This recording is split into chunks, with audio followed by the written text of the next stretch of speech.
Spa-Francorchamps, deep in the Belgian Ardennes, one of the world's most challenging racetracks, whatever the weather. And this Saturday morning, it has been a combination of low cloud and light drizzle that has set itself over the world's fabulous Grand Prix circuit. Hello everybody, welcome to our coverage of this 6 hours of Spa-Francorchamps, race 3 of the FIA World Endurance Championship, and by far and away the best attended that we have seen here at Spa-Francorchamps in many years.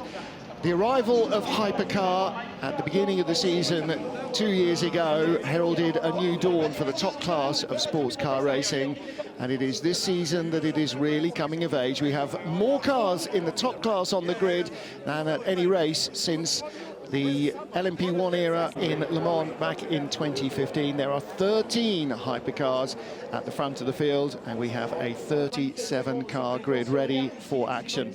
I'm Martin Haven, joining me in the booth, Graham Goodwin. On the grid at the moment, Louise Beckett, our pit reporter, and Anthony Davidson, the world champion, will join us in the booth for our coverage, lights to flag, of this third of 7 races in the World Championship. And Graham Goodwin, the significance here is not just a great race at Spa, and we will continue to return to Spa for another 5 years, confirmed through to the round in 2018. A new deal was announced just a couple of days ago. But the next race is the big one everybody wants to win, and Spa traditionally has been where teams finalise what they know and what they have ready for Le Mans. It's learning, isn't it? Good afternoon, good evening, good morning, wherever you are in the world. It is indeed, as Martin says, a packed Spa-Francorchamps. The stands are completely full. And the roads are still jammed with traffic. I've got friends who are still trying to get into the circuit, and we are half an hour away from the start of the race. I'm completely shocked. Not that the roads jammed, but you've got friends. Earlier today, the hydrogen-powered prototype H24 was out on track. And this is the fabulous Spa-Francorchamps circuit. It was, of course, once twice the length and fully public road, but it was closed at the end of the 70s and reopened in 1984 in pretty much its current layout. Turn 1 is the pinch at La Source. That is the very first corner on the lap, the very first corner of the race, through the awesome Eau Rouge and climbing Gradient. Eau Rouge, one of the big challenges in motorsport, especially in these GT cars and hypercars and LMP2s, and especially in the rain. And then another prime overtaking opportunity, the bus stop. It doesn't look like a bus stop anymore, but the traditional name for the final corner chicane still remains. Well, it is a fabulous layout, undulating, some very steep climbs, some very precipitous descents, and it is very quick. The high average speed and the high average tyre load as well make it very demanding for the cars, for the drivers, and for the rubber, particularly when the weather is changeable. The track is dry-ish. Some cars came to the grid on wets, most came on slicks, but we will find out as we get closer to the start of the race exactly what the weather has to offer for us. Before then, let's catch up with Louise Beckett on the grid and Cadillac's Earl Bamber. Starting the race in P4 here in Spa is Earl Bamber. You're going to be starting the race, but we've got the number 2 Cadillac, which has been with us since the start of the season. You're now joined by your sister car, the number 3. It's great to have more of you here with us. Yeah, no, it's fantastic to first of all have Cadillac back at the top category of sports car racing, and then it's great to have 2 cars here. It's all about Le Mans preparation, and then to have 3 at Le Mans is going to be something spectacular. I think a clear goal of the whole group is to try and win Le Mans or be on the podium, and it shows their intention with bringing 3 cars and 2 cars here. It's been so cool for the last 18 months, working with the cars, simulation, doing the first rollout, and now to be here on the grid in Europe at Spa. And in 1 month's time at Le Mans, it's going to be something magical. Yeah, I've got to say, I'm loving having you guys here. But the big question now is, these conditions, the start of the race, what are you expecting? Well, I have no idea. We did an outlap, and I can tell you, Eau Rouge and everything is wet, and it's a bit dry down here, so I have no idea what's going to happen. It's going to be pretty tough, to be honest. It's going to be a big call by all the teams. The Michelin wet tyre was actually working very well into the dry. It's very, very cold, so warm-up's going to be a big, big topic you'll see today. A lot of potential to gain a lot and lose a lot. So, yeah, it's going to be a tough one for us behind the driver's wheel. Looking forward to it. Thank you. Thank you. Well, Yeah. race director Eduardo Freitas is trying to give the drivers as much of an opportunity as possible. There will be 2 formation laps rather than the standard 1 to allow them to warm their tyres on this cold, wet track. And the track has been declared wet, so you can use wet weather tyres. Right now, they're not going to survive a stint, though. Yeah, right at the back of the grid there. Another brand new Ferrari this year after dramas in practice for the number 21 car. Brand new chassis for that car at the rear of the grid. And it starts right behind the number 8 Toyota, which didn't set a lap in qualifying. Brendan Hartley crashed at Rédillon on his outlap from the pits, did not set a lap, so they're not at the back of Hypercar, they are at the back of the grid. There is the number 33 Corvette. Ben Keating there standing to the right-hand side of the car, together with Thierry Bouvet and Clement Ugonf on the ACO. Not on pole position in GTE Am for the first time this year. There's Andre Lotter and his former boss. Yep. The former Audi driver now back at Porsche, and Dr. Wolfgang Ulrich, part of the steering committee for the World Endurance Championship, a man who knows a thing or two about winning races. Should make clear, by the way, it is going to be 37 cars to start, rather, not 38. And hope you're feeling okay, PJ Hyatt. Nasty shunt in qualifying for PJ in the number 56 car. He's had some medical attention for that. Will be heading home, I'm sure, as comfortably as he possibly can be. We will see you at Le Mans, young man. Yeah, fractured his collarbone in the crash yesterday. He just set the fastest lap in the GTE Am session, was pushing even harder through Eau Rouge, and again, lost control of the car exiting Rédillon.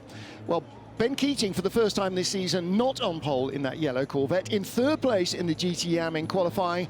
Great lap from Proton's Ryan Hardwick. Now, that car has been singularly out of luck, has basically been slapped off the road in Sebring and, excuse me, in Portimao by Quicker Machinery.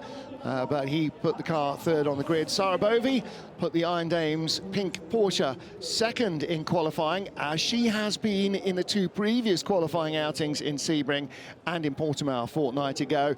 So the Iron Dames again with plenty of pace. There's the 3rd member of that equipe, Rahel Frey. But for the first time ever in an international or FIA World Championship level, an Omani driver has claimed a pole position. It was Ahmed El Hati, who was fastest lap, 2nd fastest lap and 3rd fastest lap of the session. There he is. He won't start the race. He won't start the race. He will start the race. He won't start the car. Michael Diner will start that. But Ahmed had just a flying time in qualifying yesterday. We have a newcomer in Hypercar. Jota have the first customer Porsche to be released. Will Stevens is with Louise. The mighty 38 is back with us, but this time as Hertz Team Jota and the Hypercar class. Will Stevens, this is a huge weekend. First time out for the team and the car here in Spa. Yeah, I mean, for sure, this weekend's been a long time coming. Obviously, rolling out the pit lane in FP1 was an emotional moment for everyone in the team, but honestly, how smoothly the weekend's gone, I think, to credit to the team and how well prepared they have been. So far, so good. Qualifying, we were pretty happy with. It was the first time we really took some fuel out of the car to try and go a bit faster, and we're happy with where we are so far. But going into the race, we want to really try and get to the finish, learn as much as we can. Conditions right now are a bit tricky.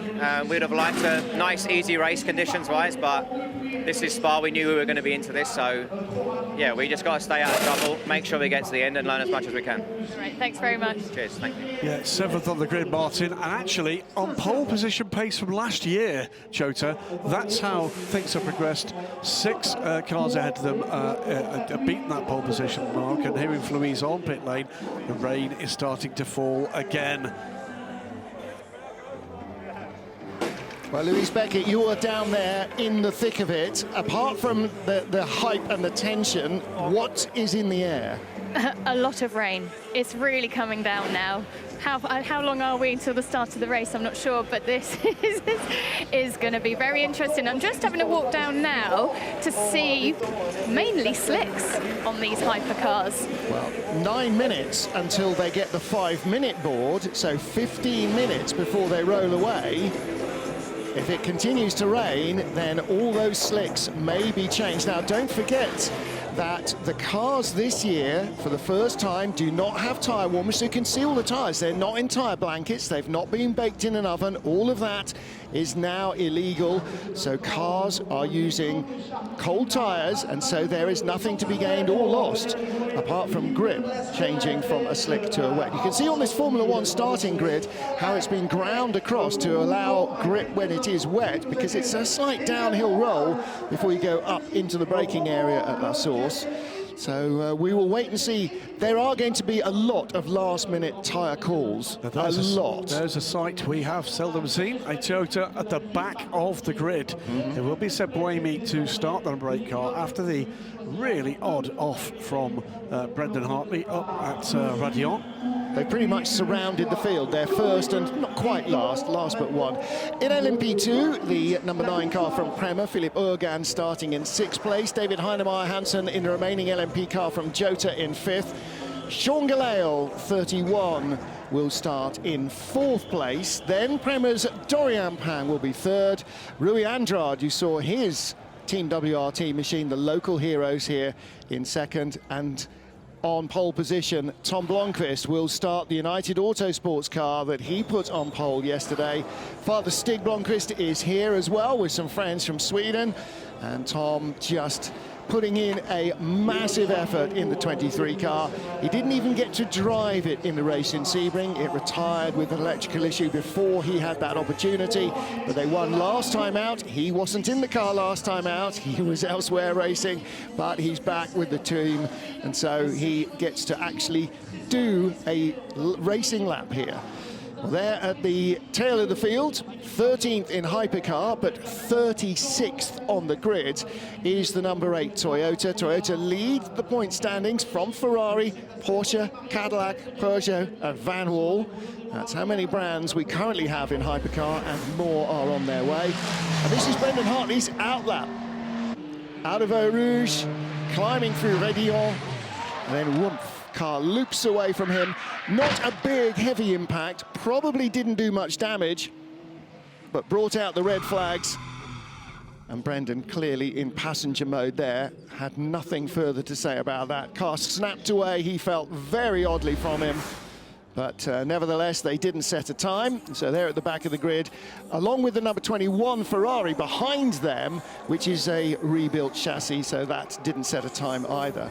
So those two cars are at the tail. Further up into our Hypercar field, the Floyd Van Wall team. We had one of the Floyd Burst e-racers with us yesterday. Michi Hoyer, one of their top esports drivers, is here this weekend. He's not in yet, actually. He's still in traffic, but he was with us in the booth yesterday, enjoying a little swap from his normal sim rig to the real world of racing cars. And Tom Dillman will start the number 4 machine.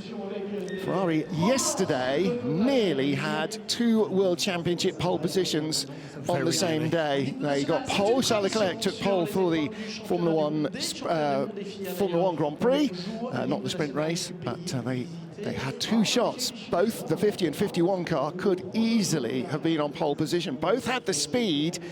They didn't quite have the luck of the draw, and a little bit of track limits cost them what was actually the fastest lap of the session, set by Antonio Giovinazzi. Talking to the Ferrari team this morning, he said, "We caught you by surprise." Well, I'm sure you knew it was coming, even though his first and second sector weren't that quick.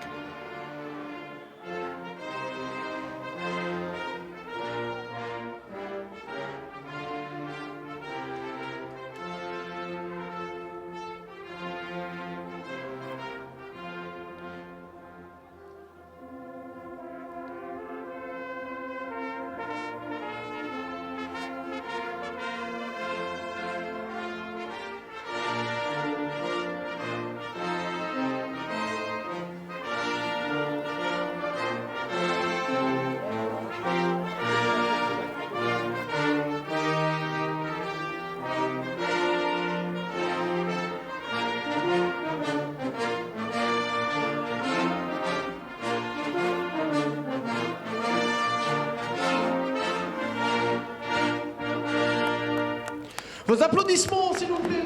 Hymne National de la Belge, the Belgian national anthem, and an awful lot of fans on their feet here. The 3 big grandstands, the one opposite the Formula One grid that we are gridded up at, is full. I was going to say, there's the front row is empty. The front row is not. It is actually standing room only. That is packed. The big grandstand at Eau Rouge is packed, and the big grandstand opposite the Heritage Pits, that is packed as well. And there is a sea of humanity all the way along the pit lane, all the way facing it. There is a long fence all the way up to La Source. It's too deep. And remember, this is one of those circuits, you have got viewing points all around the circuit. Yeah. There are thousands and thousands and thousands of people. Look at the windows and the hospitality. Above the pits, as well. everybody wants a view of this. Above the old pits, there's not a spare foot place to stand. And yeah, this track will swallow a Max Verstappen-sized Formula One crowd. And it is busy. It is busy. I've never been here for a World Endurance race with this many fans in. It's not just us getting amped up for Hypercar. Everybody recognises that they are seeing the beginning of something very, very special. It's one important thing if you're leaving the circuit this evening and a blue Volvo comes up behind you.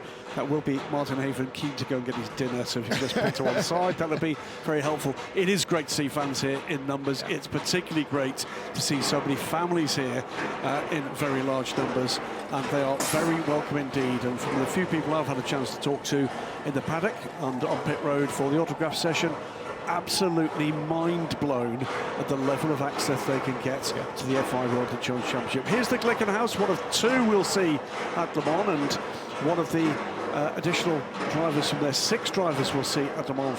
Frank Mayer joins the crew here with the 708 team as they cycle Ryan Briscoe out and Frank in for their 6 hours of Spa.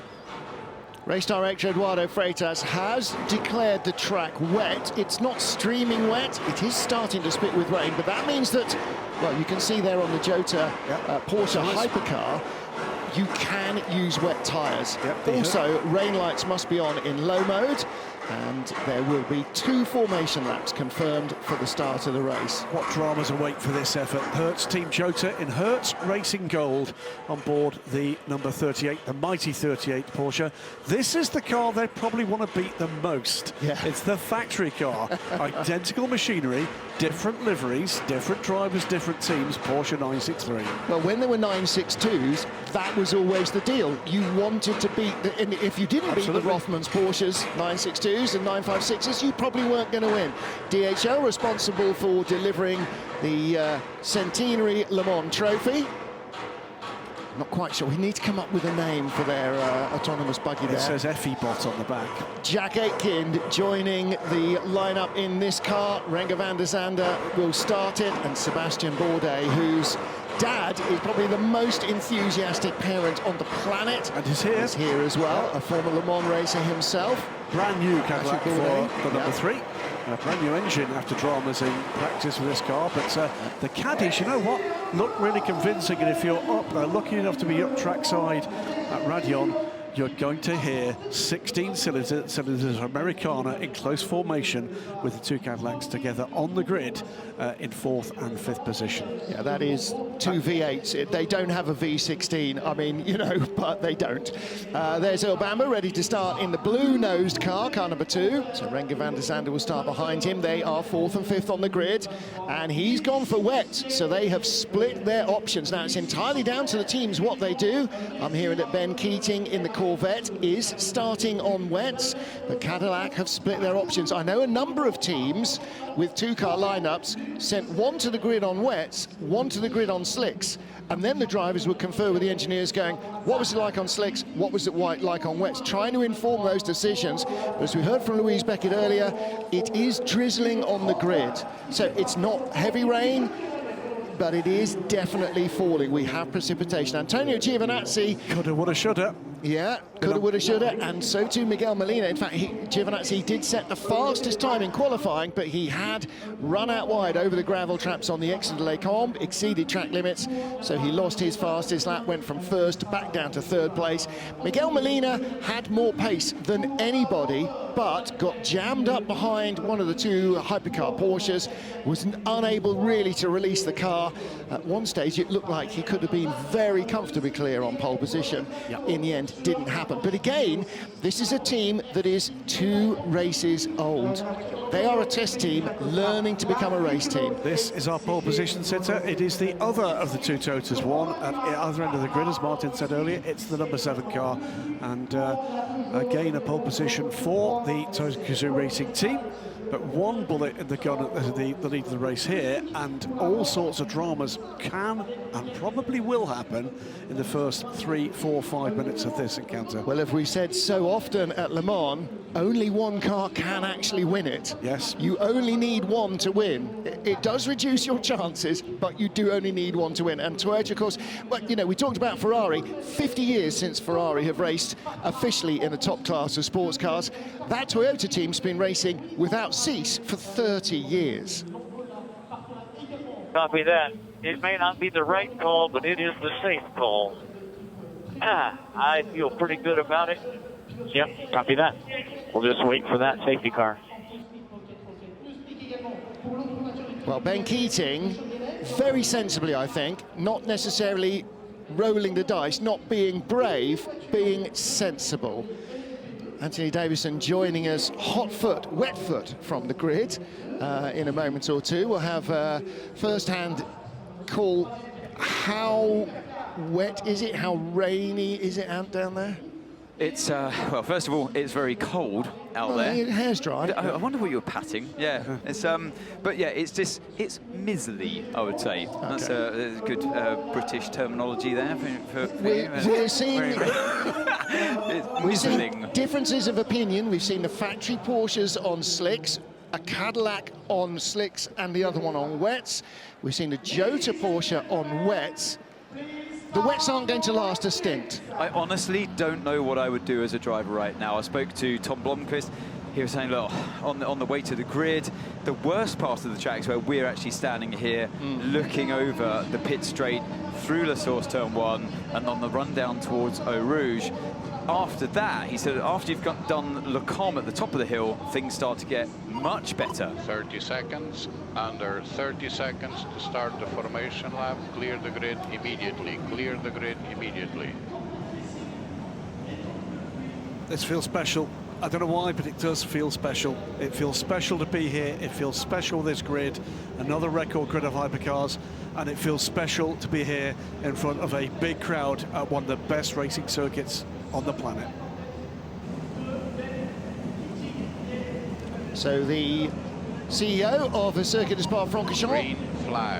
Green flag, start of the first of 2 formation laps for the 6 hours of Spa. We may be a little overexcited. I've had more coffee than is sensible. We have snacks and a Colin the Caterpillar cake for the race. Wherever you are, thank you for joining us for the 6 hours of Spa as the crowd rise to their feet in the packed grandstands to watch these cars get away. Last year Hypercar was here, there were some fans in. The year before, 0. It was absolutely like the apocalypse here. Very, very strange. This feels very special as a result. Just look at the sea of humanity, not just in the grandstand, look, everywhere. Every bit of trackside is covered in people. This is epic. I've never seen Spa-Francorchamps like this for the World Endurance Championship. It's impressive.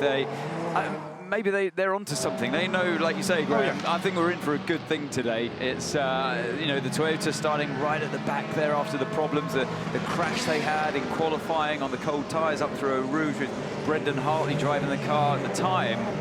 They've got a really tall order today to work their way through the field and take the fight with the hypercars at the front. Real split decisions here. We saw Jota with their hypercar Porsche. Already? 23 or 22? 22. Okay, we saw Jota going with wets. Both Ferraris have gone with wets. The factory Porsches on slicks. We were just talking about this corner, and it was so reminiscent of what happened to Brendan Hartley yesterday, just losing the car on the rear on the exit of Radion. Wow, just goes to show how tricky these conditions are. I was going to say, I just hope that everybody survives that first lap through Rouge. They're not even surviving the warm-up lap. Yeah, it's properly tricky, isn't it? And it is the most awful bit for a racing driver, Antti. It always seems when you're watching. Off at it's between wet and dry. It's not wet enough really to force you to wets, but it's not dry enough. Do we know what he was on? I mean, that behaved Factory like... Porsches were both on, we saw them both on slicks. Let's hear from the Peugeot team, 94 car. Porsche in front of me is going so slow because he's on slick that we can't really build temperature.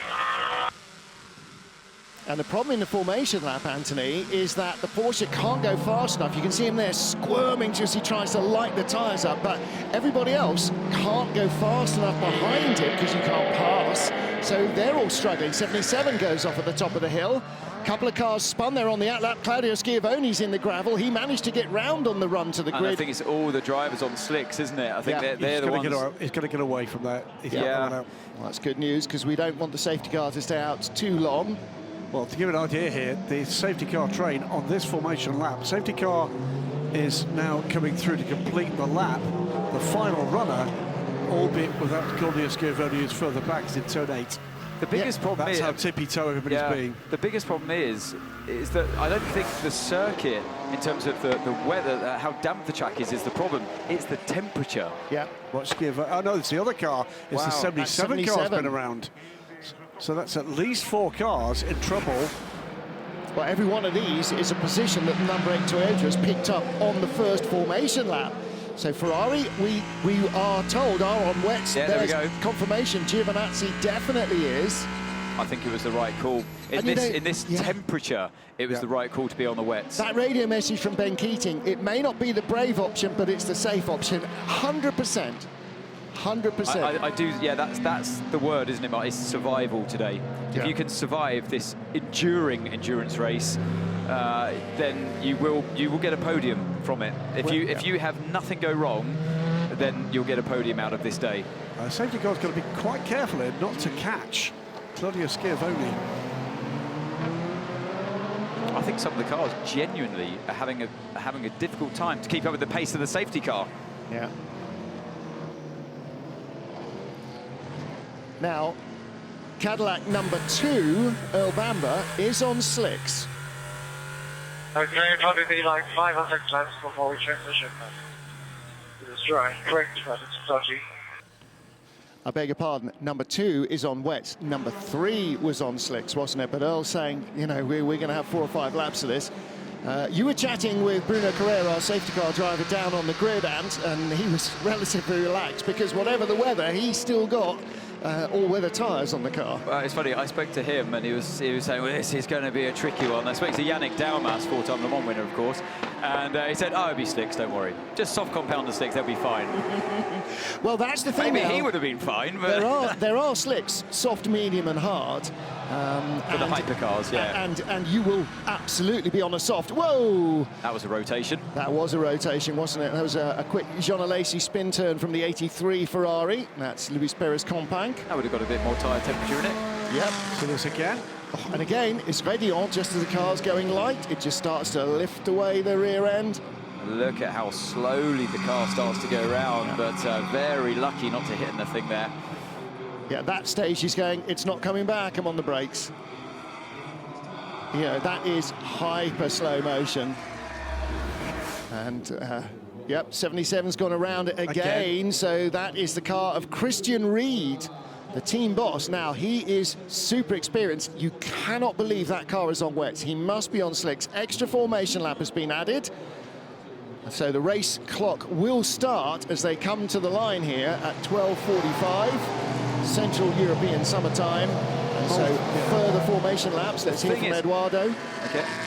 Information to the pit lane, there will be another formation lap. There will be another formation lap. Information to the pit lane, there will be another formation lap. The timing will start at the end of this lap. There will be another formation lap. Yeah, it makes sense. Yeah, I think it's the right call. Bit of a power meeting going on there down at Peugeot. Toyota faces looking tentatively at the screens. Everyone's on tenterhooks here. But I think, look, if you are on slicks and you can survive, like Renger van der Zande in the number 3 Cadillac is, we know he's on slicks. If you can just survive 2 or 3 laps here, it will pay dividends massively, because as soon as the temperature comes up in the slicks, they will completely outperform the wet tyre going off. little lock-up from the race leader, Mike Conway. Louise Beckett in the pit lane. We are starting to get wet tyres out on the pit lane. Teams are getting ready for their cars to come in, particularly at the moment 77, and I'm just working my way down. Yeah, you can see the ones that are really struggling have gone out there and stuck on wets. And actually, you know, you are right, because you have to survive. The safety car is clearly going to stay out for another few laps, and as more cars drop off the road, and we're only seeing a number of them because there's most of the GTE Am field now is separated from the safety car train. I think Eduardo's going to be hard pushed to let them go green this lap, because I think although it was the Peugeot is right behind the safety car, I'm not sure everybody's quite ready for this. I do empathise with Eduardo here, because it must have been a very tough decision to start the race under a safety car or start the race in full wet conditions, declare it a wet race. It was so touch and go being down there on the grid, and honestly it did feel like, yeah, this is drying up and they're going to be okay. I'm not surprised to see cars starting on slicks. There's going to be two sets of Discord messages. The teams on slicks are going, you must leave the safety car out, and the teams on wets going, let us go, let us race. Come on, we went safe, we didn't gamble. 100%. Look at this train behind the safety car. Only 4 of the GT cars are on the back of that train at the moment, because they're struggling for pace to that degree. And I wonder how many of them didn't do what Ben Keating did and start on wet weather tyres. You can hear that the Porsche, neither factory Porsche is on slicks. But look, the windscreen wipers still going on the car number 8. I know they're following cars, but there's spray out there. The rain is still coming down just a little bit, so... well, we can see umbrellas in the crowd that are not in the grandstand. We can see umbrellas are up. And not many people bring an umbrella to a racetrack, although hardened Spa fans probably always do, no matter how hot it is when you leave home. Because that's the you know, the nature of the weather here. It creeps up in the mountains and just, you know, zooms over the track and dumps a load of rain. Well, the lights are off on the safety car, but Christian, why is the pit lane closed? Is the pit lane closed in formation laps? The end, why is he not in? The exit is closed, but is the entry not closed? He's trying to build heat into the tyres, and again, that's his 3rd spin. How many times do you keep getting away with it as well? Cats have 9 lives. He's used 3 already. Well, he's now dropped to the back of the field. Claudio Schiavoni's gone by him. We are getting to the stage where this grid is in formation, with exception of the 60 and very obviously now the 77. So this is going to be an interesting call, isn't it? An interesting thing. All cars to grid positions. All cars to grid positions, please. We're going grid, and I think he's right. It's not dangerous to let them go. If you're not on the right tyres, the pit lane is available to you.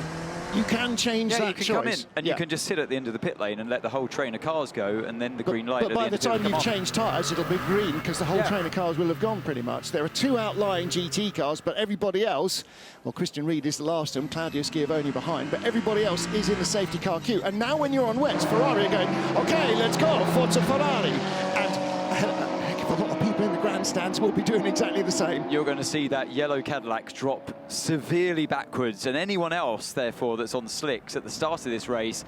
But then they don't have to come into the pits. They can just survive. They'll be okay. Leading car is peeling off at the end of this lap, and we will have the lights being turned off. The race has started at the last lap. Bear in mind, for the purpose of race duration, we are already in race.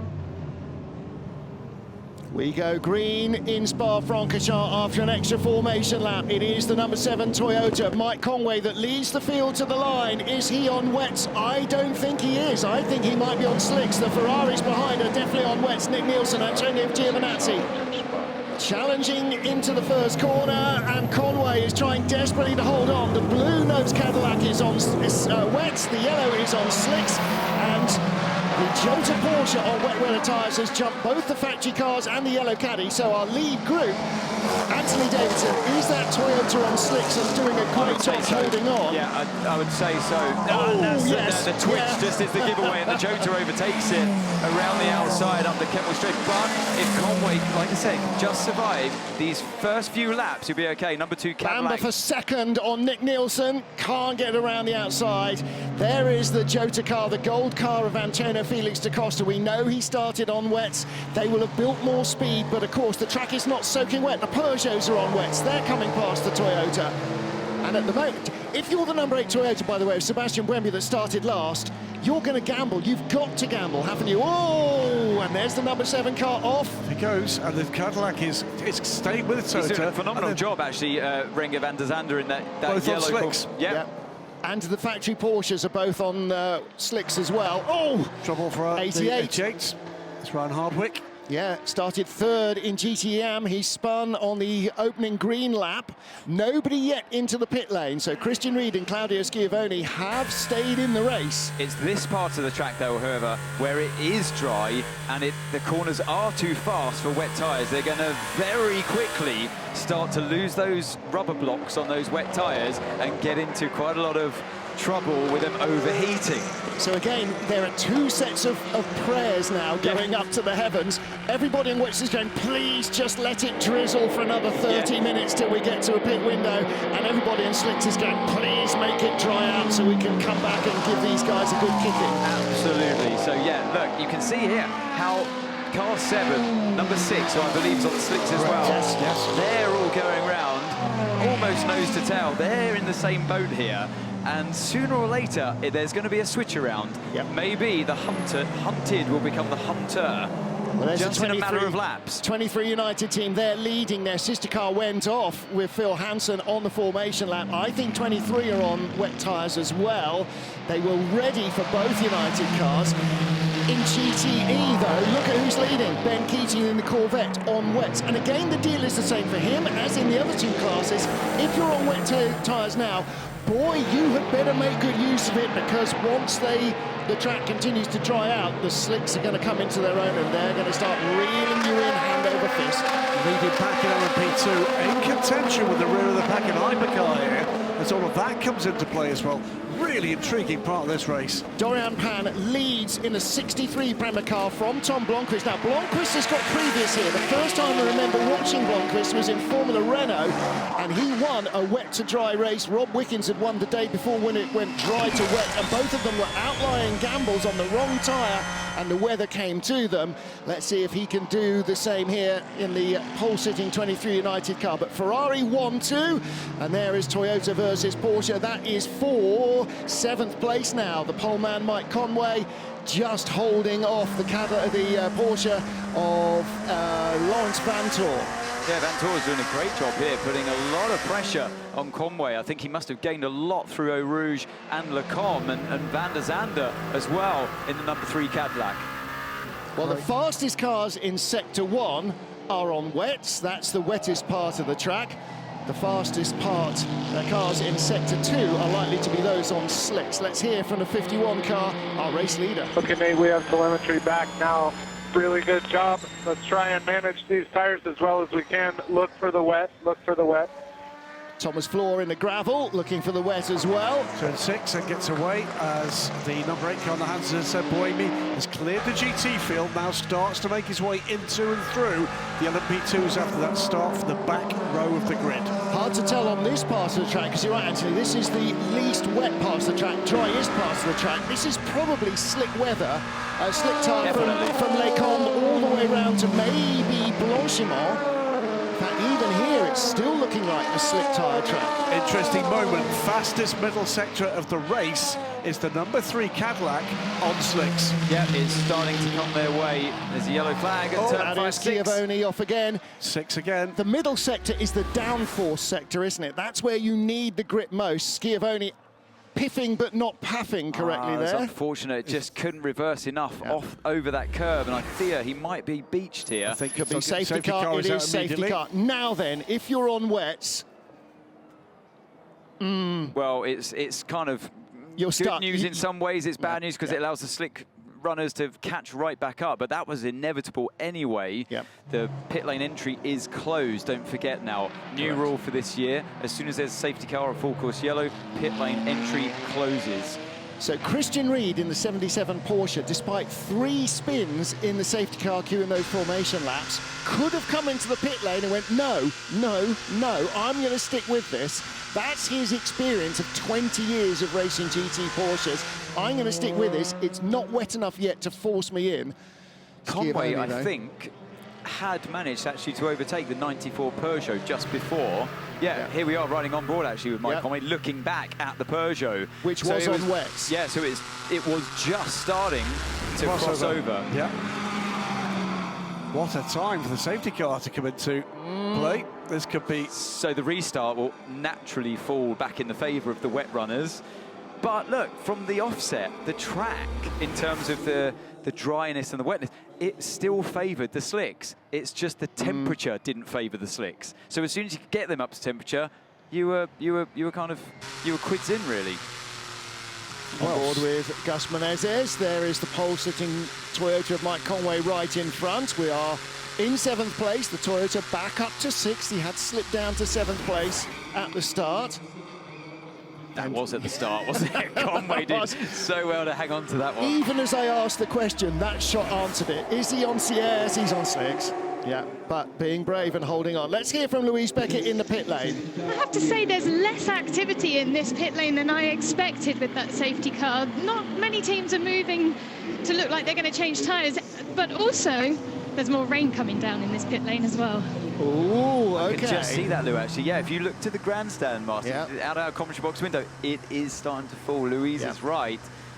Well, the reason nobody's in the pit lane yet is because they're not allowed in, because the first 3 laps behind the safety car will be pit entry closed. You can only come in if you're desperate for fuel. Claudio Schiavone in the gravel, bringing out the first safety car of the race. We have 5 hours and 48 minutes remaining. We are just over 11, or just under 12 minutes into the race. So it was touch and go, Ann Davidson, in terms of grip levels at the start. And either you went for the safe choice or you thought it's not going to be wet enough, I can live with this. And that is 100% experience, gut instinct. Your engineer can't help you, nobody can help you. You've had 2 laps around the circuit to get a gauge on it on the way to the pits, and that's your lot. 2 big factors come into play here. For this season, new for this season, no tyre warmers, no intermediate tyres. Correct. So naturally, I think that the easy decision would have been in the past, just chuck on the intermediates. It's a proper intermediate condition, and you'll survive a first stint on the inters. You won't lose that much ground to the slick. I think what you would have gained at the start, you would have lost by the end of your first stint. By the end of the first stint, you come in, you do a driver change, and all 4 tyres go onto the right tyre for the track condition. But this was the starter race. So Conway, actually, now knowing he was on slicks there against all of the cars around him on wet, he survived really well around turn 1. Because look where he was, not on the wet on the inside, not on the wet on the outside, on the dry line. He knew exactly where he was going, and you would have seen exactly the same. You would have been right where he was, because that's your only chance. But honestly, picking your braking spot for the first time down in, so I really expected a lot of locking, people running wide, maybe into the gravel. Hats off to all of them. That was not easy to get through there. Really well done to all of the drivers. Just one car locked up badly coming into one of the WRT cars. Thought occurs to me, gentlemen, this safety car period, the way it's fallen, is very good news for one team, and that team is Toyota, because what it's done is to restrict the damage to the number 7 in that transition period, but more to the point, the number 8 car's now made its way through, after a little wee while, through the GT Am field. It's now in the midst of the LMP2 field, which is now bunched up and not easy meat if he's got the right tyre in the car. Absolutely, but I think, you know, today, we were always going to see safety cars. We were always going to see the field bunched up again. It's the nature of this track. It's the nature of the way the tyres have come into play today. Like we said, no intermediate tyres, a new rule for this year. So it's a much bigger challenge, a different challenge for everybody to try and manage. Lots of smiles down at Cadillac. It's also the law of unintended consequences. All the Formula 1 drivers and commentators have been angling for lots more gravel close to the track. Well, what happens when you've got more gravel close to the track? Cars get stuck in it. And so it has actually increased the number of safety cars that we've had over the last couple of years. And we are under safety car as we wait for Claudio Schiavone to be rescued. Crowds all around this Spa circuit as we are on the safety car in the first 15 minutes of the race, and Matteo Crissoni, rather, waiting to talk to Louise Beckett. Matteo Crissoni is currently talking to the driver in the 60. Obviously, it's tricky conditions out here. Yeah, for sure. It's difficult to find the right choice to start. We start with the slicks, and then it's a really tricky condition, and unfortunately we are stuck in the gravel, and we will see how it's going on. What's Claudio saying back to you right now? I say that it's really difficult to warm up the tire was the biggest problem, because the line is almost dry, but when you start with the cold tire, it's really difficult to get in temperature. Okay, thank you. Thank you. Well, the ambient is not high, track temperature is not high. Hasn't been much sun beating down to warm the tarmac this morning, and by not much I mean absolutely none at all. Clouds don't warm the tarmac that much. So, yeah, I mean, if you put your hand on the ground, you know you can feel a cold. You know, the track temperature is probably, if it's in double digits, in very low double digits, it's pretty chilly. It wasn't the coldest night last night, but it definitely wasn't the warmest. So there are two camps. We're hearing from the Corvette team a three-word message, or 4 words: get on with it. Let's go racing. We're on wets. But this is helping the wets cool down, and it's helping the drivers maintain that. Let's hear from Ferrari. It was really unpredictable, I know, for you guys as well. Now it's starting to rain a bit again. Not really rain, just more like a drizzle. Yeah, more like a drizzle, and that's not enough to keep the wets alive unless it drizzles around the whole track. And at the moment it isn't. Claudio Schiavone is underway, by the way. Yes. So it won't be long before we come back out of this safety car period. It will just take a little wee while for marshals and the recovery equipment to get back to a place of safety, of course. But from 36th, Sebastian Buemi is now 21st, so he's already got nearly halfway up the field. And you can see as all the cars stream through on the way up through Eau Rouge and Radio, and you can see all the wet runners were drifting off the racing line onto the wet stuff, and then all the slick runners came after them, as we are now running on board with Ben Keating, and there's the dry line, and he's sticking to that. But you all the wet runners have to in Eau Rouge a bit. Well, no, but all the wet runners were going completely offline to get onto the wets, just try it and keep further cooling down the tyres. So they know when it gets going again under full race conditions, they're looking in their mirrors at the slick runners coming. Yeah, well, we know Ben is on wet, so he will be trying to keep those alive. So will Earl Bamber. Earl, question. If the pit lane opens, would you box for slicks? Yes. This is this Senna at Donington, or is this 5 stops? I don't know what I'm doing, Alan Prost in the Williams at Donington. I mean, it's you know what's going to happen. It is definitely more likely, he feels, to be a slick track now, but it's already drizzling. You know, there's nothing blacker overhead, but there's no sign of lightness overhead. It could continue to drizzle. Can you survive it? But if he's requesting that now, yes, I would definitely come in and put 6 on now. What about in another half an hour of drive of, you know, if it doesn't carry on drizzling of full racing speed, another half an hour, your wet tyres are really crying enough. The pit lane is now open. We've had 3 laps of safety car. He can come in now. The pit lane is open. He can come in now, and with everybody else just being released from behind the safety car, their first lap will be building up to speed, and the wet weather tyres will be struggling. But the problem, I think, in this position right now, if you're at the sharp end on wet tyres like Bamber is, you just have to get a few more laps so that you can get into the safety car window, they call it, so you can make your pit stop along with many other cars. Because you're starting to run out of fuel, it makes more sense to start to that and pray for another safety car or full course yellow situation. And it was easy, wasn't it, for the Ferraris at the start on their wet tyres. Candy from babies. Yeah, you feel like a superhero when you're on those on the superior tyre. It's easy pickings at the beginning, but then you know, the 2 Ferraris drive away into the distance. Here's riding on board with Earl Bamber. Pit entry now being shown as closed, whereas that message had disappeared from our screen. Have we not had 3 laps of safety car? It's definitely 3 laps of safety car. Right, the rule was that the pit lane remains closed for the first 3 laps of safety car. On board, picking up speed. Oh, this is the replay early on. That would have been a lap. horrible feeling for Mike Conway, just watching everybody coming past, slip sliding around at the top of the intercom. Peugeot's overtaken you, the Jota overtakes you, and it was just a game of just staying on track, keeping the car pointing in the right direction, and all of those slick runners there, the Porsche as well, car 6, and Renger van der Zande in the car 3. They did such a phenomenal job to do just that, proper pro driving that was. Confirmation from Ferrari, both cars were on rain tyre, and again there is no limit to the number of rain tyres, and that's what we need. We need a view of the radar. Look, there's nothing heavy in the centre of that screen in WRT, which means it's not going to stay wet for long. I think we should go green this time round. How dry it is there around Brussels.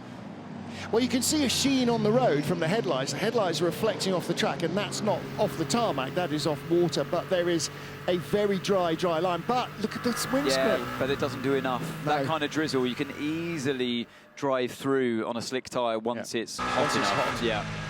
And Buemi riding on board with him now. I mean, great first part of that first stint for him.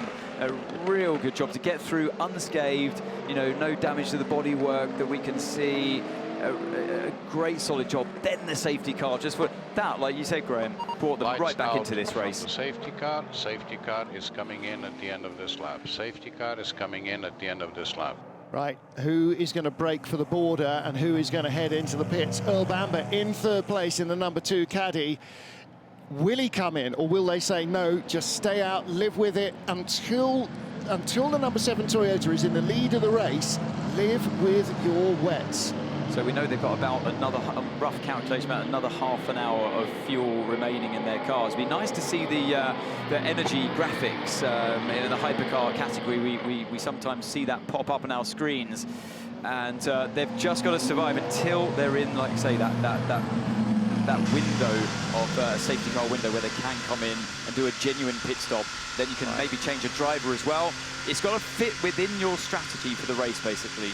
First 5 cars were on wets. 7th place to Peugeot 94, also on wets. And, well, they've got a long way to go because this safety car, of course, has used almost no energy. So they've still got 4/5 of their stint left to go. We've only done 6 laps. It will be the end of the hour.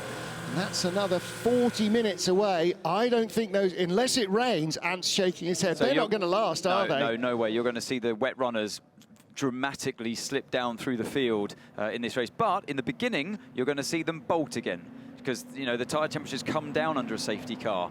They're going to, maybe not as severe as it was at the start of the race, but they will definitely make a little bit of ground on the slick runners, but it will quickly revert to how it was before that safety car. Team under the control of Antonio Giovinazzi comes into the bus stop. The crowds in the grandstand will rise to their feet again, inevitably, as they come into view, and it'll be on the loud pedal and back to green flag racing again.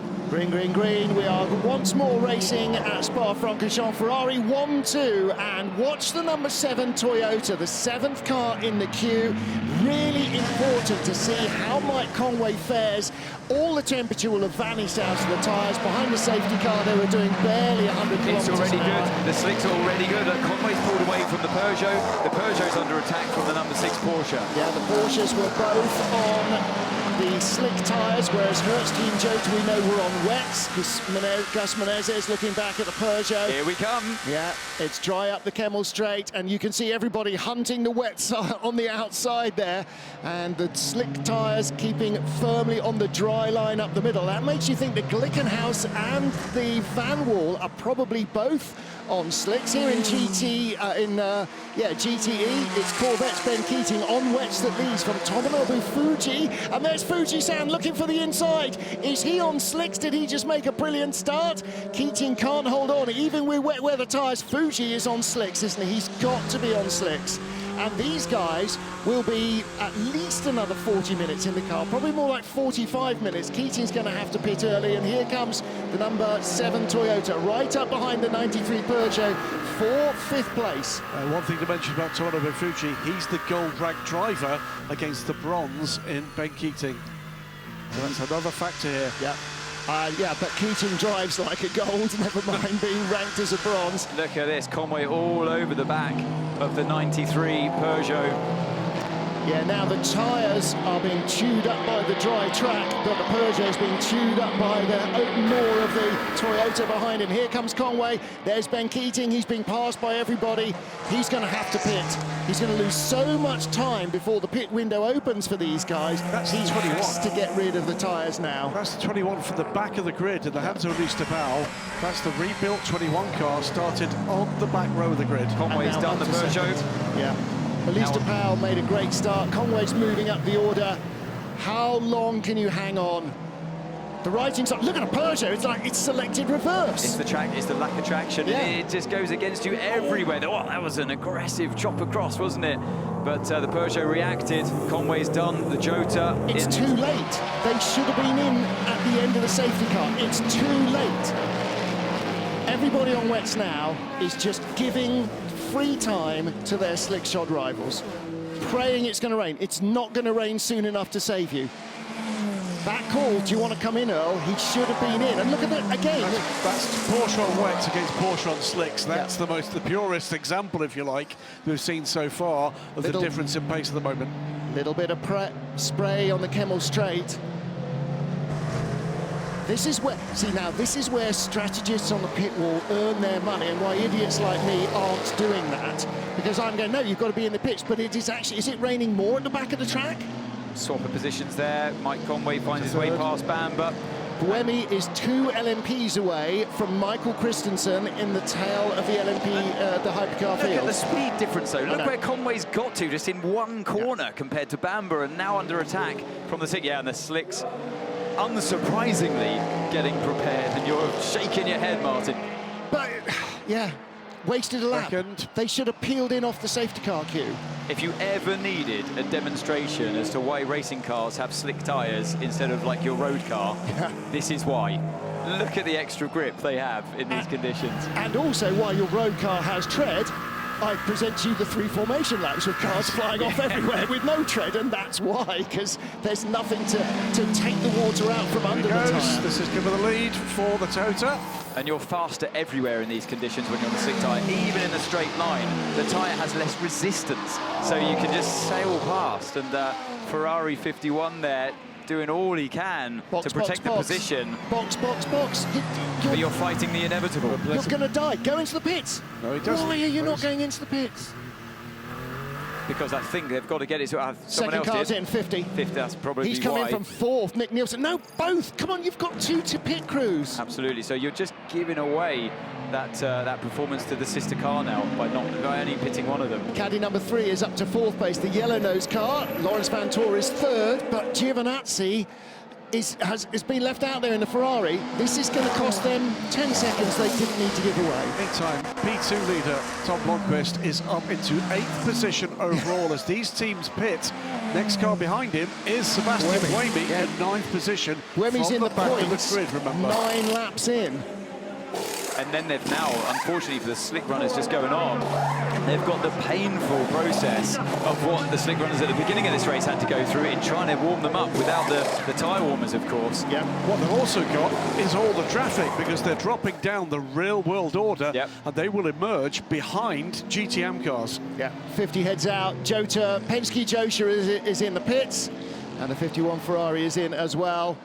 And there is the yellow caddy. All over the back. Renger van der Zande knows that Antonio Giovinazzi is dead in the water. Giovinazzi is already 6 seconds behind the leader. It's going to be, getting on for 15 seconds back before he gets into the pit lane, and then another minute added to that. So last time around, even though Conway was kind of overtaking cars left, right and centre, 2-minute 9 lap time compared to 2:13 from Antonio Giovinazzi in a clear track. Dorian Pan still leading in LMP2 from Sean Galel and Philippe Urgan, up to 3rd in the number 9 Prema car.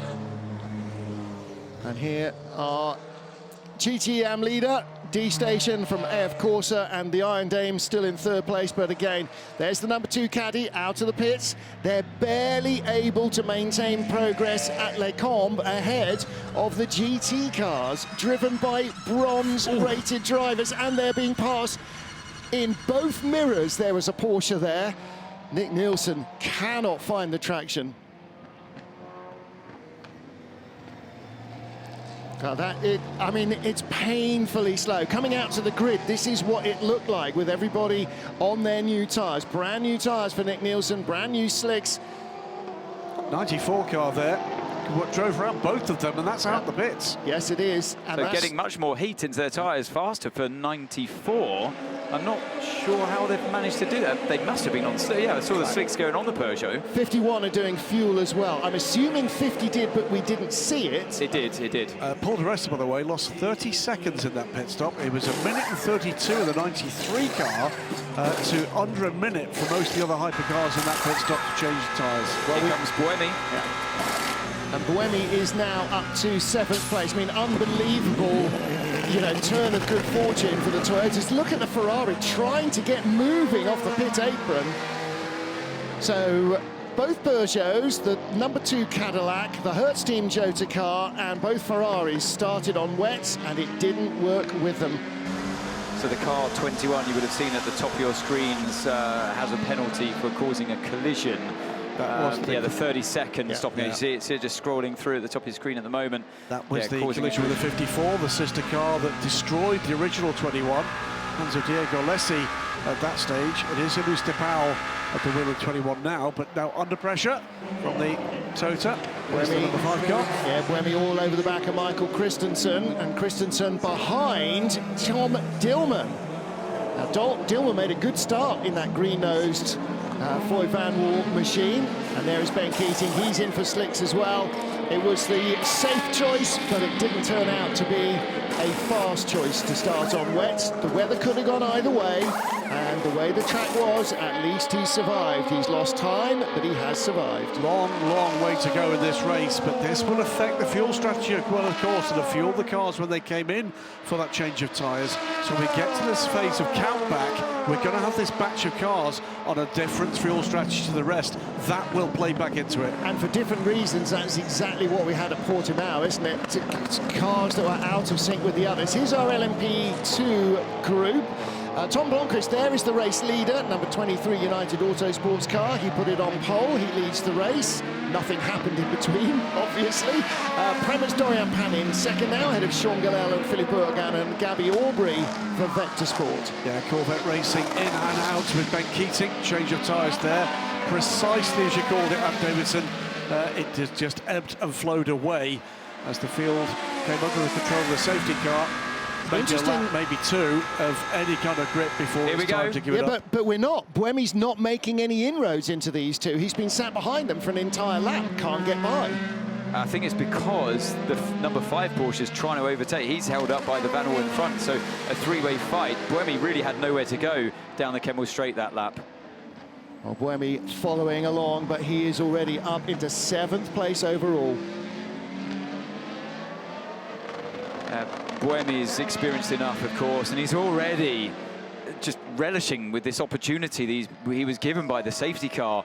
He's way further up the field than he could have ever hoped for in this race, this stage. So he's just biding his time. He knows this race is long today, and yeah, just look into the inside, just to, show his nose, show that number 5 Porsche that he's there. It's not easy to overtake on this circuit, but once they start getting through the slower cars, lapping them, that often gives you an opportunity. And also, don't forget, you're kind of restricted at this point in the race for that dry line. If you try and go down the inside here or there, the chances are you're onto the wet stuff. That makes your chance of overtaking even harder. Now they catch the Glickenhaus. Yeah, Roman Dumas, 209.7 last time round, is the slowest of the hypercars at the moment, and so they are starting to bunch up behind the blue Glickenhaus, the green-nosed Floyd Van Wall, then the red and white of the Porsche. Try to go around the outside. He's going to do it. He's done it. Brilliant move there. And Buemi sits back and watches. But look, this has allowed LMP2 leader Blomqvist. Now, last year at Spa, we nearly had an overall win for LMP2. And is Blomqvist? No, he can't match them in a straight line. Buemi can't get by Tom Dillman. Well, Dillman having a good opening stint here, isn't it? Till that point, with the Porsche going by the number 4 car, we have 5 different cars in the top 5. Both the Porsches now a little rich vein of form here in the top 5, 2nd and 5th the 6 to the 5 car. Now Buemi gets the run that he needed on the van wall with nobody else in his way. He picks up a slipstream actually as well. Quick look to the right-hand side, you see him, and he's made the move before even the corner comes at him at turn 5. But look at Blomqvist, he's sticking with these guys. He's flying out there. Race leader Mike Conway in the number 7 Toyota under examination. That is the damage that was caused with that kiss with the wall front and rear from Phil Hansen. It's a driver change for the second of the United Autosports cars, the 22. Yeah, that's interesting. And there is the Ferrari still going very slowly. That can't still be tyres. Don't know what exactly is up with the 51 car of Antonio Giovinazzi. Nose change for the car 22 at United after that moment on the outlap. First car to have a spin. Here it was, the replay. Nose going into the barrier, just losing it momentarily. That's all it took. So hopefully, I think that the rear end took a bit of a knock as well, but hopefully this nose change will put them in better stead in terms of lap times, but they've lost a lot of time in the pits. That, by the way, was the number 3 car, which is running 3rd overall, putting a lap on the 51. Antonio Giovinazzi really struggling here. Yeah, Frederick Lubin has taken over the 22 United car. So Phil Hansen, not quite sure why, been half an hour into the race. He's feeling spooked, and Glickenhaus goes a long way around the outside to the car guys Ferrari of Takeshi Kimura. And they are about to lap the Ferrari. He was coming in anyway. I mean, to be fair to Kimura, I think the drivers around him, they put a lot of trust in him there, and he did exactly the right thing. He placed his car exactly where he did, nothing dramatic, and they all survived that one. So, yeah, testament to the behaviour there of the car guy, Ferrari.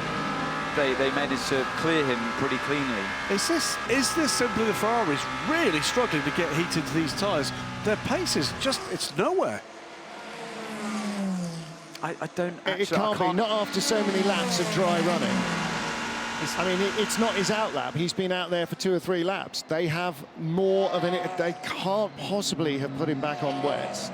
Lapped by the Glickenhaus staying 4th. Well, we saw the slicks go on the front. Team and see if there's any answers coming through. And why are we putting 0 energy? I don't get it. I have no front or rear. It's crazy. And there's no temperature at the moment, no temperature on the tire. That's why we need to push. We need to push for to get the temperature with us. It is tyres, it is temperature in the tyres. The two Ferraris, 50 and 51, are now nose to tail. They are 31st and 33rd in the race. And the hypercars, the rest of the hypercar field, are just wiping the floor with them. Well, the thing is, the Peugeot came out at a very similar time, actually the same time. It did. Didn't they? It was a 94 Peugeot, and it just drove around the outside of both it was the Ferrari and, was it the Cadillac at the time? It was. The 94 Peugeot, by the way, is back up at the 20th position. These two cars are 31st and 33rd. And Buemi in the number 8 Toyota that started on the final row of the grid has just put a lap on the 2 Ferraris. Well, he's just about to put a lap on the 51. He's already lapped the 50. Look, it's quick enough in a straight line. When we had to have a little lift there. Let me put it into context, gentlemen. Since they've come out from that tyre change, the 94 Peugeot has put a minute on those Ferraris. Right. Wow. Buemi's off, a bit too deep into that corner there. He outbraked himself, but I was wondering, because in a straight line, Blomqvist harassing the... See, he's waiting, he's already in hypercar mode, Tom Blomqvist, isn't he? He's already in hypercar mode, having a go where you can. The Ferrari's quick enough in a straight line. Buemi couldn't go by him in a straight line, but then suddenly into the braking area. Is it brakes again with the Ferraris? That was MGU. That was MGU, wasn't it? No, this is what I'm seeing. It's just cornering speed, and the message from the driver as well, saying, why can't I get? It's both axles, front and rear. I've got no grip. And the engineer coming on saying, look, it's just low temperature. You've got to be brave to sort of get over that hurdle, and if you do, then you can, I think Buemi's gone a bit, no, he's just got the grip into Lecombe, but Ferrari, they can't get over that hurdle to get the temperature where they need. And yeah, this is a sign again to the Jota struggling on their slicks as well. Just a quick point here, Tom Blomqvist has passed the van wall for 7th overall and is about to lap the Ferrari. Yeah. It's an incredible first stint from Tom Blomqvist. I mean, it's what you would expect from him. Such a solid driver. And that's an incident there. That's the Vector Sport car. He's lost a wheel. Yeah. That's the debris that we're told about on the exit of turn 5. Gabby Aubrey, 3 wheels on his wagon. That is the end of Vector's race. And I don't think that is a result of no, they have like not stopped, so something has failed, and that will be a safety car. I can't imagine you can rescue the wheel and the car without a safety car. It is yellow at the moment. Let's hear what Gabby Aubrey and the team had to say. Engine seizure, engine seizure. I broke the engine. I'll be looking into it. What is the problem? Engine is broken, engine is broken. I lost all power, it's flipped, and there is something plugging on the right. Okay, it wasn't the engine. No. That doesn't spit wheels off. That was the wheel coming off. That's why he's got no power and no drive. He's putting his foot down, it's not going anywhere because it's only driving one wheel, and the other one, while it might have still been rolling on, the hub might have been rolling on the rim, it was not driving anything. It's come out of the dry peg, so maybe even at the start of the race it wasn't properly seated, but... Getting pretty early, bearing in mind we've had a safety car into the LMP2 fuel window. Tom Blomqvist pits from the lead and is followed in by the rest of the train behind. Rest of the field, so Gabby Aubrey doesn't even make it to the first fuel stop. I'm not quite sure how we're going to rescue the car without a safety car. Eduardo can see everything and is receiving messages from the marshals on site. But yes, it is a whole field LMP2 stop. 10 is still there, by the way, has not moved. So they will be out. We won't see the number 22 United car come in because they came in 3 or 4 laps ago. Now we're going to see how much these cars will also struggle on a greasy track. Full course yellow is going to be coming in about 40 seconds, 45 seconds. So that torpedoes United's number 22 car. Any hopes of gaining ground back? Because these guys, the entire rest of the field, will be under full course yellow on their outlap, which means that the 22 car can't capitalise on having hot tyres. Now then, full course yellow. 10, who in Hypercar 9, is going to stop? 8, 7, 6, 5, 4, 3, 2, 1. Full course yellow. We're under full course yellow. We're intervening in the area of T5. We're intervening in the area of T5. See some drivers pushing it right to the limit there, not coming down to 80 Ks until the moment it gets down to 0, and then trying to use the little bit of seconds of leeway. Lots of drama here in the first 40 minutes at Spa, including a spin for the 22. That was less than ideal from United number 22. Worse than that for Gabriel Aubrey and Vector. Their good form from one of the Prema cars. Is that 9? No. 63 being released right across the nose of a WRT rival. That was Dorian Pan at the wheel. I don't know if that was that the driver change? I don't think so, no. She's still at the wheel of 63, but it's right across the bows of Rui Andrade and David Heinemeier Hansen, who were the next 2 cars. You've driven these cars. There's one wheel missing on that car, and it's driven wheel in tricky conditions. Does he believe he's got a different problem? Oh, no, I think it looks like he could possibly got that car back. No, it loses drive if you lose the wheel. Yeah, I mean, but the engine wouldn't stop. That was, we heard him say something about the engine. He said, I've lost the engine. Yeah. He didn't say I've lost drive, he said I've lost the engine. Yeah, so the engine's broken, I've got no drive, or I've got no power. So he said he's putting his foot down, it's not going up the hill, and nothing's happening. So either the clutch is broken or something. I mean, he's just going, engine's gone. He said engine seizure, didn't he? At the he start? did. And then went on to say engine broken, but... Yeah. But either way, the LMP2 car is not going to accelerate if you lose a rear wheel. Right. No, they don't have a solid diff. So, full course yellow after safety car earlier on. Number 10 Vector being wheeled back out of the way at Redion, and that might be quite a busy parking area before the end of the race. That will be our first retirement. Full course yellow at 13:30. We are removing full course yellow at 13:30. 30 seconds to go, and then It's going to be all about just who gets on the power quickly, and it might well be that this is one of those positional 20 changes we seconds see. to remove full course yellow. The blue car, Roman Dumas for Glickenhaus. This is the battle for fourth. 10, Behind him, Porsche's 9, Michael Christensen 8, and Sebastian 7, Buemi in the 8 Toyota. 6, 5. Who's quickest 4, on the button 3, when we get to 0? 2, Buemi. 1. Full course yellow removed. Boom. Thank you, and the marshal. Glickenhaus has caught napping there. You see, I know how quick you got to be on that reaction, and you're relying in the car on your engineer. They're almost wheel banging down the straight towards turn 5, and it is Christensen that gets past the Glickenhaus. And that all happened because of the slower reaction time, either from engineer or driver in the Glickenhaus. The Porsche was much faster to react. And he's got away. Oh, he's got it too deep. Lock up. Keeps Big it on the island. moment for Michael Christensen. He goes by the ORT by TF Aston Martin of Michael Dynan, the car that was on pole position in GTE Am. That's the Heart of Racing car. That's the Heart of Racing car. Yeah, the Northwest AMR car until this weekend. Piloted by Paul Dall'Anna. On board with Sebastian Buemi. He's looking for a position. Toyota's Sebastian Buemi flashing the lights at the blue Glickenhaus of Roman Dumas. Michael Christensen just ahead in the 6 Porsche, 5 Porsche, making his escape, and this is why Anthony Davidson, as they released the cars from full course yellow, it was Christensen who was first and fastest to react. And look at this, they're trying to get a bit of extra slipstream from each other by getting closer. You get that side draft from the cars. That's an old GT trick, that is. And so yeah, Michael Christensen playing that very well.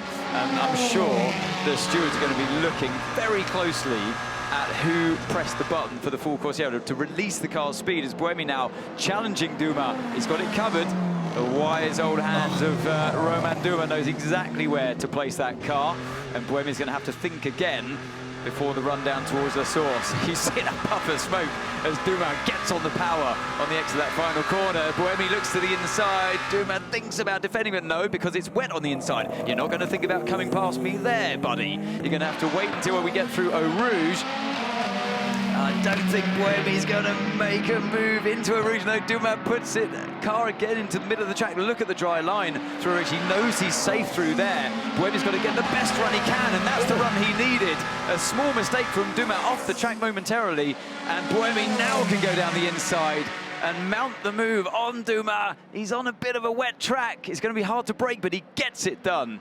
Brilliant stuff from those two drivers. Nice wide dry area there just as you're getting into the braking zone. We already had 2 support races this morning, and that has definitely helped drying that little bit of track up. Roman Dumas slips down a spot. The Glickenhaus now in 6th place with Floyd Van Wall in 7th. 36 into the pits.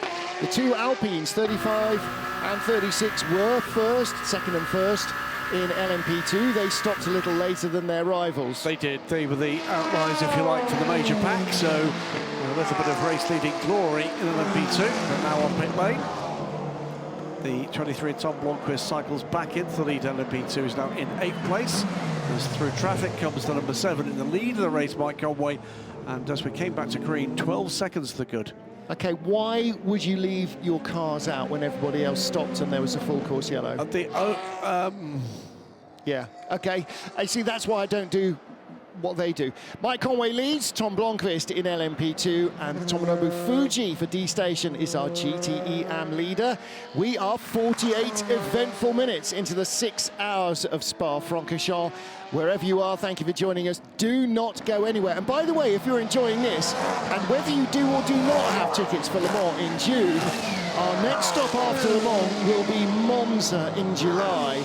If you've been, you'll know how good it can be there. If you've never been, you really ought to treat yourself. And again, your entry ticket will get you the pit lane walkabout and a chance to meet the drivers in the autograph sessions. This is a very, very open paddock, and it's a great place to come and watch racing at the Autodromo Nazionale di Monza. And it will be a festival atmosphere at Monza with the debut in Italy in race trim of the fabulous Ferrari 499Ps. I can't imagine any excitement around that at all. Here we go. Now we've got the Ferraris getting back up to pace, but it's taken time to do it, hasn't it? Unlapping themselves from the Van Wall. This is not for position. This is to get back ahead of the Van Wall and to try and get themselves back onto the lead lap. Yeah, the Van Wall is actually running in P7 in this race. And the lead Ferrari is down in, scrolling.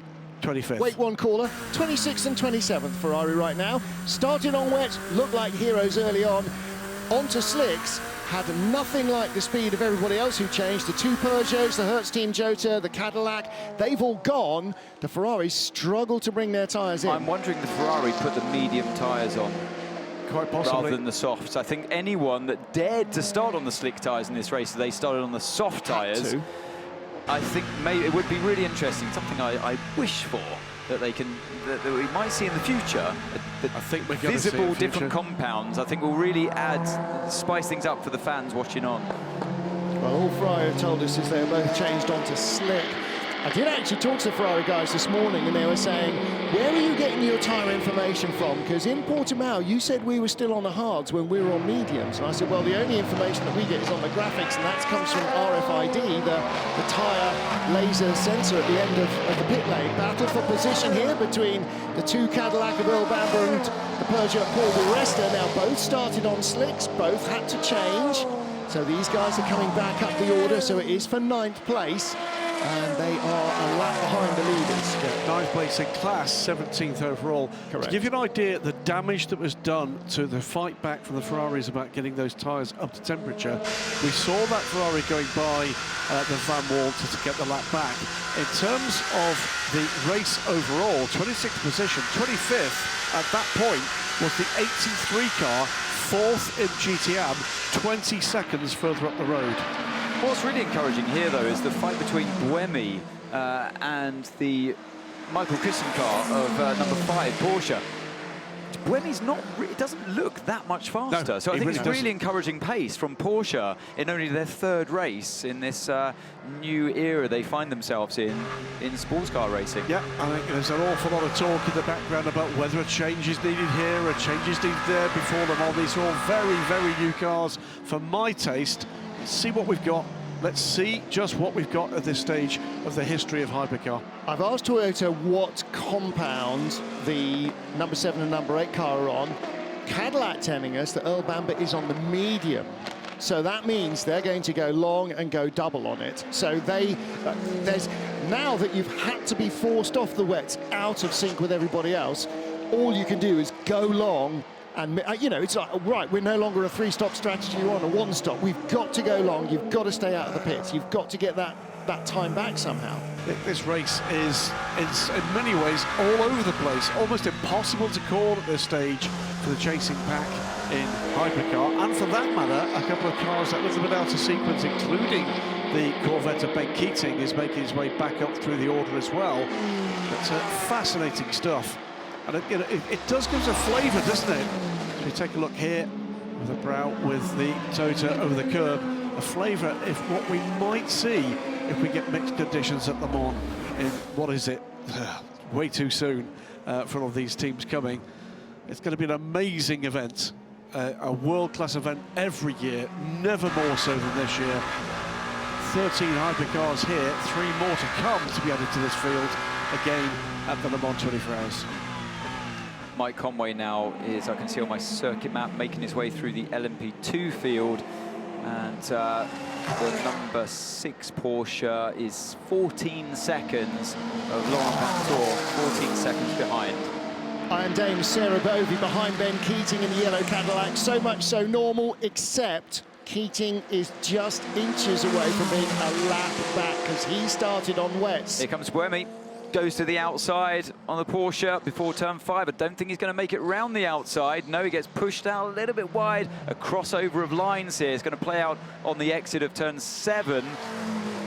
See the way the Porsche is starting to move around at the back again. We saw a lot of that in Portimao. It's a very tail-happy car, it seems. It really is. So I think Christensen just got caught out a little bit here. Lost a bit of momentum in that fight with the GTs, and that allowed a sniff of a chance for Buemi. Well, if the GTs hadn't been there, Buemi was steaming up the outside past him, wasn't he? Yeah, but message from Christensen there. It is not going to be easy to pass us. No. definitely not. That's great to see. They definitely got the straight line speed, haven't they, that they need in that Porsche. But I think Buemi, based on the lap times that Conway's able to achieve at the front, I have seen a couple of 2:06s from Conway, and there's a 2:07 on the board. From Renger van der Zande, I was going to point that out. Yeah, the leader, Mike Conway, doing 2:08. Lawrence Van Toren second, 2:07, 2:067. So 8/10 quicker on that lap for the third place caddy of Renger van der Zande. That's because Conway was in the LMP2 traffic, but a few laps before when he was in FIA, he was also doing 2:06s. So yeah, that seems to be the pace that you need to achieve at the moment. Haven't seen anything faster from the Toyotas, but I'll keep an eye on that. And we can hear from Buemi now in car 8. This guy in the Porsche, completely mad. He's fighting for his life. Completely mad, that guy. Yeah, copy that, mate. Long race. Christensen ahead. Completely crazy, this guy. Yeah, copy that, mate. It's called motor racing. Get on if with you're it. that much quicker, go past it. Get on with it. Sorry, get on with it. There's still a third of their stint left, though, in this battle. You know, Christian's fighting for his life. No, he's not. I think that's the way the GT drivers are used to fighting, in all honesty. I think, you know, it's tooth and nail the entire race in GT Pro, which he has come from. For all his career in Toyota, Buemi's not used to have to fight anybody except for his own teammate. My answer to that would be, welcome to the rest of your career. Yeah. He should have been where Neil Jarni was a couple of years ago in the GT cars. Then he'd know all about it. Meanwhile, speaking of fight for your life, now unlapping themselves from the Glickenhaus come the Ferraris. The Ferraris are still not in the top 20 overall. They're not in the points either in Hypercar. They are That's a risky move. Oh, sorry, Graham. I know that corner very well. That's a risky move, and I think anyone else that wasn't as experienced as Roman Dumas would have just turned in. Yeah, you think Michael Christensen's going to be tricky to overtake? Ladies and gentlemen, Roman Dumas. Yeah. He did the right thing there, though. He saw that bright red Ferrari in his rear and just took avoiding action. I know there were many other drivers would have just carried on turning in there, and it would have been a nose goal on that Ferrari. Yeah, Ferrari are double stinting on mediums. So again, like Earl Bamber, they're now backed into a hole. They've got to go long. Point was going to make just as that double overtake started to happen is outside of traffic. The Ferraris are now on race leading pace. They're into the 206s, 207s as well. So beginning to leapfrog rapidly up the order. They lost pace very quickly in Sebring, but they had pole position pace in qualifying. They had pole position pace in qualifying and much better consistency in Portimao. It's starting to look like a much better run or understood car now. Blue flags waving because there's a very slow Alpine and an even slower 54 car, but actually the Alpine LMP2 car was going very slowly there. Through goes Christensen. And when we get held up again, the Ferrari is looking like, now that we're seeing another slight frailty, is that they are having trouble switching on their tyre, that the others are not. They are catching this group to unlap themselves. But yeah, Nick Nielsen is in the car 50 is just under 206.6 lap time, so they're fully on the pace now. It's just taken them eternity to get there. If we get the long shot down the Kemmel Straight, you'll see the Ferraris closing on this pair. I've just seen out a commentary box window that Bovey has just put a lap into La Source on Ben Keating's Corvette. Wow. Yeah. Wow. Tyre choice absolutely was everything at the start of this race. It says fortune favours the brave. It really did. It did, didn't it? Such a gamble, a real tough decision, but one I think Toyota played very well. It brave to get right, and to do that with both cars as well. Exactly. Well, with number 8, you had nothing to lose almost, but with number 7 on pole position, you almost wanted to go conservative. Yeah. It could have gone horribly, horribly wrong. They could be a lap behind by now. If it had rained, I mean, really properly rained and made the circuit wet, then suddenly the Ferraris would be looking like heroes. 1-2, thumbs up all round. It's not the way it works, but we still have 5 hours of racing here to go. Let's hear from Toyota. Keep your head down and drive. The race is still long. You don't see anything on the data. Yeah, I'm doing 3 hours of testing to get under steer like this, but okay, yeah, fine. He's getting himself in a little bit of his knee. But look at this fight. This is great stuff. Dorian Powell on the inside of the WRT car, side by side, almost mirror to mirror.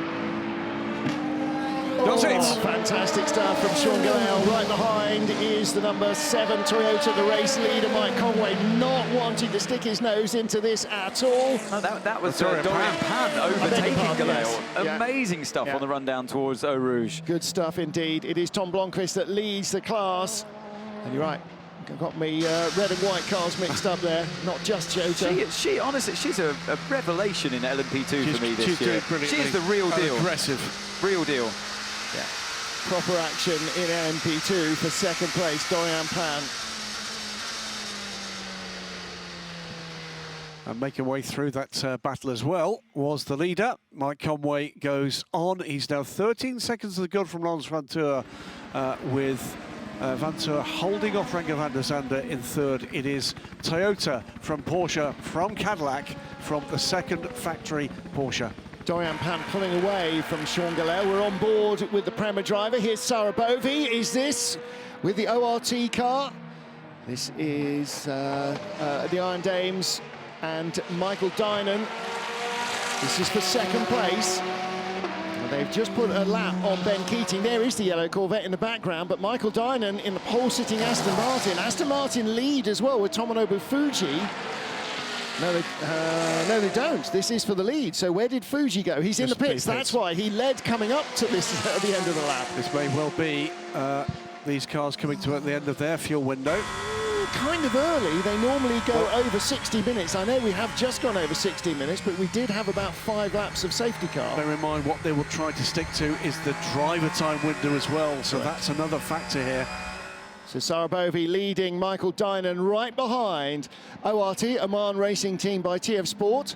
Ahmed El Harty has been coming here, he was saying, since 2010 and loves this track, and boy, it showed in qualifying yesterday. Well, it's the interesting dynamic with the bronze driver being the more experienced here at Spa. Michael Dynan is the silver in this team, so it's bronze driver Sarah Bovey against silver-rated driver Michael Dynan, with the pole-setting bronze of Ahmed El Harty still to come in the ORT car. Sarah Bovey, of course, has got a second a lap purely from being Belgian. That's the law. I don't make the rules, I just read them out. So she is clinging on. And again, is Michael Dynan on the game? Oh, but she is driving for her life. No, he's just racing. I'm not sure if anything happened through Prawn there for Sarah Bovey, but it's allowed the Aston to catch right back up in the middle of the middle sector. When it's not your day, it's not your day. Her teammate Claudio Schiavone spun and brought out our first safety car. He's now also being reported to the stewards for his driving during the full course yellow. Yeah. Another intriguing battle. Does strike me, gentlemen, we've got great battles. We've seen a battle just a few moments ago in LMP2. We've got a great battle developing here in GTE Am. But maybe for the first time in this emerging hypercar era, we've seen great battles in hypercar developing as everybody gets their head around the package they've got. That gap has stayed the same. Speaking of that battle, I know it's over 10 seconds, but it's still 14 seconds between Conway and the number 6 Porsche of Vantour behind. So I think maybe just a tyre warm-up issue, perhaps, for the Porsche compared to Conway when the safety car came in. But it's hovered around that 14 seconds now for quite some time. Yeah, I think there's a problem, by the way, for the number 35 Alpine. That was one of the last two pits in that cycle, and is back on pit lane. Re-emerges there with the hands of Andrew Negrão taking over Memo Rojas. Sarah Bovey continues to lead in GTE Am from Michael Dynan. We have had a few pit callers. The race leader Tomonobu Fuji in the 777D station racing has been in and out. He's not given this up, has he, Michael Dynan? This is great stuff. No, he really hasn't. And the rest of the GTE Am field should be heading into pit lane relatively soon. At the moment, only D station have taken on fuel. We've had a number of drivers' laps deleted for track limits. Now, that's something new this year, that we're seeing track lap times deleted. Is that because the driver's fastest 20 laps from the race will be used as part of the assessment of their grading? And if you have exceeded track limits, you are faster than you should have been, so they're deleting some outlying laps. It doesn't mean that the car has lost a lap, it just means that that specific driver's lap time has been deleted, and that's the only real reason I can think of that. You know, you'll get a warning and it will be totted up against you, and you only have 5 track limits exceeding moments in your entire race as a driver before you start to pick up penalties. Yeah, it's not the car that gets the penalty, it's the individual driver, and it's for the entire race now. That's a new rule for this year. It used to be per stint, and it would get eradicated or set back to 0 for the next time you got back in the car. Well, that's not the case. So both the front runners in GT Am into the pit lane. Now then, both Toyotas being investigated by the stewards. Mike Conway for something, and Sebastian Buemi for driving standards at turn 18 or 19. It was no further action on the 7. We saw that just a little earlier, but you're right. They'll be looking and listening. You know, you're talking about this track limits thing. We've heard a lot about virtual fuel tanks and the energy use. It's sort of a virtual whiteboard, isn't it? The kind of the tally board for each of these drivers. Keep an eye on that, because we will see that playing a part. Lewis Perez Compact took the lead. You saw the 83 Ferrari cycle through to the top of the pile. The Richard Mille car has not had much in terms of good luck this year. Maybe this is the race where it all turns around for them. Our Hypercar field very split. The number 3 Cadillac in 3rd place will pit on lap 27 next time around. This time around, in fact, they will take medium tyres for a double stint, and there is light rain reported on the track. Yeah, Cadillac number 3 on pit lane, the hands of Renger van der Zande from 3rd, and won't be the last, I feel.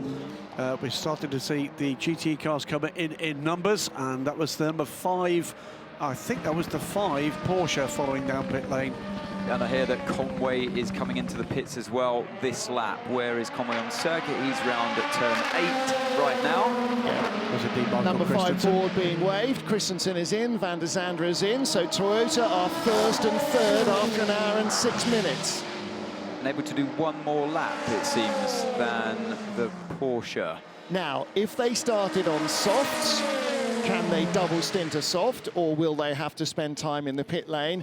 That is the medium tyre on the number 3 Cadillac, has not changed. Today, no tyre change here either. Today you want to double stint or take your tyres as far as you possibly can, because you want to avoid every new set going on. Is this the car getting moved back just into position? Yeah, it needed the dollies, it was just in at an angle. You want to avoid going on to a new tyre as Dumas getting out. So you might even see today, actually, drivers getting out or doing the driver swap, leaving the tyres on, because you'll gain so much more time by them being hot rather than being having a little bit more juice in them. Esteban Guerrieri takes over. Now, what you might see is he might do a double stint driving, and in the second stint, when he's used to the tyre, then they'll put a fresh one, because you can't not put fresh ones in. Conway pits from the lead. Yeah, 16 seconds to the good as he comes down pit lane ahead of Lance Vanteur.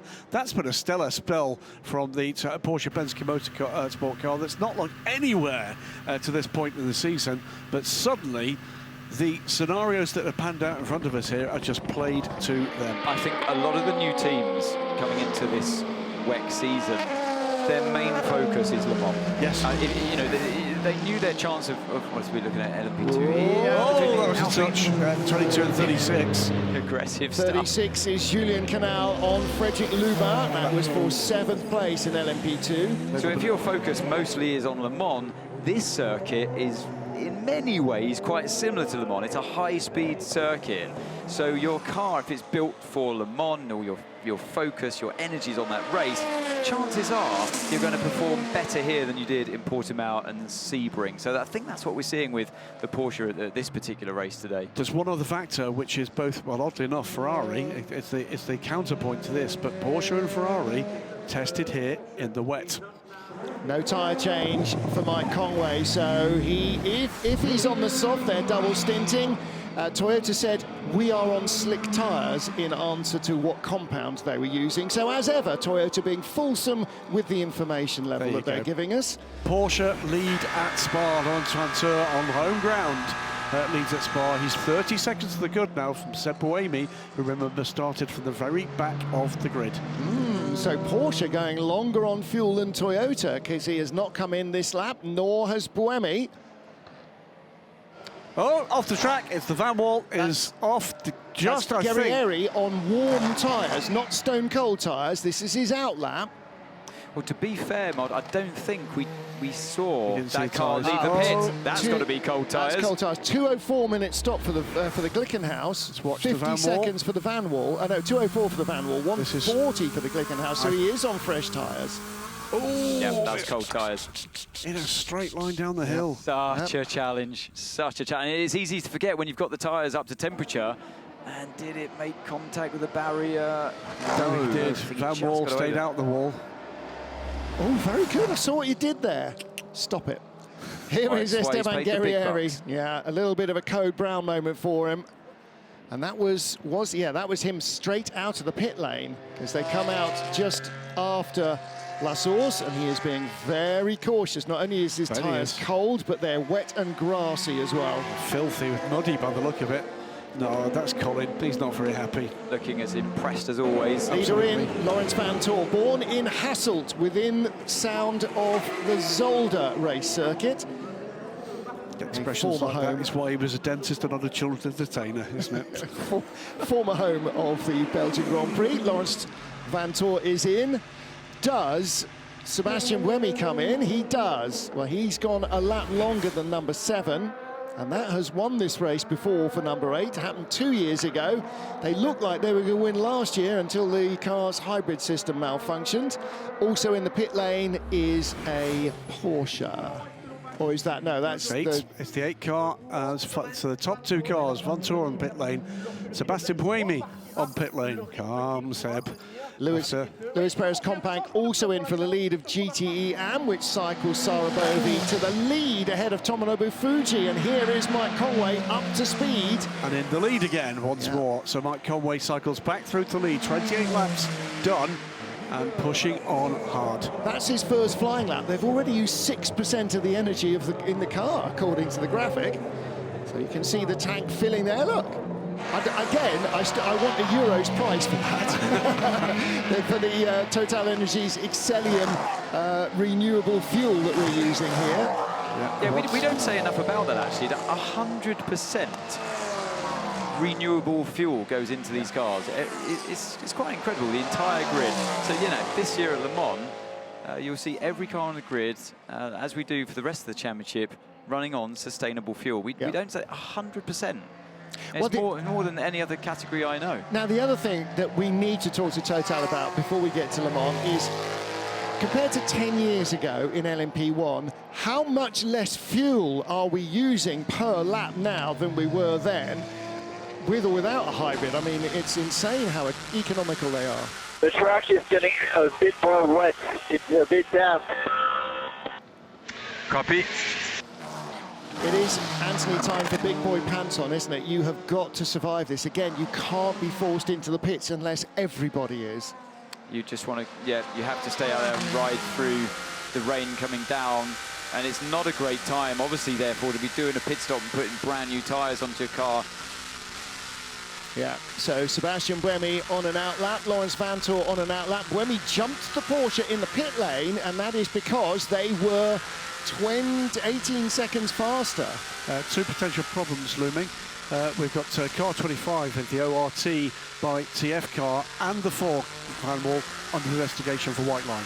And our Eurosport viewers can stay with us on Discovery Player or rejoin us later.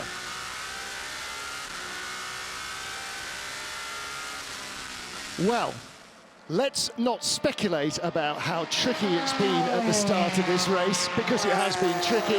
Let's get it straight from the horse's mouth. Louise Beckett is at Glickenhaus with Romain Dumas.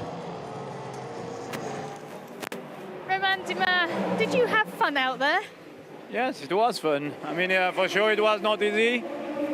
I mean, half of the field were in rain towers, half on slick. This side slick for our car, for sure. It's not the easiest to manage, but at the end it was cool. I mean, very nice. You know, we have to take some risk for sure on the tower side if you want to beat the others. But yeah, now we will see with the weather if it's drizzling again. The problem is really for our car too. The first 3-4 laps that we are losing a lot. I mean, you saw just Dillman, we are a little bit at the same, let's say, page.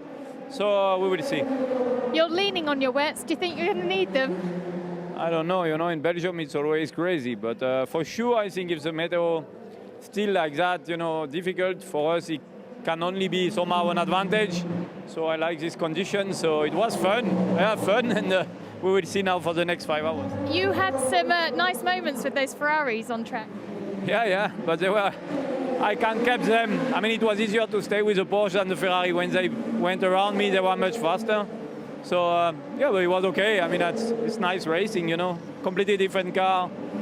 And also in terms of tires, I guess they were on a harder compound than we were at the time. So yeah, but it's interesting. Thank you. Yeah, one of the greatest all-round drivers of our generation, Romain Dumas, not just in sports cars, where he's got a glittering career underway, not behind him, but also off-road, hill climbing, electric vehicles, and the fastest van driver in the world. But also World Rally Championship driver. Absolutely. Done a number of World Rallies in a rear-drive Porsche, because, you know, because sometimes life just isn't enough fun. Battle for 10th place in Hypercar. Hertz Team Jota ahead of the 51 AF Corsa Ferrari. Both of these cars started the race on wets. Hearing from the Corvette team, by the way, that it is drizzling for the entire lap, and the onboard showing that most rain is coming down at the end of the lap as you come up from Stavelot, climbing the hill up through Blanchimont, and then again, where it so often is, at the hairpin at La Source and down towards Eau Rouge. Yeah, the lap time's just dropping off a second or 2 or 3 at the moment as the grip sort of goes away.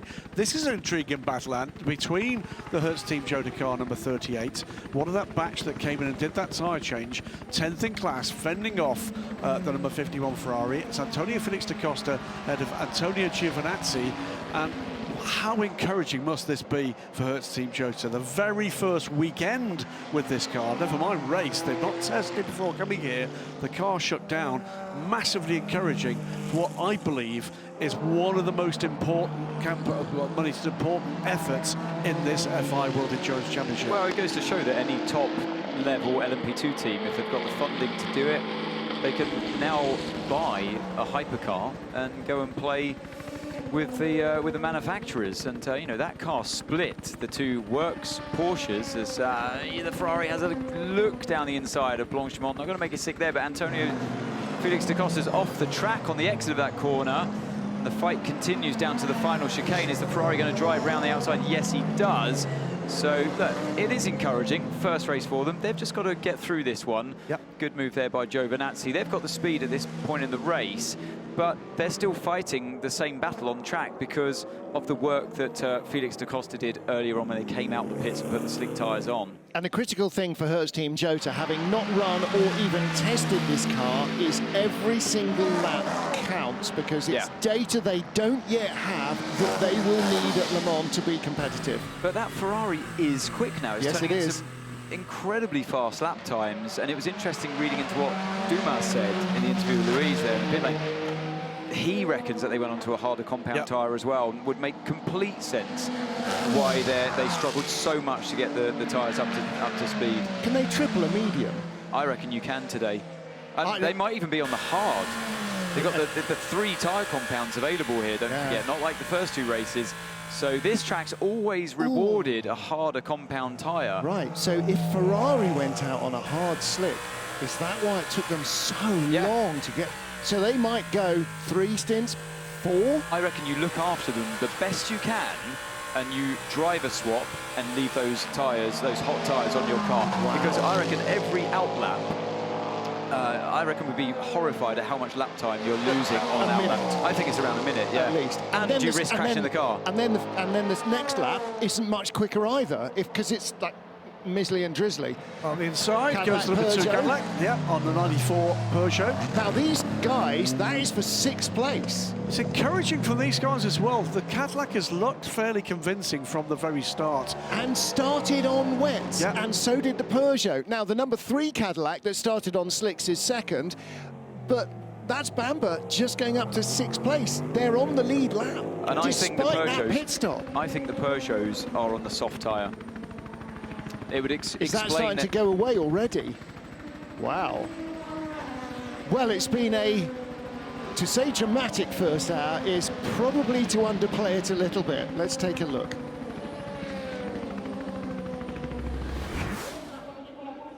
Spa-Francorchamps, a sea of humanity ready for the start of race 3 of the FIA World Endurance Championship. Not just teams on the grid, but huge numbers of fans turning out here. In all the years we've come here with the FIA World Endurance Championship, 2 years ago there was no one. Last year a few hundred fans were allowed in. This is a record crowd, of that there can be little doubt. 3 formation laps as a damp track faced the drivers. Mike Conway starting from pole position on slicks, getting mugged by the blue-nosed Cadillac and the 2 Ferraris who started on wets. Jota Team Porsche and both of the Peugeots also started on wets, and they all cantered away on the damp track right at the start as Conway struggled to find traction on the dry weather tyres of the Toyota. But it wasn't to last long. Within a few minutes, Claudio Schiavone had looped his car into the gravel and the safety car was out. The runners away had been caught. Ben Keating had started on wets as well. Tomonobu Fuji in the Aston Martin on slicks. And before 15 minutes had been run, it was clear that the wet was no longer the tyre to have. Keating was tumbling down the order, having led at the start. And so too were our slick shod runners. And when they were forced to stop to go, so too our wet shod runners, when they were forced to go onto slicks, they too lost more ground. So those who had braved out the initial drizzle, including the Porsche number 6 and the number 7 Toyota of Mike Conway, fought their way back to the front of the field.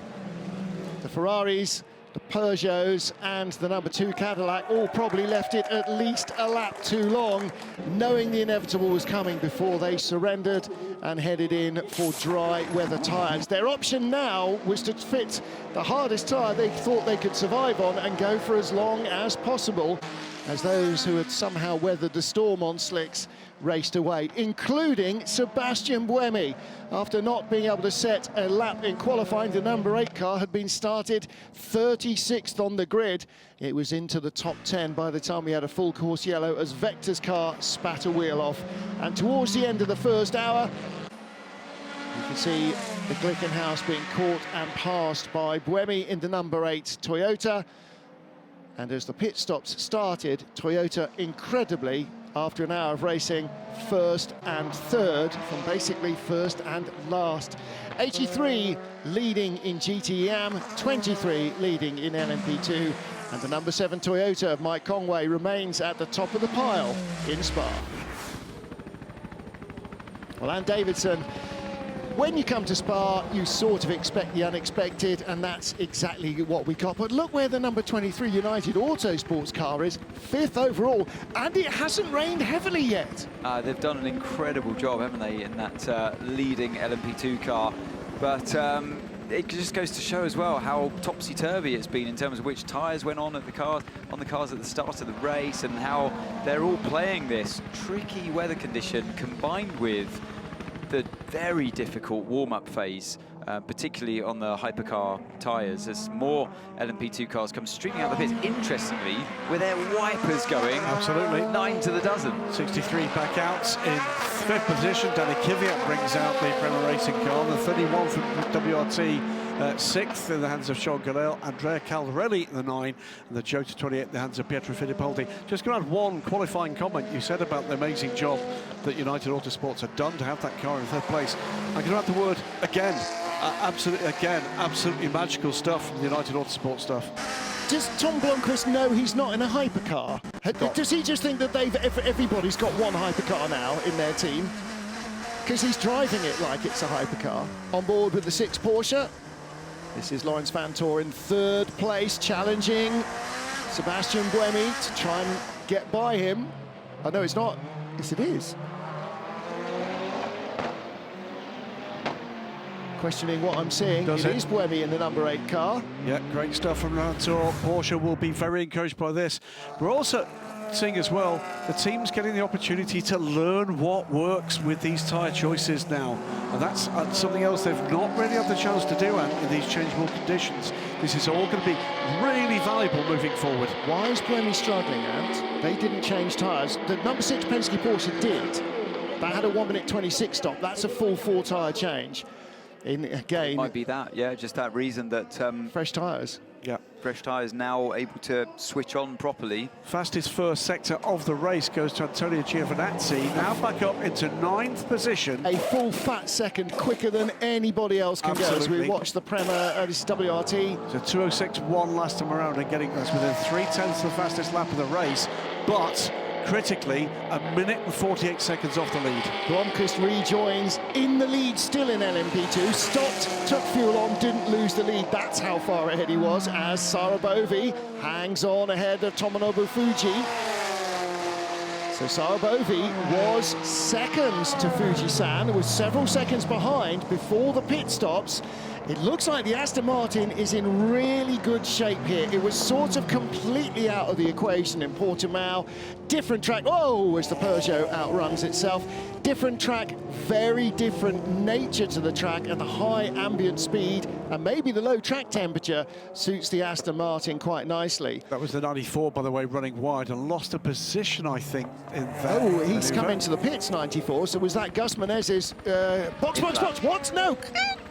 Yeah, no, genuinely, had they lost where he was in terms of coming in and just the call came late? Great tracking shot here. Watch the pace of the two GT cars up.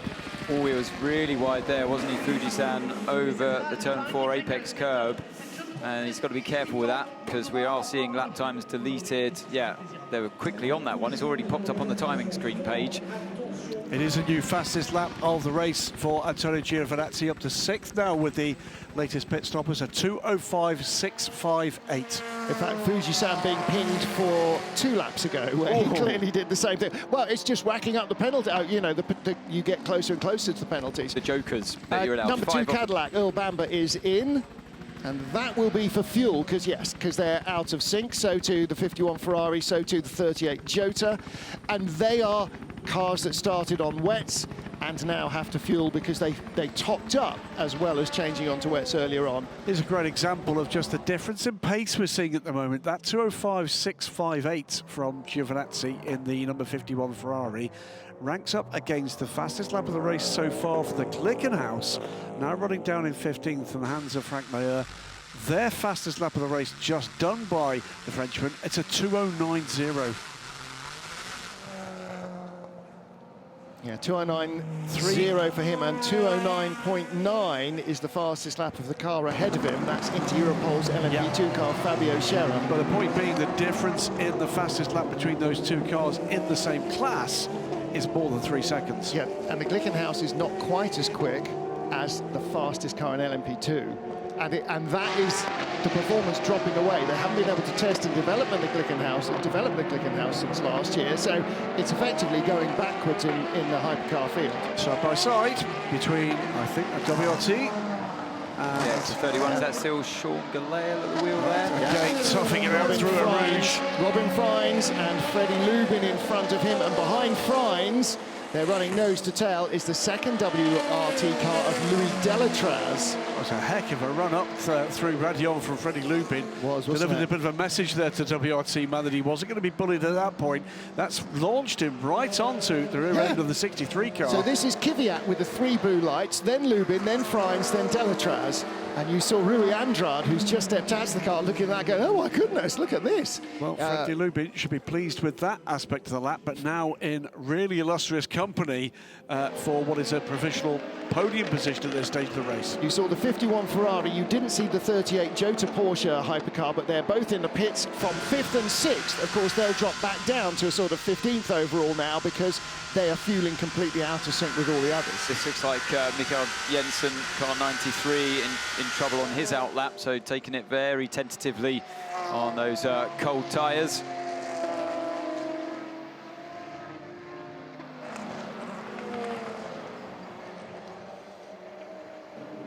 You can see on cold tyres on an outlap, the hypercar being in the way of the GT car of Christian Ried. There's Jean-Eric Verne watching.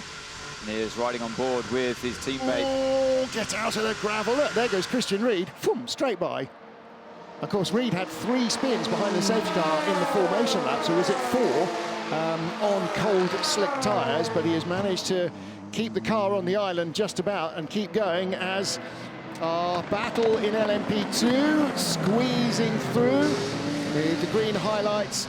That is the third place car of Danny Kvyat with Freddie Lubin in the dark blue of United Autosports, and then Robin Frijns and Louis Delatraz. Giving Robin Frijns a chance. He's on the outside line here. That is the racing line. Going to go round the outside because Lubin was boxed in by the Corvette.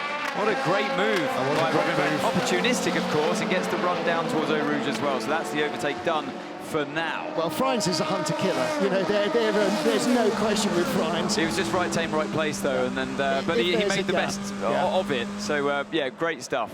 If there's a gap, he's going for it. If there's half a gap, he's going for it. That's how he won Le Mans. That's how he won Le Mans with a disabled car, with Tom Blomqvist coming at him at 8 seconds a lap a couple of years ago. Side by side, that was the Jota car, wasn't it? Looking for the way around the outside, the number 9 Prema car.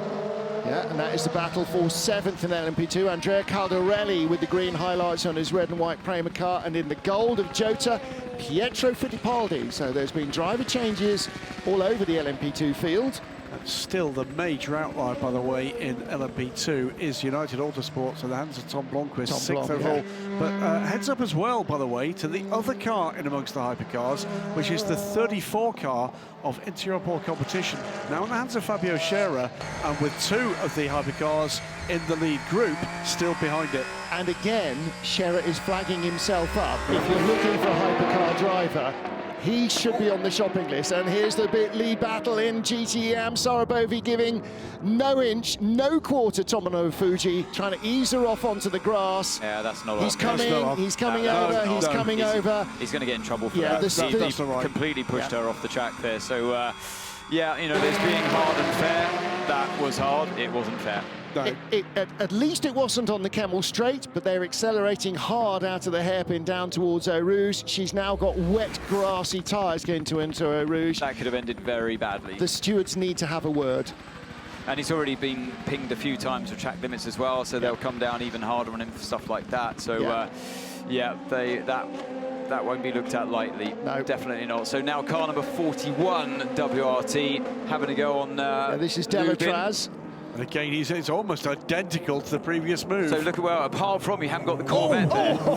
Touch from behind from the Prema car. So he crossed the line that time. So not the outside, couldn't carry the speed, but he crossed the line to appear on the inside for the exit of the corner. So that's, as we call the switchback, got the job done there. So the difference was that time around, there's no GT in front. Here comes Caldarelli, and look at the gold car coming up behind. Is that the Jota car, or is that their hypercar? No, that's Fittipaldi. So Caldarelli and Fittipaldi steaming up behind Freddie Lubin. Fittipaldi's got a great 2 in the gold Jota car. The problem is at the top end there, you get into the rev limiter, so then you're going nowhere. Like we saw in Portimao, they're just bouncing off the rev limiter, and the cars don't accelerate any further. How can you not set the limiter to allow you to have a couple hundred extra RPM? Because that's the main passing up the Kemmel Straight. Because that's what the rule book says you can do. It's a rev limited formula. Well, you've got 2 different set of gear ratios. You've got Le Mans ratios, and you've got the rest of the championships, so the sprint ratios as they call them, and they'll be using the sprint ratios here at Spa. Look at Fittipaldi, got such a good run through Eau Rouge. He had clear air, of course, so a fraction more grip on his car. So Buemi's back in this fight again with the Porsche that overtook him a few laps ago, we think. That he spent the entire first thing going, but he is driving like a madman, get him out of my way. No, we can't do that, he's not our guy. No, but that was Michael Christensen. Now he's up with Laurent Vanthoor in the number 6 Porsche. It's going to be much the same, because Vanthoor's not going to roll over and have his tummy tickled either, is he? No way. So, yeah, Buemi's he's slowly working his way through to it, but I'm sure, I'd like to see what happened earlier on, when I'm sure the number 6, I'm sure Vanthoor overtook him. No, he did. He went up the inside, out to the bus stop. He definitely did. Out-dragged him to turn 1. But Buemi's got the pace back again, and on the attack. Least surprising notice on the screens of the afternoon. The Jota's made its way past the Prema. Yeah, good work by Fittipaldi. That will have been up into the bus stop. This group that was 3, 4, 5 cars long is now just getting a bit stretched out. The 85 and this 777 after that pretty dangerous side-to-side stuff down at this point of the track under investigation. But Friends is on the move. He's flying, and he's now catching the other Prema, the 63 car of Danny Kvyat. Well, I think there's no doubt that Robin Friends will be a BMW factory driver in Hypercar next year. Prema whatever, Danny Kvyat will be a Lamborghini Hypercar driver next year. I mean, these two guys, and actually you've got to say there's probably another half dozen LMP2 drivers will be, like the Jota guys, racing Hypercars next year. And Vincent Voss, the team manager of WRT, is probably quite relieved that one of their cars is much faster than the other at this stage, the 31 and the 41. Because there was a bit of a feud, wasn't there? If you've not seen it, it's a drive-through penalty, by the way, we'll see in a moment for car 25. That's the ORT by TF car. It won't be the last. There are others under investigation for this, for crossing white line to pit exit. What Amber's describing there, fulsomely displayed in the WC Full Access show from Portimao. Remember, we'll be doing exactly the same here, about 10 days or so, I think, after this race here at Spa-Francorchamps. And find it on YouTube. Is it only on YouTube? It's only on YouTube, but bearing in mind the dramas we've seen and heard in the first, hour and a half of this race, quite apart from what we've still got to see, that's one to watch out for, the premiere on YouTube in about 10 days' time. But that behind-the-scenes stuff from Portimao, oh yeah, what was it, 5 or 6 days after the race, the Full Access came out, and we could hear that argument, the debate between Robin Friends, very het-up Robin Friends, against Louis Delatraz. Yeah, great stuff, great behind-the-scenes action. Friends saying, I followed you for 10 laps, lifting and coasting, saving fuel, saving tyres. You spend 1 lap behind me on your radio, 1 lap. And he goes, no, listen to the radio, I didn't say anything. And then out from the crowd, just this face appears with the cloth cap. Schoolmaster Vincent Voss wagging his finger about not just the debate, but the fact there's a camera there. Microphone above great stuff. Great lap just that time around from Loic Duval in the Peugeot, 2:05.992, including the fastest middle sector of the race. That car, number 94, 11th in Hypercar, 13th overall. Sector 2 is the downforce sector here. It's not the flat-out run up the hill that we're on now. It's not the flat-out run back up the hill to the pit lane. You could just hear the limiter kicking in. That's why I went quiet there. It's just a soft limit. It's just stopping it revving anymore. And unfortunately, the wind direction isn't in their favour today. So if you've got a bit of a tailwind, it blows the car a bit faster, and you get, obviously into the rev limiter earlier on the straight than if it was a big headwind. Well, let's hear what the Prema team have to say. Danny Kvyat is in 3rd place. This guy behind me has got so much pace, I cannot follow the fuel beat. That is right. Friends is on same strategy as us. There you see Pietro Fittipaldi going by Frederick Lubin. Yeah, that's a little clip that Robin Friends will be putting on his CV. Well, yeah, if Friends is on the same strategy as Kvyat, then that's a genuine speed difference between the two cars. We picked up on it earlier on, and now this is the Ferrari battle with the number 3. That's the Caddy. Cadillac, the Ferraris are a lap behind, Correct. but look at the pace they've got. And by the way, the Aston Martin you just saw coming out. Oh, the Cadillac, there's a big one in the Rouge, big one. Safety car will be out because that is not going to be tidied up in a hurry. That is the number 3 Cadillac of Renger van der Zande from 2nd place. Was the proximity of the Ferrari taking a bit of air off the back of the car? No. Big shunts. Under the big Safety grandstand, immediately. no question at all. Now, how far into his stint was van der Zande? Do we know? Was he on an outlap? No. No, definitely not. No. That is their brand new car. That is Renger van der Zande from 2nd place with Cadillac. Started on slicks, braved it out. Well, I don't care about their brand new car right now. I care about the driver. And there is movement, and he's getting out of the car. Thank goodness. Yep. That was a huge shunt. Safety car is on track. Part of what's happened as they built that new grandstand, you can see the earthworks in front of it. They have taken a big earth bank away there to leave more runoff area. He's annoyed at himself. He is. Slams the door in frustration. Renger, such an accomplished driver, and he knows he was pushing it. He had the Ferraris closing in, but it wasn't the fight, like we said, as his teammate Bourdais he knows as well. Well, they wanted a result. They needed all the laps. What happened here? Let me have a look. So He's on the right line. Oh, it's just, you know, it's like as the car bottomed in Eau Rouge, and that just sent it. He straddled the curb, didn't he? And as it just bottomed onto the curb. Again. Another look. So it's as the car bottoms out, it just sparks momentarily. Not seeing it from that shot, the damage was already done. It was off the line. Offline, wet curb.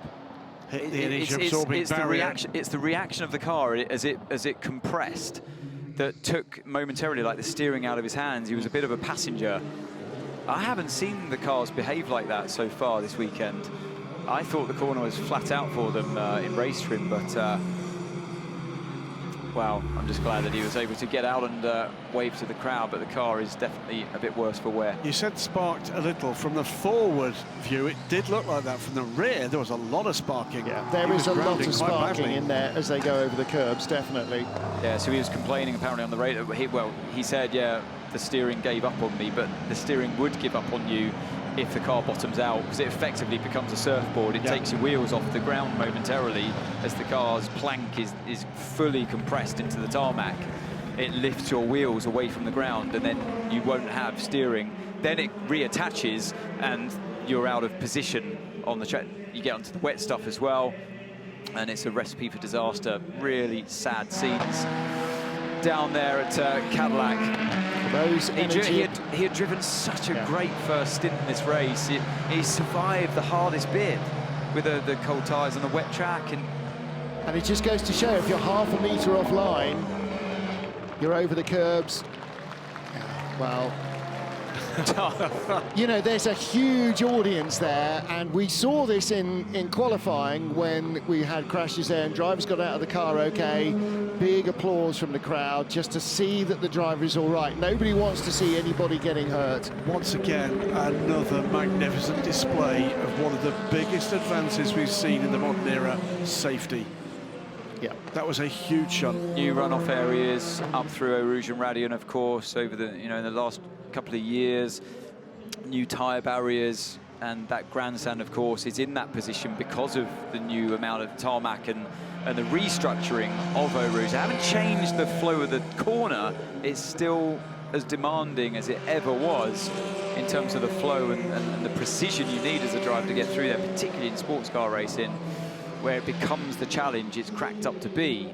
But yeah, it's still, it's going to bite you. But the safety, it is a grade 1 circuit, FIA circuit in terms of safety. So they don't come any safer than this in Spa-Francorchamps. Mike Conway leads the race in Hypercar and overall. Tom Blomqvist, who is currently 6th overall, leads in LMP2. Tomono Fuji back to the top of the pile in GTE Am after easing his rival Sarabovi off onto the grass. They may not deal with that particularly happily.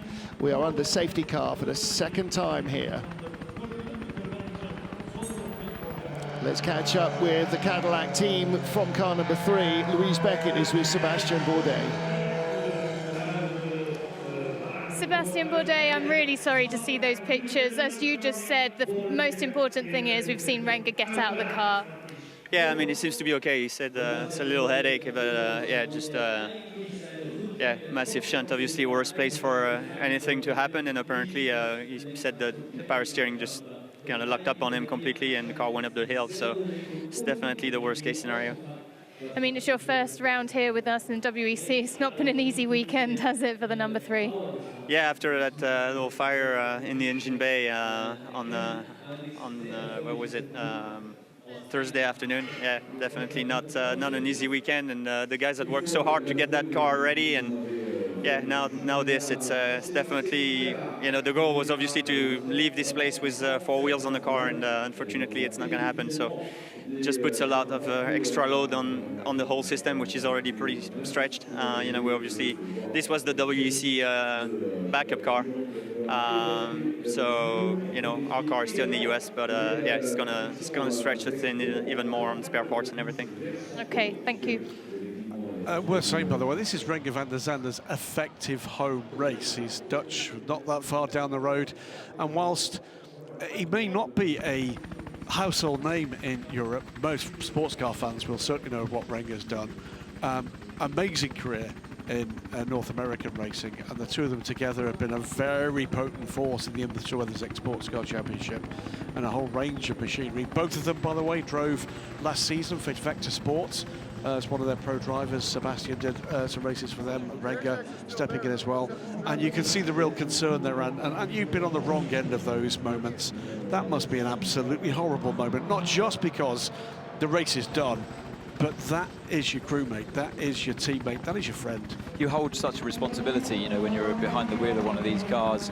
It's very different to that of a single-seater driver, where it's a much more selfish affair as you're driving alone. Of course, you know, you think about your team in moments like that, but your teammates, look, they know it can very easily happen to them as well. I've been there, I've had that happen to me watching on. And there's that moment, yeah, it sparked actually when it had already gone offline. But the compression took the steering momentarily away from him. And, you know, Bourdais as well, he's had moments where he's watched it happen to him. He's had moments where it has happened to him from inside the car. And it's that responsibility you carry with you inside the car. The hopes and dreams of your teammates that share the car with you. And it's, you know, he's going to kick himself from this, of course. Yeah, look, he's friendly to the crowd, they're cheering and because the crowd have shown due respect there. Yeah. They've reacted as we would hope any crowd would in seeing a driver after an accident that violent emerge seemingly unhurt. But the helmet gets thrown into the back of the car, you know, that's the frustration you're going to feel for a good couple of days, maybe even weeks. It lives with you, it's horrible, it eats into you. And you're only as good as your last performance. And he was driving a great race. Yeah. But unfortunately, this is how his race will be remembered. Safety car wave around is beginning. And we've seen a number of GTE Am cars wave through. This safety car may have quite an effect on the GTE Am field. For the likes of drivers like Ben Keating and Sarah Bovey, the bronze-rated drivers who started the race, well, particularly for Ben Keating, because he started on wets and part fueled early on when he changed onto slicks. He was going to be close to his maximum drive time when they get to the next pit window. The safety car laps may just eke out the fuel enough that when he next rolls down pit road, his drive time is done. But for those who started on slicks, they won't necessarily... no, they should quite have got to that. It's massive for Ben Keating because he's got the wave around. Yes. So he's going to pick up effectively a full lap that was lost to have to make that Sir. Do the Ferrari hypercars and the Porsches that are, or the Peugeots that are a lap behind, do they get a wave around as well? Well, let's have a look, shall we? We'll wait to see. Let's catch up with Louise Beckett again because she's busy in the pit lane. She's down at Peugeot. Let's hear from Gustavo Menezes, who started the race. Gustavo Menezes, you brought the 94 Peugeot in. Let's just first of all talk about that incident. That was quite a big one for Renger. Yeah, I mean, first of all, over anything, just happy that Renger is good. He looks all right. Those crashes in Radion, never nice.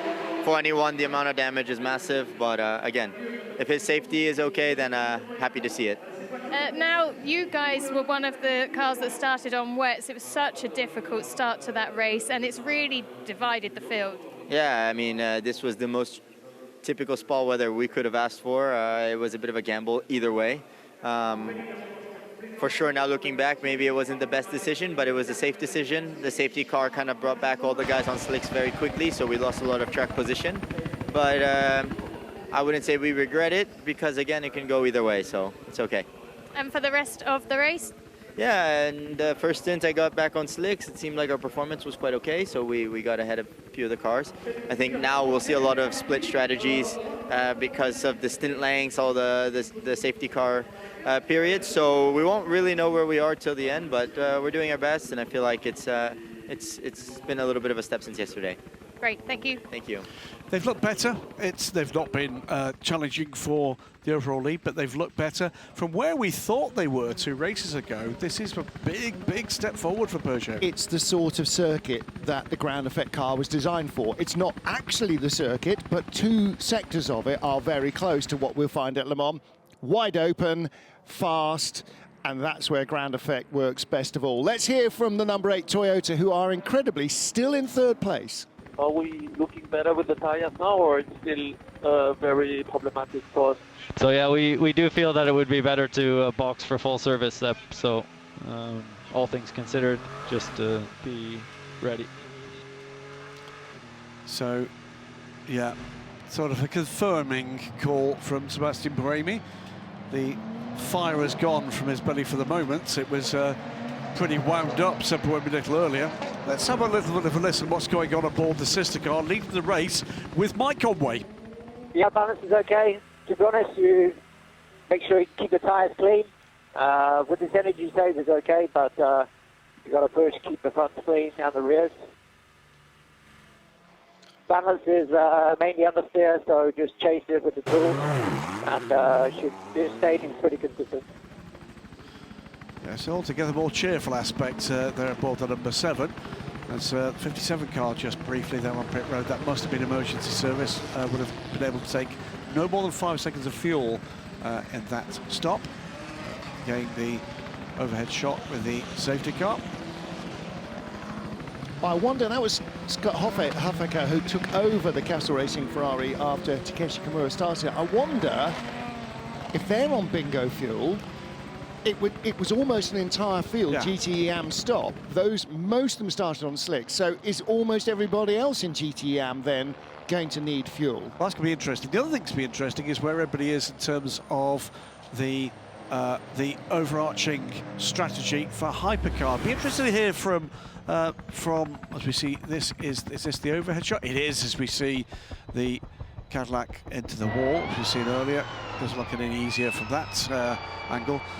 A chance of hearing from Louise what we're doing in terms of temperature. That was a major part of what was happening, guys, after that first enforced tyre change for the teams that called it wrong. Luke, how warm is it out there?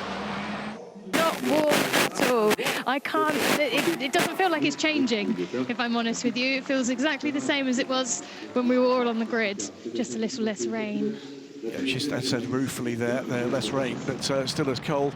Well, at least what the teams that did have to go through that tyre change cycle that perhaps wasn't planned will now know the scale of the challenge they've got and maybe be better informed in terms of the tyre choices they can make. And so they're learning from this. This is a valuable race moving forward in what is a long, long rule set. Oh, absolutely. Look, as well, I think the other part that's changing all the time through this race, we started with a completely green track, don't forget, with the rain. And you can see on that shot, actually, the rubber line just starting to come down more and more. And that's going to give a better opportunity for tyre warm-up and open up the chance to put some new tyres on your car. And I think this is what Buemi has been talking about, nursing those older tyres and look, now I think the track's in a better position that we're going to benefit globally from putting new tyres on rather than just surviving as long as we can on a hot set, but an older set. Well, let's have just one moment to just analyse exactly where that moment is. That's the car that started from the back of the grid, now running 3rd, and behind the safety car is 12 seconds off the lead. You know, they've got a quick car, obviously, with the car rate, but it really has been advantageous for them with the way that the safety cars have fallen at just the right points to bring them back into play with not just the front end of the hypercars, but most importantly, the sister car, the car 7, which is the car they're probably going to be fighting with most for the championship this year. Well, the second thing is, doesn't look there's no wave by for the 2 Ferraris, but their opportunity here is with the field now closely spaced. They are now running the 2 Ferraris in 7th and 8th position, but they're in the train and they're closer to the cars they need to unlap themselves from. Well, the thing is that the safety car, you were asking the question earlier on, you know, will it mean that the Ferraris can, in the hypercar, get a wave by like the Corvette did? Well, no, because it picked up the leader of the hypercar category, and if the leader gets picked up, then you can't have the wave by. So it was all the cars that were ahead of Buemi would have got the wave by on track. Trouble potentially coming the way of this car and the 35 Alpine for creating gaps behind the safety car. Now, that's the second stop. No, that's not, apologies. It's a stop as the pit entry is now open. 35 and 33 wonder if that's why there was a gap. And that's a really beneficial pit stop for the drivers that have just been allowed, now the pit lane entry is open, just been allowed to stop because you're doing it under the safety car. You're going to catch that snake of cars back up. And for Ben Keating's case, or that car, the 33 car, you're back on the lead lap and you're right back where you belong in the back of the snake of cars. But Keating had to stop for fuel and had to stay in because he's not done his minimum drive time. So they had to stop for fuel, and so too presumably did the 35 Alpine, because you don't come down the pit road anyway if you don't want to. So we are ready to go back to green. They only took on 5 seconds of fuel. Of course, if you're running out of fuel, you are allowed that splash. Obviously, you don't want to be running out of fuel, so it's within the regulations. You're allowed to come in for a splash of only 5 seconds. They'll be coming back in again. We saw this happen in Sebring, of course. So that will be a second pit stop more than any of their rivals for the 33 Corvette. But if he can catch the train, and it looks like he just about can, it's almost a free stop for him. It gets him within the window of his driver time. It could just be there. Again, the same with the 98 and the 57. We'll wait and see what the stewards decide about some shenanigans at the back of the GT Am field under this safety car. Safety car is in. Mike Conway races away. We will go green at the line. The car behind him, the number 2 Cadillac of Earl Bamber, is in 5th place, but a lap behind. Only 4 cars remain on the lead lap. The number 6 Penske Porsche in 2nd. The number 8 Toyota, incredibly, from the last but one spot on the grid, is 3rd and is on the lead lap. So both Toyotas, both Porsches are on the lead lap, and it is a whole field stop for LMP2 again, is it? It's the Hypercars that come, because the Ferraris at the front of the train, the leader's bitted. Must have done. Oh, and the Porsche number 6 just been tagged on the rear there by the Aston Martin. Through goes Buemi. I wonder if that's done any damage to car 6. Buemi trying to come down through here. It's the 54 Ferrari of Thomas Floor that is in the meat in the sandwich. I apologise, I misread that. The 7th car, it's got an absolutely astonishing restart. It is because it's got the GTM cars between. Here comes Buemi, he's in the slipstream, and he goes to the inside, but it's protected, guarded heavily there by Vantor. This is for 2nd place in the race, by the way. The Ferraris are a lap behind the leader. Just trying to look at the rear end of that Porsche. Has it sustained any damage from that tap from the, or more than a tap from the Aston Martin? Don't forget how long it took the Ferraris to get their tyres back in the operating window they needed when they had changed them, when it had gone back from safety car previously. They really struggled for half a dozen laps and they'll more. have to be careful here because they will be getting the blue flags, which you have to respect, of course. You're going to have to let him by, which he does. So then they're suffering with the restart, aren't they? The tyre temps affecting Ferrari way more. And Buemi just gets by. Does he know? Oh, he has a bit of a wobble there as he gets on the curb around the second part of Pouhon. Because the Toyota's got nothing in a straight line more than the Ferrari. No. The Ferrari is equally as fast. It's just not bringing its tyres in, and that might be good news for tyre life at Le Mans. And look at that hit from the Aston Martin. That's what sent the Porsche momentarily sideways. Yeah, that's a TF Sport Aston we'll on see the it left. here. Michael Dynan. Yeah, that's quite a nerf, wasn't it? Doesn't need to be. Only the tiniest of touches when you're starting to rotate the car just adds to that rotation. He did well to hang on to that one. Didn't he? Buemi still hasn't passed the Ferrari of Nielsen, who's been complaining that, he's feeling some vibration, maybe some oscillations behind the wheel of that car. By the way, in front of them on the road, just out of shot, is the 23 United Autosports car of Tom Blomqvist. They're not catching him. Yeah. They're not catching him. The other one to watch, by the way, is the second car on the road behind the 7. When we get that shot, you'll see the blue-fronted Cadillac and the Hansville Bamba. He is running 5th and is just a lap down, but is sticking with the leader in an attempt to get back onto the lead lap. This is going to be difficult to see that because you've got the car coming out of the pits. I think it was the car guy. Look at the traffic jam it's caused up through Eau Rouge, and the white flags were waving. That's given a chance for 31. Robin Freins to go around the outside. That's taken 2 positions on the road. That's Robin Freins going by 2 hypercars, 4 position in that gaggle. Proper hunter killer. Goes by the Peugeot of Loic Duval, goes by the Glickenhaus of Frank Mayer. Duval also goes by Mayer. There's the grey Peugeot. But Robin Freins taking no prisoners, steaming through Eau Rouge and carrying that momentum up the hill. And is ahead of the car he was fighting earlier on of Fiat. It's just gone by the Jota Porsche as well. He's flying. Drive-through penalty for the number 4 and number 36 car for crossing the white line of pit exit. Number 4 is the Van Wall, and 36 is the Alpine of Charmy Lacey. Look how busy it's getting here. It's like the M25 into Pouhon. Touch again between the WRT car and the car in front of it, the Porsche. That Porsche must be feeling a little bit hard done by. That's the second touch that number 6 car has had in 2 laps. There's Pietro Fittipaldi with the gold of the Jota car ahead of Andrea Caldarelli, and right behind the car of Louis Delatraz. So that is behind the Peugeot there as Mikkel Jensen goes through in the Peugeot. Is Louis Delatraz, and then Frank and Pietro Fittipaldi and Andrea Caldarelli. And Fittipaldi is the man on the move here. He's got more get up and go. Yeah, in the slipstream of the WRT on the run-up through Blanchemont. Well, we know Louis Delatraz is no slouch. This is a really good restart from Pietro Fittipaldi. Didn't quite have enough to get onto terms into the bus stop, but he left Andrea Caldarelli a little bit behind him. And by the way, with 2 hours up in about 5 seconds, Ben Keating has now completed his drive time, and Nico Ferroni is aboard the car. Yeah, and there will be a driver change for the number 2 Cadillac. Earl Bamber will get out and hand over to Alex Lynn when they pit next time around. This is for track position, the hypercars of Jota, followed by the 94 Peugeot. They've left the Glickenhaus of Frank Mayer trailing behind them. This is for 8th place in hypercar. Not 8th place overall, because I think no, it's not. Da Costa versus Loic Duval, 2 very experienced drivers.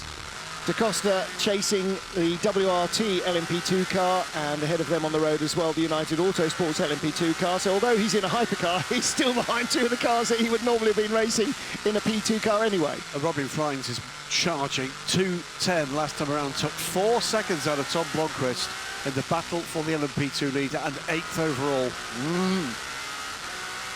Blomqvist is up the back of Nick Nielsen's Ferrari, only 0.7 of a second behind. I think the advantage that the LMP2 cars have, as we saw yesterday in qualifying, they could switch their tyres on much quicker on those Goodyears. They're narrower tyres. I think that's helping them to warm up faster as well. That's letting them mix it with the hypercars for quite a significant time during your stint. And that's what we saw in the very topsy-turvy wet race last year, that they actually had a much better time of it than the hypercars and nearly won overall. Robin Freins was leading a long time at the end of the race. Tomonobu Fuji, for this, being given a drive-through penalty by the stewards. I think he's lucky it's only that, I'll be honest with you. That was completely unnecessary, dangerous, full stop. Yep. Yeah, totally agree. I don't think there's any other way of slicing that. That's absolutely not allowed. And he will have penalty points added to his licence as well. Mike Conway leads from Lawrence Van Toor and Sebastian Buemi here in Spa. 2 hours into the Spa 6 hours, and incredible. I can't imagine that Toyota number 8's crew even dared to think that by 2 hours in they'd have come from the last row on the grid to 3rd place. Here is another battle. Pietro Fittipaldi trying to gain the advantage on Louis Delatraz. Does he get by? That's the Prema car in 3rd, right in front. Fittipaldi being very brave. Last time he raced here in WEC, he was in the Dallara and had a big crash head on there in Eau Rouge, but that was a big, brave move, and the 3rd place car is just ahead of him, the 63 Prema car of Danny Kvyat. So Pietro Fittipaldi has got by Andrea Caldarelli for Prema and Louis Delatraz in the WRT car. He's having a great stint here, the Brazilian. Yeah, Louis Delatraz, by the way, the man passed there, looking to go 2nd win in 2 weeks, winner in the European Le Mans Series. Cracking race in Barcelona last weekend for Racing Team Turkey. but here in the WEC, he's finding it all together that the heat has been turned up. Somebody that did lose out big time in that last safety car, you might have already mentioned it, is Tom Blomqvist in the sister car of this one we're looking on screen now, the car 23. There's a lot of wheel spin goes into that 22 car as it exits the pits. You are allowed to do that, by the way, this year without the tyre warmers. It was an agreement between the teams and the governing body that they are allowed now to put a lot of wheel spin in as he just about keeps it within track limits of the white lines. The other car you saw in the pits was the Northwest AMR car, not in its familiar blue, green and yellow livery of Paul Dall'Anna and his teammates, because Paul stood down after Portimao to said eventually work has been demanding so much of his time he's not been able to race, and now he's had to step back from racing on a full-time basis. In comes the LMP2 leader, that is Tom Blomqvist, into the pit lane. That's what I was saying. So he did lose out a bit there, or a lot, under the safety car. That allowed Robin Freins to bring the gap down genuinely to just 2 seconds. So the fight is back on between WRT and United Autosport. Yeah, the car that had been in second, by the way, has had a pit stop under green. The Interior Pole Competition 34 car, Fabio Scherer, has just put a blinding lap in, set the fastest middle sector of the race so far overall, on his way to a 2:07.539. That is under 2 seconds off the overall fastest lap, including the hypercars. And to give you a clue how quick that is, Pietro Fittipaldi, 2:09.7 on that last lap, 2.2 seconds slow. All right, he had to pass a couple of cars, but even so, we said Fittipaldi is flying. Fabio Scherer, yeah, a stunning start to the race for Inter-Europe. Scrubbed set of tyres going on to the leaders of this race in LMP2. Yep. It does strike me at this point in this race, gentlemen, with the weather we've had thrown at it, with the dramas at it, we're seeing more aspects of this hypercar class emerging at this stage. Talk about that in just a moment. We'll listen to Seppo Amy. Car 7 in clean air last lap, 2:06.9. Yeah, I'm doing the best I can. Never seen so much understeer in my life. Oh, and he's driven some understeery cars in his life, so that's saying something. So Buemi clearly unhappy with the front end of that number 8 Toyota, and these tyres now really, well, more than having to hang on. He can't wait to get that car into the pits to change tyres. Although Toyota won't tell us, for reasons that I don't know, that's the OLT by TF car that's just come back out. It's Heart of Racing's 98 AMR, so that is on its outlap. OLT by TF Michael Dynan leading in GT Am. Toyota won't tell us what tyres they're on, but judging by the fact that he's got chronic understeer, presumably they're on soft. I would think they've probably started this race on soft. Yes, this is the moment. Well, no, it wasn't a helping hand having a whole load of hypercars around you. And on his outlap, he was just distracted and just didn't have enough front to get it all the way round. Should say, by the way, this 98 crew from Heart of Racing, huge success from Heart of Racing in North America Racing. They had less than 5 days' notice of this switch.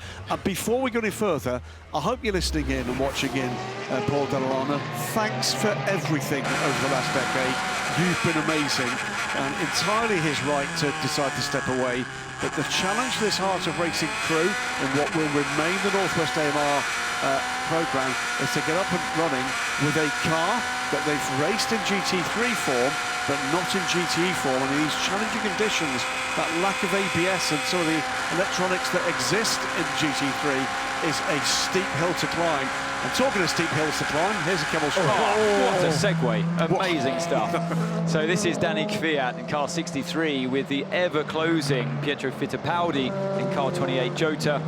He's really got the bit between the teeth now through turn, Le Combe, turn 5, 6, 7. As they drop down the hill, Kvyat will have an eye full of that lovely gold livery of the Jota. Now, how is Fittipaldi going to size up the competition? Where can you make a move? But coming up now is Tom Blomqvist. Be interested to see what he's got to say. Tom Blomqvist, I was joking off air, but it seems like you're making up for lost time from the season so far. You've been putting in some great driving. Yeah, but it's actually a shame that last safety car basically neutralized everything that had been done up until that point. So unfortunately, it was all for nothing, really. And that's actually put us on the back foot because of the way the tyres, how we strategized those first 3 stints. So yeah, that came at a really bad time for us. But nonetheless, there's still a long way to go. The car's obviously very competitive. My teammates have been doing a fantastic job, and the team has as well. So there's no reason why we can't, chip back away at it and make up for that unfortunate safety car. As always with Spa, expect the unexpected, and it's certainly been that this time. Yeah, I mean, look at the weather. It was supposed to be dry, but bone dry, no rain, maybe some, rain overnight and through in the morning, but obviously the stuff just stays in the air, But hey, it wouldn't be Spa without it, so yeah, like you said, expect the unexpected, but at the end of the day, it's Spa, and I guess it is expected. So anyway, still a long way to go, and we crack on. Right, thank you. Well, sometimes you win on the safety car, but it's very rare. Normally, the safety car brings the leader back and negates all the hard work you've done. All Porsche battle here in GTE Am. This is the Iron Dames car in 5th place, the 88 Proton car in 6th position, 2 very distinctive liveries. And the 88 car with Zach Rubicon, he's just set his fastest race lap. But so too has Rahel Frey, 2:17.8 compared to 2:16.8 of the car that is giving chase to her. So that battle will continue for 5th position in GTE Am. And now almost everybody in LMP2 follows into the pit lane. You can see the 2 cars there from Prema. So 63 and 9, and Team WRT Robin Frines is in the pit lane as well. So what Tom Blomqvist was alluding to there, Martin, is that, yeah, it really didn't fall their way under the safety car, because car 31 was able to do a driver change, a full service well, within the period of safety cars, which then took away that disadvantage and brought them right back into play.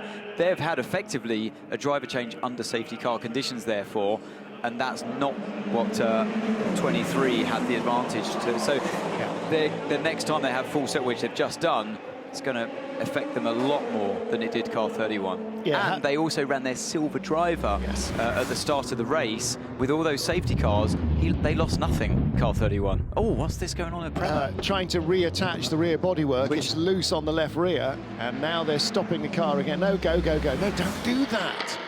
Don't wave it out when you know the bodywork is loose. That is deliberately allowing the car out on track with loose bodywork. That should be an immediate black and orange flag. Caught on camera, yeah, rear bodywork not attached. Immediate black and orange. Because if that rear wing falls off, around a high-speed circuit like this. Official word from Cadillac is that Renger van der Sande has been examined and released from the infield medical centre. So that is very good news. Less good news is the state of their car, and as Sebastian Bourdais was alluding to, the supply chain, because they were very thinly stretched anyway.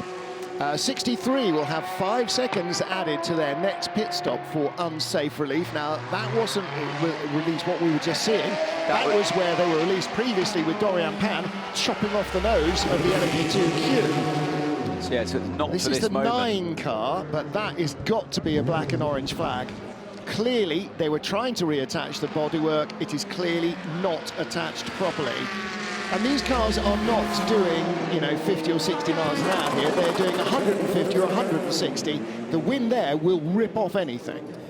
A little bit irresponsible, I think, to allow the car to go back out on track with only one half of your bodywork, the rear attached. Apart from anything else, if anybody spots it, and he probably didn't know there was a camera there, you're going to have to come back into the pit lane and cost yourself much more time than fixing it properly in the first place. It's always a false economy not to fix something properly. And it's those decisions in the heat of the moment that you've got to be so on it as a team. And they're still relatively new to this. Prema, I thought that was going to be a door firmly shut in the face of the Iron Dames car at turn 9, the Jackie X corner. Rahel Frey is their gold driver, and so she is easing away from Zach Rubicon. Taking no prisoners at all. And that wasn't for position on Lilu Wadu, was it? So that was... not sure which Ferrari that was that she went by. Here's the D Station Aston in from 2nd place. I think it was Simon Mann. I think it was the 21, wasn't it? Yeah. So it was an Aston Martin 1-2 at the top of GTE Am. ORT by TF Sport still out front, but D Station, TF Sport's other car, is back in. Number 2, Earl Bamber in the Cadillac. That car now in 4th place, having started on wets. picked up a bit of random tape from somewhere, which, as you can see, is leaving glue all over the wing. It won't be affecting the performance. It's not in the driver's eye line. His eye line is on the left-hand side. And car number 9's pit stop will be investigated by the stewards. So, yeah, I'm afraid when you do stuff like that and it's clearly visible on camera, you are more busted than a busted thing. Dane Cameron in the number 5 Porsche with Antonio Giovinazzi. And we're looking here at the Porsches that started on slicks versus the Ferraris that started on wets, and they've sort of come together in the middle. Yeah, Ferrari back on the pace, very much so in this race today. It's such a shame in many ways, isn't it, how the race started? I know it was fun watching who was on which tyre, but the Ferrari, I really feel like, had the pace, or does have the pace today, to have genuinely taken the fight for a race win against Toyota. And they genuinely had the pace to go 1-2 in qualifying yesterday against Toyota, and it didn't quite happen for them.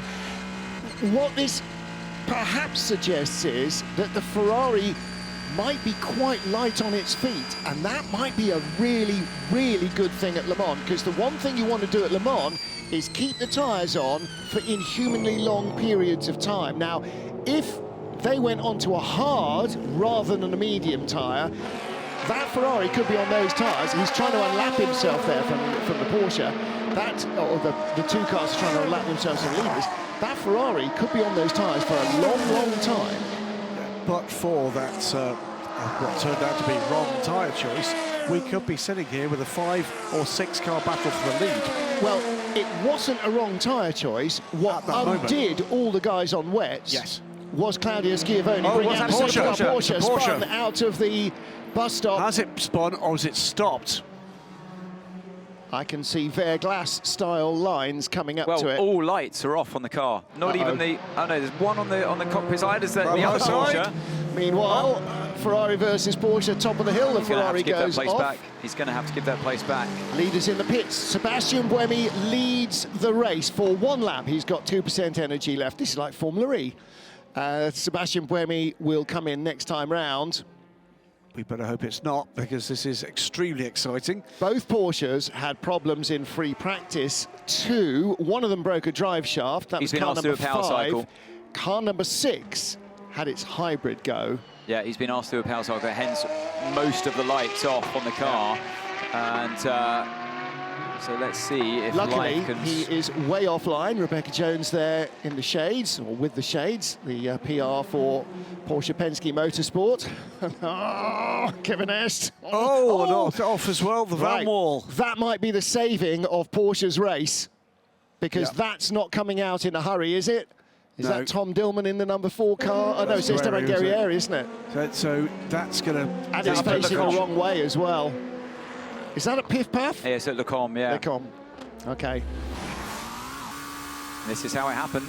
Into turn 5 we go. Outlap, you can see the speed of the car. Nothing there. And just a slow spin around and into the gravel trap. Couldn't get the car going again. So the reason why we have a lot of gravel on this circuit, by the way, is because it now accommodates the motorbikes. They love the gravel. No, it's because of people like you and Martin Brundle whinging on about wanting gravel traps so people don't run out wide and carry on at full speed. Oh, I didn't want to boast, but, you know, we do have quite a lot of power. We're going to full course yellow in about 10 seconds. 8, 7, 6, 5, 4, 3, 2, 1. Full course yellow, full course yellow. That's a bit of a difference there, wasn't it? The speed, how they slowed down. You saw the Porsche shoot off, the Ferrari come almost to a standstill as it hit the button for the 80 kph. Well, that was the Toyota coming onto pit lane just before full course yellow was called. Was he? Shake of the head there. Was he? No, he's taken 5 seconds fuel. He came in when the pits were closed. That's why you had the shake of the head. Of course, because that's tough luck. He had to come in. We saw he had no energy left. Now he had 2% on the previous lap. Now he's come out of the pits off the limiter back onto the limiter. So he will have to come in again. Did he accelerate? Yes. Quite quickly before then going down to to 80 kph. Yes. So he's come off the limiter in the pit lane. Yeah. He's accelerated quickly to 80. I wonder if he's gone... Ping. big bump. Instant. Maybe, yeah, Instant maybe. pit. It was quite quick acceleration, but I didn't see that he had the full course yellow, the lights on. The lights on, the indicators. I didn't see that as he came out of the pits. Okay, we need to see that again. In his frustration at getting caught by the full course yellow and losing the chance to win the race, maybe, did he make the error? I don't know if he came into the pits when the full course yellow was He must have, because they only gave him 5 seconds. If he didn't, it's very easy to forget to switch the... You've got 2 limiters in your car at that stage. Yeah. You've got the pit lane limiter, which is at 80 60, Ks. at 60 Ks. and then the full course so yellow hasn't limiters switched. at 80. It's very easy to forget that. And as you release the pit lane limiter at 60, the car will just shoot off and accelerate, and you've got to remember to hit the full course or activate the full course yellow button when the car's stationary. I don't know, I hope it was just the acceleration we saw from 60 to 80, but it looked like quite a lot to me. Yeah, we're going to take a look at that. The guys I was going to say rewinding tape. In my head, they still rewinding tape. They're not. They're just settling back some electrons. So we'll have a look at that again. But again, just little bit of a conflab in the. You get the pencil, don't you, on the cassette? You just whittle it. I'm sure that's what they're doing right now. For the younger generation, I do apologise. I have no idea what I'm talking about. All right, Grandad. Get your parents to explain what I'm talking about. Now, the significant thing that happened there is less Sebastian Buemi and more Porsche number 6, because it's been pushed back behind the barrier. It will not, at the moment, restart, and you can see just how well that's going down in the Porsche Penske Motorsport garage. There is a degree of stropping going on. Lawrence Van Toor is out of the car. That's a shame. They had good pace today. There's probably lots of advice in Belgian there, or Flemish from all our marshals. Yeah, well, he'll be well known to them. I'm sure he, like very many pro racing drivers, spends time encouraging the marshals at his local circuit. In fact, did he not have to come here and marshal as a result of a rather unfortunate incident a couple of years ago? Car 5 and 51 at turn 5, that's Lacombe, where we saw 51 go off the track. That is under investigation, by the way. One quick piece of information with thanks to Cadillac Racing to confirm that Renger van der Zande has been cleared by the medical centre. That is great news. That was, whatever else that was a big accident. But don't forget, wherever you are watching us at the moment, if you're watching us on Discovery Plus, on Motor Trend or what have you, the WC app is still available, and there is a special deal at the moment, €24.99 euros, it's pretty much the same in pounds and dollars, for the rest of the season, including all of Le Mans. Let's catch up with leader Mike Conway. Mike Conway bringing the car in. Obviously, there's been tricky conditions out there already, but what are you reporting back with the team? I mean, we started slicks at the beginning. We knew it was going to be hard the first few laps, and then just managed to keep it together. And then the tyres seemed to just switch on within a few laps, and then I felt like we were going to be okay as the track was drying. And then after that, it was just a case of getting past all the guys on wets that were suffering, and then. But yeah, it's still hard. A lot of rain was still coming down. It's very hard to tell if it's wet or not. And but yeah, we had a good stint. Just trying to see what tyres we want to be on really for the rest of the race. I think we definitely chose the right one to start with, and then as the race goes on, we might just change things. But yeah, I think we gained a lot in terms of people coming out on cold tyres when we were on hot still, and we gained like another 30, 40 seconds. So it was huge gains there, but safety car and all this shrinks it all up, so I'm sure there's going to be more of that to come. Thank you. So Lance Swanser walks away. The 6 is done, having led the race at one point here at Spa-Francorchamps. And this is just the pendulum has swung Toyota's way again, and that's because they've not made errors. They've made the right strategy calls. We go back to green flag racing. Yeah, they took that risk at the start of the race. It was the risk well worth taking as it's played out. They must have had a good weather forecast on their side as well. And Mike Conway and Buemi, they did the job. Particularly Conway, that was a really solid stint to lose the lead of the race. And as Buemi comes back in for that for the rest of his remaining fuel. The real key element is knowledge and experience of their car in all of these conditions. It allowed them to make that informed gamble. Sebastian Buemi throws the door open. He is out. Hirakawa will get in. Jose Maria Lopez is in the number 7 Toyota, by the way. That will cycle back to the front of the field. You can see the energy level fast rising in the number 8 car. And that is not electrons going in. That is a slosh of our TotalEnergies Excellium 100% renewable fuel going in. So this is the full stop that he would have liked to have made, but couldn't because of the full course yellow.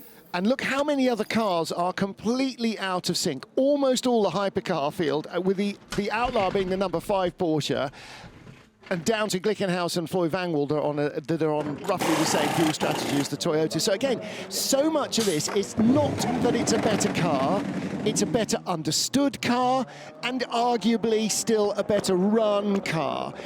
The driver lineup, you'd match most of the Hypercar lineups against the Toyota guys in terms of ability.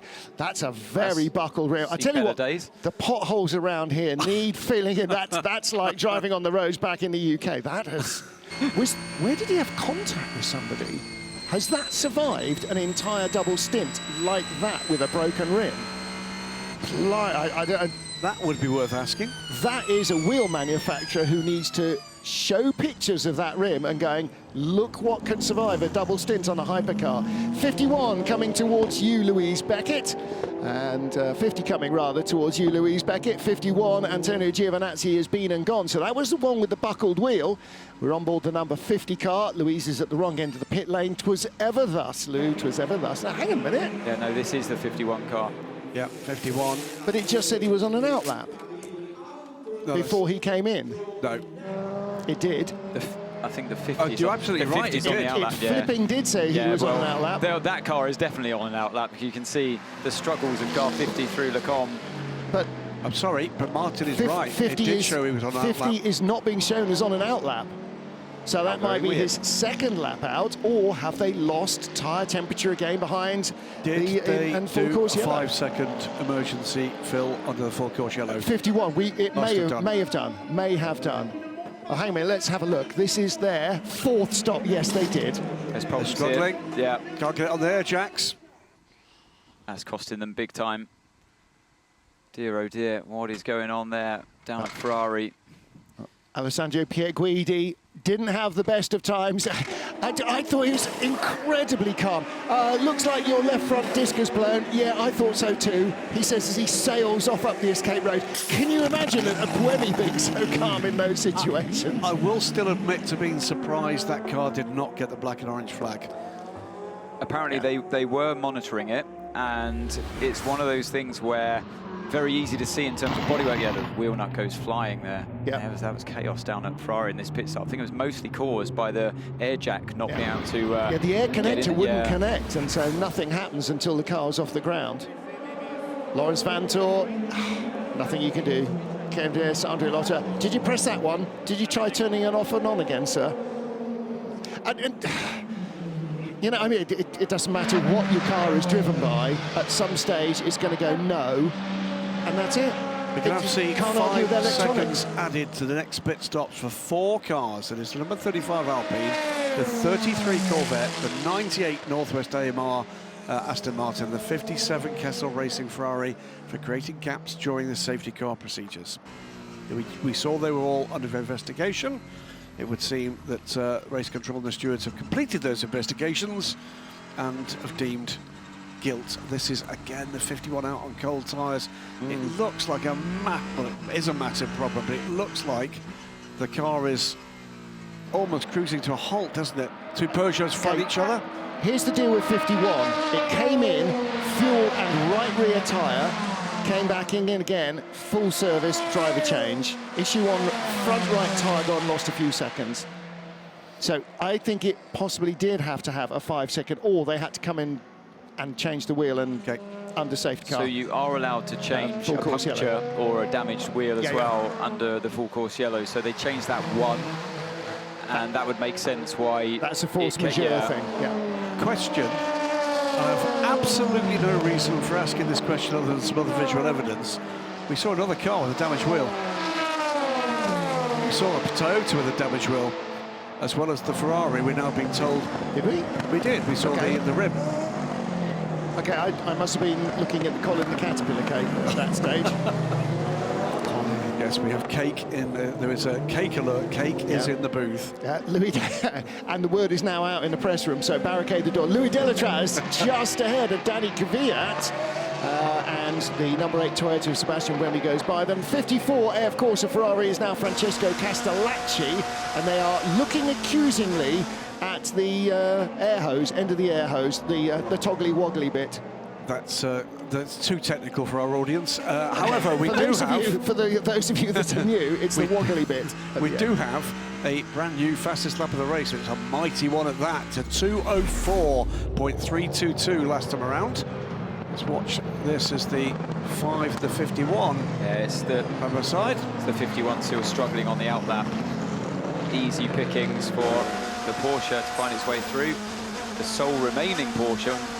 Next we can hear from the other car of Vantor.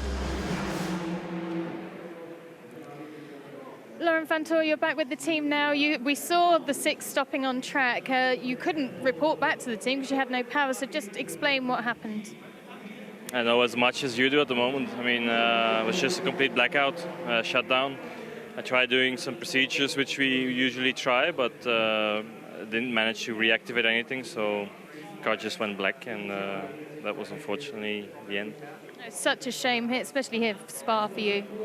Yeah, I mean, the race I think was quite good so far. We had the good tires in the beginning and with a good strategy. I was feeling well in the car, but that obviously doesn't help anything for the fact that we're not driving anymore. So yeah, we need to understand what happened and then next up's Le Mans. Thank you. Well, he will have tried exactly what you would have tried at home, ladies and gentlemen. A bit of swearing, hitting some things, turning it off and on again, and then phoning the AA or RAC patrolman. I'm not sure the final option was available to them, but when it goes off and, you know, when it dies, that's it. You're completely helpless. You can't just sit there cranking it over because the electronics have all just gone thump. Well, switch of positions between the two Peugeots, the non-X8s running in 7th and 8th. I wonder if that was radio-induced, whether that's the indication of somebody on a slightly different tyre strategy. Again, you know, they've not raced that car here. Spa was race 2 last year. They didn't join till after Le Mans at Monza, so they've not raced that car here. Although it's sort of their second season, it's still their first full season, so it makes sense. You're not going to win the race, but by splitting the strategy, you might learn something that helps you win the next race, and that's what it's all about. Certainly looked like a structured pass rather than a decisive overtake, didn't it? But there's a great battle in LMP2, by the way, developing here with the car 31, Robin Frijns and Pietro Fittipaldi. But this is the other scrap that you're pointing desperately at the screen for. GT Am, I've just spotted it. Lilou Wadou has caught Zach Robichon. So the 88 car, the light blue, powder blue Porsche behind, being caught by Lilou Wadou. Finished second, of course, last time out in Portimao. And just behind them, 2 seconds behind, is Ahmed El-Hati, roaring up to get involved in this fight, with Rahal Fry also in this fight. So we've got Porsche, Ferrari, Aston Martin, Porsche, 2.6 seconds now the gap between the top 4 in GT Am. And that's without involving the Corvette, which is still some little way back with Nico Veroni. And in the 98 Northwest AMR entry, Daniel Mancinelli makes his World Endurance Championship debut. So he is in, or was in, at the last stop. He was indeed. He was the one that had the bit of the moment under pressure from the Hypercar. Daniel took that car over the grass and through the gravel to recover. Because no pressure on your outlap on cold tyres. You're in a Hypercar in each mirror and one up your chuff. So the number 88 car, and a, well, let's say tricky, disastrous start to its World Endurance Championship campaign after being eliminated in an incident of free practice after a clash with Richard Westbrook's Cadillac. But comes here on the back of a win last weekend in Barcelona in the European Le Mans Series. The 88 going well here again. Lilou Wadou being caught there. You can see the Aston Martin. Here comes Rahal Fry in the bright pink Porsche. So this is a looming 4-car battle for the lead and all 3 podium positions. Yep. Excellent stuff again in GT Am. Zach Rubichan, I mean, the good thing for the 88 team is their fortunes are improving. The bad news is that Lilou Wadou was in exceptional form last time out a fortnight ago in Portimao. She doesn't look to have slowed down, and the train is being driven from behind by Ahmed El Harti in that blue ORT Aston Martin, and closing in Rahel Freck. Around the outside goes the number 2 car of Earl Bamber. Now, we were told that when he stopped next, he was going to be getting out of the car. Clearly, he said, no, I'm not going to be getting out of the car. Earl is pushing on hard, but the pace of the Toyotas ahead of him has just turned up a notch. They're solidly in the 205s, both of them. He's 20 seconds back from Rio Hirakawa. He's got 44 seconds to the overall leader, Jose Maria Lopez. Yeah, Hirakawa's just set the fastest lap of the race for his car, a 2:05.30. There's Jacques Villeneuve keeping warm in the Van Wall garage. And the Prema guys limbering up. This is so crucial when the cars come into the pits, Anthony. You know, and especially at Le Mans, these guys never sleep. They never get a chance to rest. They don't have beds to go to. They have to be ready at a moment's notice, no matter how exhausted they are. And they can win or lose a race more easily probably than driver can. Well, absolutely. You know, it's a real team effort. That's when you see it come to light. Particularly tough weekends like this one's been for many teams. You've seen a lot of car damage, a lot of wreckage, drivers making mistakes, tricky conditions, managing in these cool temperatures, this new rule of this year of no tyre warm-up, no tyre blankets or whatever. So, you know, they've been working through the night, quite literally, a lot of these teams up and down the grid, and great preparation, therefore, for Le Mans. Loic Duval in the pits in the Peugeot has not stopped in his pit box. He has stopped in the middle lane before the fast lane. Now, what's gone on there? Loic Duval, I can see as the 50 Ferrari comes down pit road. The 94 Peugeot is stranded between hell and high water. He should be to his right, not in the middle. That's the sort of the blend line to go into the fast lane. I'd like to see his energy level. So yeah, but he has got electrics on the car. But they can go and drag him in. He's inside the speed lines. They can go and drag him.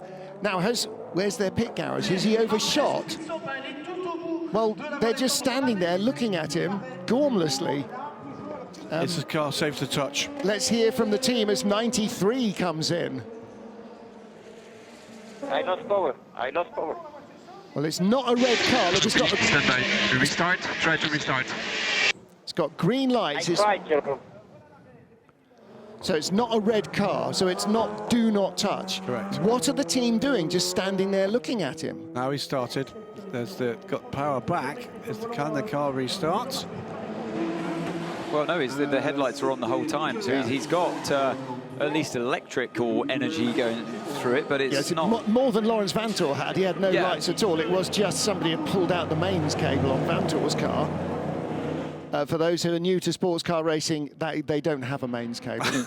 But no, it was absolutely total shutdown. This is a good fight, though. The Cadillac number 2, followed by the 50 Ferrari. Yep. Nick Nielsen and Alex Lynn. Oh, and he's off! Nielsen, the penalty. Outside the white line. The Peugeot's got going. You can't break the white line with any wheel. Peugeot has restarted, so that's cost them big time. Yeah, that was a good minute, maybe 2. Just goes to show how edgy that car is on tyres, doesn't it? You're right, Martin. Any part of your tyre, it's unlike track limits, any part of your tyre that goes over the pit Well, lane, you're not allowed to touch the white line. I think we're going to see a replay of it. Here's on board. Watch the tyre. Turn. Does he lock up? No, he doesn't. No, it's just shuddering with cold temperatures. You know what? He was so lucky to miss the end of that wall. That was a Coulthard moment waiting to happen, wasn't it? Oh! And those marshals are going to be just a little bit more cautious about... I mean, half a step back. Yeah, pit stop at car 50 is under investigation. Bang to rights, Just as I was saying, this fight is developing between the 50. They're dragging themselves back into the race. It's tiny little dramas. Okay, guys at Ferrari, it's not me, it's him. it's Ant. No, I think I said it was just kept it within track, and then you said no, it's any part of the tyre that goes over the white line. So I think they'll be coming after you first. The thing to remember... I just read out the rules. I've got to remind you, so you have this stunning sense of deja vu, Ant Davidson. Regard that white line as a wall. Yes. If you put anything into a wall. He's referring to, by the way, everybody, he's referring to the brilliant Eduardo Freitas's legendary Eduardo Freitas bingo of the driver's briefing. Yes. I think it was, one of them was stay off my garden. My garden. That was the, that was the green stuff. The wall is the white line is a concrete wall. If you touch it, I'll be bringing a car in to have an inspection of damage. That was another one. So yeah, there's quite a lot of Eduardo bingo that we used to play. And of course, another great phrase: grey stuff grippy, green stuff slippy. Yes. You know, basic rule. That's not one of his, but it is a basic rule for all drivers. Like the great Doc Hudson often says, and I usually use: stay on the grey stuff, son. That's what it's there for. Yeah, AstroTurf will remain more slippery than the asphalt in mixed conditions. In all conditions. In all conditions. We just saw the first Hypercar driver change at Hertz Team Jota. Antonio Felix da Costa is out, and Yiffy Yi is in. So the Chinese dragon on his helmet. He is in for his first Hypercar race stint, and that car came in from 5th overall. So yeah, that's this is the Ferrari and the Glickenhaus side by side. This is the battle, by the way, that Jim Glickenhaus has dreamed of. Yes. Going head to head with Ferrari, and you're pointing at the screen there with a big black line across the Glickenhaus's windscreen. Yeah, it's just a faulty wiper. No, it's not faulty. It often happens. It's just the amount of pressure from travelling at speed when you got the wiper on. It doesn't leave. It starts to leave some of the rubber behind. Well, the other thing is, if it's got caught by a bit of rubber that's been flung up by a car in front that sticks to the windscreen, then you put the wiper on, it just smears it around like a big black bug. It's because they've got the tear-offs on the screen, so it's not as, obviously it's not as strong and robust as the, as the I guess it's a Lexan shield that they use on on these cars.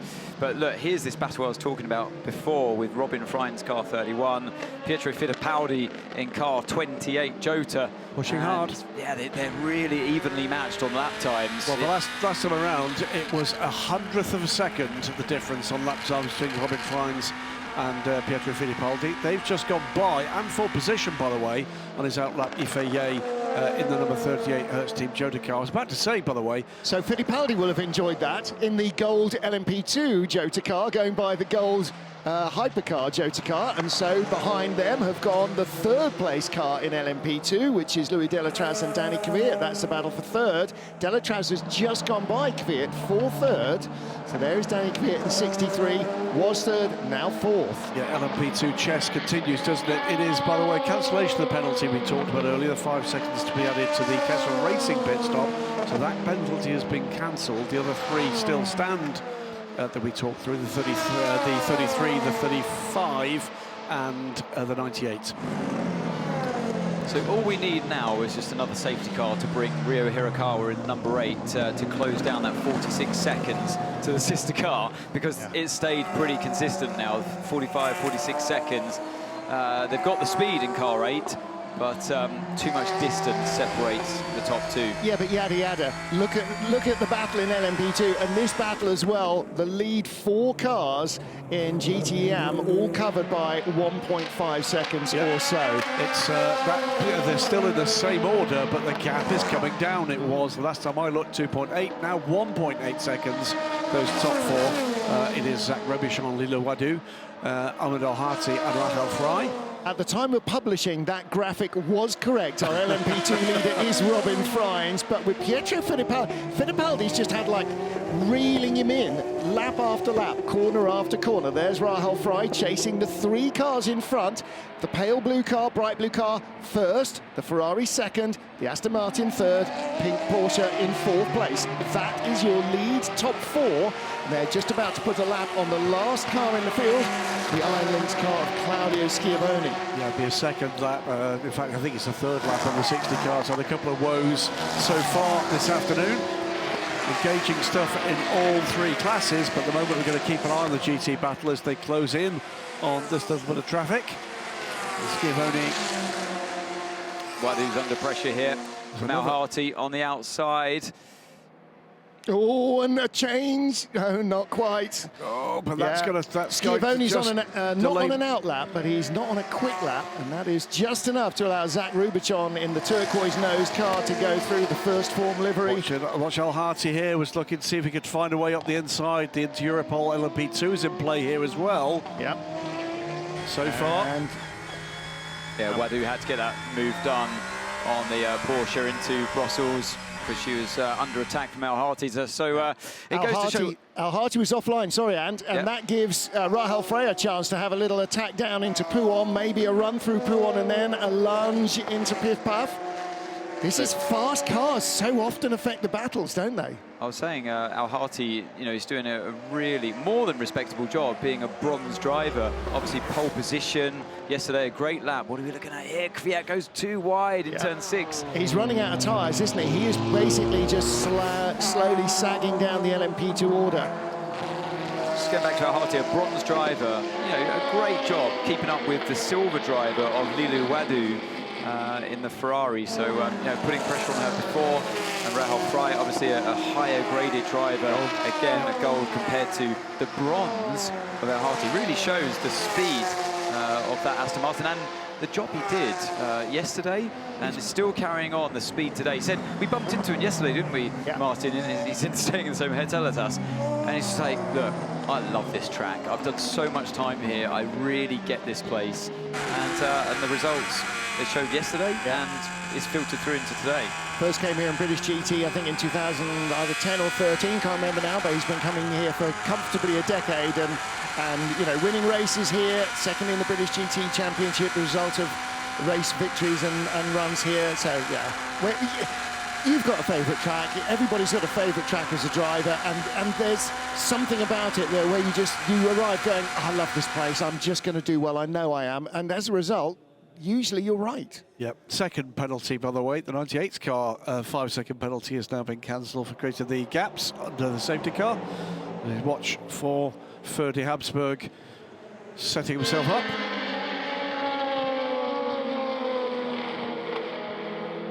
Well, we've had our first Hertz Team Jota driver change in the Hypercar era. Antonio Felix Costa started the race for them. Now he's with Louise. Antonio Felix da Costa bringing in the Hertz Team Jota 38 Hypercar. I'm sure you've got a lot to say to the team.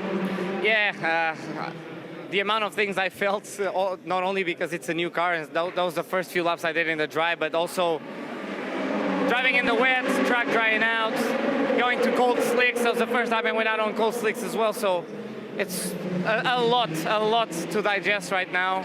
A few things on the balance of the car that I would like to have it different or improved, or yeah, we have to work. Obviously, we just got the car this week, so we know what we're doing here. We have to complete the 6 hours, gather a lot of information, but yeah, it was fun at times to be up front there with the big dogs, you know, and yeah, we're just survive the 6 hours, learn as much as we can, and have a bit more work between now and Le Mans, and then get to Le Mans hopefully a bit more competitive. I think that's the thing to emphasize to everybody, just how new this car is to the team, physically being with the team. Honestly, we got the car this week. This is when we put the stickers on, the livery on. There was a shakedown on the car, which wasn't even done by us last week. So we're in Spa in free practice. It's raining, it's drying, so it's super hard to get knowledge on what tires should we use, because we have a few different compounds. How should we warm the car up? How should we warm the tires up? What balance should we have to hold on for the double stint? So honestly, we're using our best common knowledge as a team, and these guys are the best in the business. So yeah, we keep chipping away, learn as much as we can this time, and hopefully be a bit more competitive in Le Mans. Thank you. Well, he says that. I think the team will be utterly delighted. As we were watching Lou talk to Antonio Felix da Costa, we're also watching Mighty 38 go by the Glickenhaus. Let's not forget the car that finished third at Le Mans last year. Little moment there for Rahel Frey in Eau Rouge. She's dropped. Oh no, she got by. No, there's a change. It's Lilou Wadu has gone to the lead. No, she's had a moment. She's dropped behind, and here comes Ahmad Al-Hati for second place around the outside as Zachary Rubicon does not get through there. So you're right, Lilou Wadu took the lead there, but Rahel Frey was right behind this group and has dropped right back. As we picked up that onboard with her, she was recovering from a little bit of a moment. Well, Lilou Wadu goes through and into the lead of this race. We've been waiting for the luck to swing the way of the Iron Dames for a first win by an all-female crew in the FIA World Endurance Championship. Could it be Lila Wadu that takes the first win for a female driver? Could be. Lots of racing still to go. We're not even halfway through. Track is fully dry now. We're seeing lots of fast laps coming out. 205.4 just been set by Yiffy Yi and Hertz Team Jota. 205.5 last time round for Miguel Molina. The lap he's just completed, 204.6. Fastest race lap of all, 204.3 from Jose Maria Lopez 10 laps ago. That was a bit of an outlier as well. So the pace is beginning to come into some of these cars. Clearly track conditions are pretty good at this stage. United Autosports number 23 is on pit road in the hands of Josh Pearson. Yeah, they started with a quick driver on board, and now Josh Pearson, who is their lowest rated driver, is doing his double stint. Then they will load it with Ollie Jarvis and see where they are at the flag. But it's really gone against them, these safety cars. They started, that's the problem, you know. It's a double-edged sword, and you start with your most accomplished driver in many ways. I mean, Ollie Jarvis, of course, you know, platinum as well. So one of your most accomplished drivers to start in those tricky conditions, or do you risk it even further and start with a silver driver like WRT did? I mean, what the job that Sean Galeo did, obviously, in those conditions, remarkable.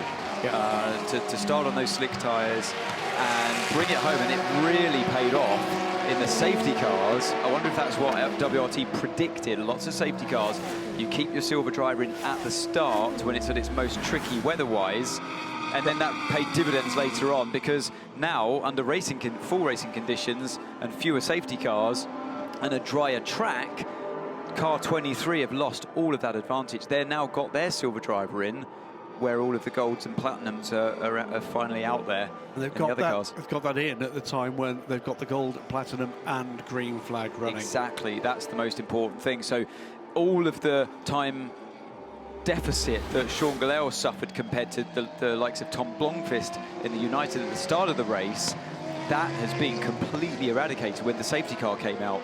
So he's now, you know, effectively, they used their silver driver and lost no track time at all. Keeping an eye on this GT Am battle, Lila Wadu has pulled away as into pit lane comes the 31. Quick word about young Lilu. I was chatting in the paddock to one of the drivers of last year's AF Corsa efforts in the FIA World Endurance Championship, Christoph Ulrich, here to see old friends at AF Corsa. He did some testing in the off-season with Lilu, told me in the off-season, watch this young lady. You know, she may not have shown her best form in LMP2 last year, but she was very quick in testing. And Christoph, you are spot on, emerging as quite the little star. I mean, look, every driver will find their niche. I'm a big believer in that. You know, you can take a Formula One driver, stick them in a V8 supercar, and they'll get destroyed. You know, because the V8 supercar drivers they're in their element in those things, and vice versa. Put them in an F1 car, they'll get destroyed. And Lilu's really found her. I don't think it's shift. Engine braking. So, Joe, we don't have anywhere to go with the engine brake there. Basti is recommending going forward on B-bal and also reading back the shift position if you can. Yeah, I also struggle in Cone 1, the braking, bit of front locking there. Ria Hirakawa learning how to use RT traffic from Sebastian Webby there, clearly. A full-on whinge about not having enough engine braking. Now, might that be the start of a hybrid issue? The number 9 Prema car, by the way, will have a 5 seconds, 5-8 seconds added to its next pit stop, we're just being told, and that was because they left the pits with the bodywork left attached cleanly. It should be. When did they call it? Did they call it? That's not quite there, is it? The rear bodywork is still not attached.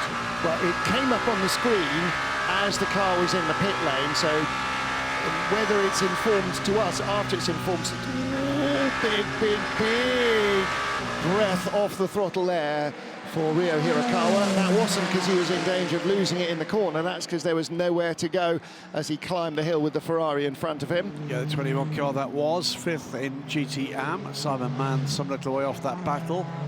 It's still the 4 cars ahead. Yeah, and Rahel Frey has not caught back up to Amadel Harty in the Aston. She's still a second and a half behind, which she pretty much was. I think she had a big warning in Eau Rouge for some reason. 63 is in for Prema. And this is the car that comes in from third. Jota's Pietro Fittipaldi leads. Not sure we've ever said that in World Endurance Championship race of Pietro Fittipaldi. He's leading an LMP2. Louis Delatraz second. Premarin from third, which will shuffle Charles Lacey back to the top of the pile. Not to third, rather. There you go. Give you out. So Lacey in the 36 Alpine up to third. There is Rahul Frey, and that is the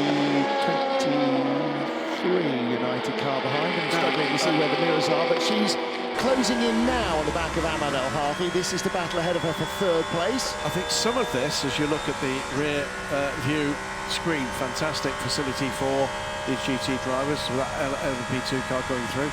Lila Wadu had pulled away to about 2 seconds clear. I think she then got into a bit of trouble with LMP2 traffic, and this battle has closed back up again. It's 2 seconds between the top four. Ooh, and the 22 United car inside outside on Zach Rubicon, and that held him up a little bit. So Ahmed El Harfi and Rahul Frey both get a chance to close, but again, that helps the red Porsche of Lila Wadu just creep away. She's got ahead of the 77 Dempsey Proton Porsche that was in front of them on the road about 3 or 4 laps ago. That car a long way back, but now in the hands of Mikkel Pedersen. Yeah, this was the car that was in real trouble, wasn't it, at the beginning of the race? 3 times off the track or spinning around for Christian Reed on slicks on a very tricky track. But it has only made 2 pit stops. He stayed out there. You can see in the driver's rear view camera where the danger comes from behind. I wondered, my eyes were looking forward. I wondered why she pulled out of the slipstream. It was to let the Ferrari pass. Yeah. Give him somewhere to go. He was trying to split the difference between the Aston and the Porsche. And again, Rahul Frey, very experienced, came up through single-seaters, raced in DTM for Audi, and now an LMGT driver. Great job by Pietro Fittipaldi as he steps out of the car, 28 Jota. Now, is that a single or a double he's done? We're just Double. at the 3-hour mark. So Sean Galal must have done a single stint then. I'll check that for you, but Louis Delatraz goes through back into the lead of the class for Team WRT in the 41 car. As Rahul Frey now tries to put Ahmed El Harfi under pressure. Great stint, this from El Harfi. Remember, he is the bronze driver in this squad. Yeah, to keep Rahul Frey at bay, a little rhyme for you. He's done a fantastic job. But he's just been in great form all weekend, hasn't he? He was absolutely exceptional in qualifying. Not just one of his laps quicker than everybody else, but his fastest 3 laps were quicker than anybody else could manage. You know, that really is a great indicator of a man who knows where he is and what he's doing with the car. He spent a lot of time racing Aston Martin, he spent a lot of time with the TF Sport team as well, so he's very much in a happy place. Peugeot versus Ferrari. This is Mikkel Jensen, former Ferrari driver, GT, against Alessandro Pierguidi, 3-time GT Pro World Champion. That was a great run out of turn 15 there for Pierguidi into the slipstream. He's going to have to wait for it. Nothing you can do around Blanchimont, but he's going to line himself up. He knows that the Peugeot could likely get held up by the GT there. No, he doesn't. So he's going to have to think of elsewhere where he can mount the attack. Good under the brakes as well. The Ferrari's been strong here all weekend in this change of direction in the final chicane and gets a great run. Brilliant traction on the exit of that chicane to just simply drive past the Peugeot towards the next braking zone at La Source. Job done. That Ferrari, by the way, Lilou Wadu, who is our GT Am leader. That's the 21. No, it's not. It makes it even more difficult. They've not got the yellow stripe on the bonnet because of the rebuild. But it is the 21 car. Just to confirm what Anne said is completely correct. It was indeed a double from Pietro Fittipaldi. Both cars somewhat track limits there. So does that mean it was? Yeah, it was. Does that mean that Sean Galal, like Martin was saying, just basically did a long single stint? Yeah, I think basically sort of stint and a half because of the safety cars. So Pietro's done a double. Sean will probably get in. Sean did double. Did he do a double? Was it an hour and 20 minutes? Is that enough for minimum driving time? He's done an hour and 20 minutes. I'll check. Okay. It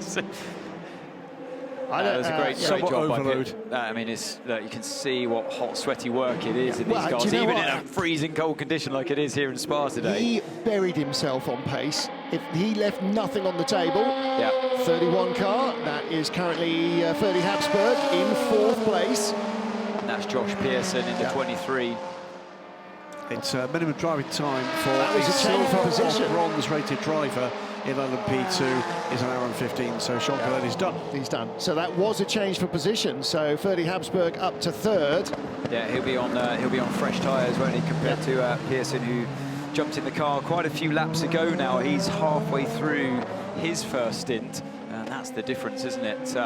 Habsburg absolutely flying, wringing that thing's neck in car 31. Worth looking actually a little further down the timing screens, a little further on the track, because there's a second United Autosport car as Josh Pearson turns into La Source.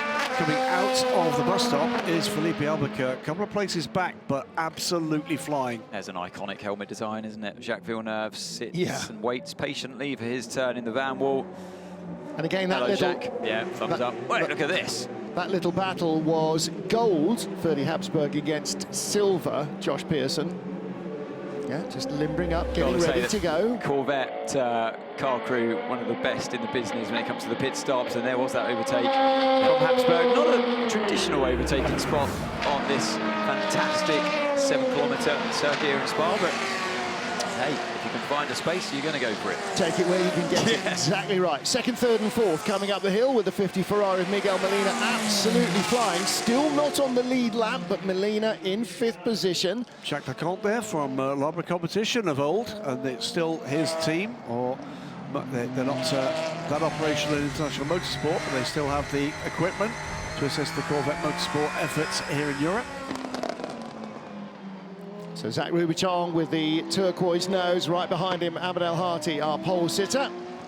And here is the 3rd place car in LMP2, Ferdy Habsburg, right behind teammate Louis Delatraz. Now, he won't be on the button going, let me pass, because he has caught him so quickly that he will just blow by in the next lap or so. The team, I'm sure, will tell Louis Delatraz, who's at the end of a double, to move to one side. Yeah, I hope so, yeah. Might be another interesting full access episode coming up here. He's defending. Is he leaving the door open? He is not. Well, he's gone in too deep, though, so that's given Habsburg the ideal switchback that he needed on the exit of that final chicane. And it's going to be a drag race now towards La Source, and he's going to edge him over as far as he can, offline to the inside. Get back out on the outside line, done the job. So, yeah, brilliant driving between the two of them, but it was a bit of an unfair fight. One of them's got way fresher tyres than the other. And Habsburg on his way. While that's happening, by the way, the leader in LMP2 on the pit stop cycle into Europol competitions, Fabio Scherer, pitted from the lead. That puts Ferdy Habsburg into the lead of the class at that moment. Absolutely. So we saw him take 3rd, we saw him take 2nd, and that then became 1st. In fact, by the time he was taking 2nd, it was 1st because the leader had stopped, as you said, into Europol, off sequence with the rest of the LMP2 field.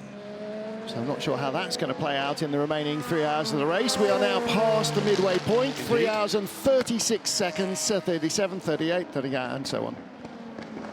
So, yeah, 31 now, looking like it's, if we don't get any more safety cars through the end of this race, as Rengo van der Zande explaining to his teammates there exactly what happened. Yeah, we heard exactly, it went over the curb, the car grounded out, he'd got the steering input in, and as the car came off the compression and gripped, it spat the car with the steering input he put in.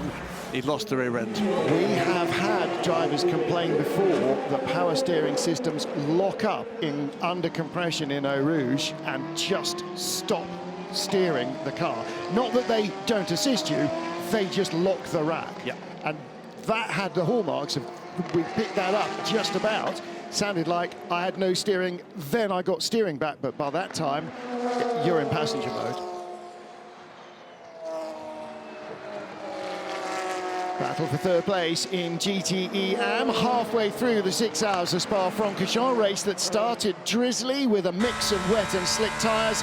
Now everybody in a dry, fast track on slicks. Ahmed El Hati, the pole sitter, the pole setter in the Oman Racing Team by TF Aston, just holding off Rahal Frey in the Iron Dames Porsche. And here is another battle for position in LMP2. Yet another battle for position in LMP2. Before, as we watch this sort itself out through La Source, worth mentioning... Sorry, the gold car for Oliver Rasmussen, the 28 Jota driver. He's just taken over from Fittipaldi a couple of laps ago, and the 23 United car is Philip Albuquerque.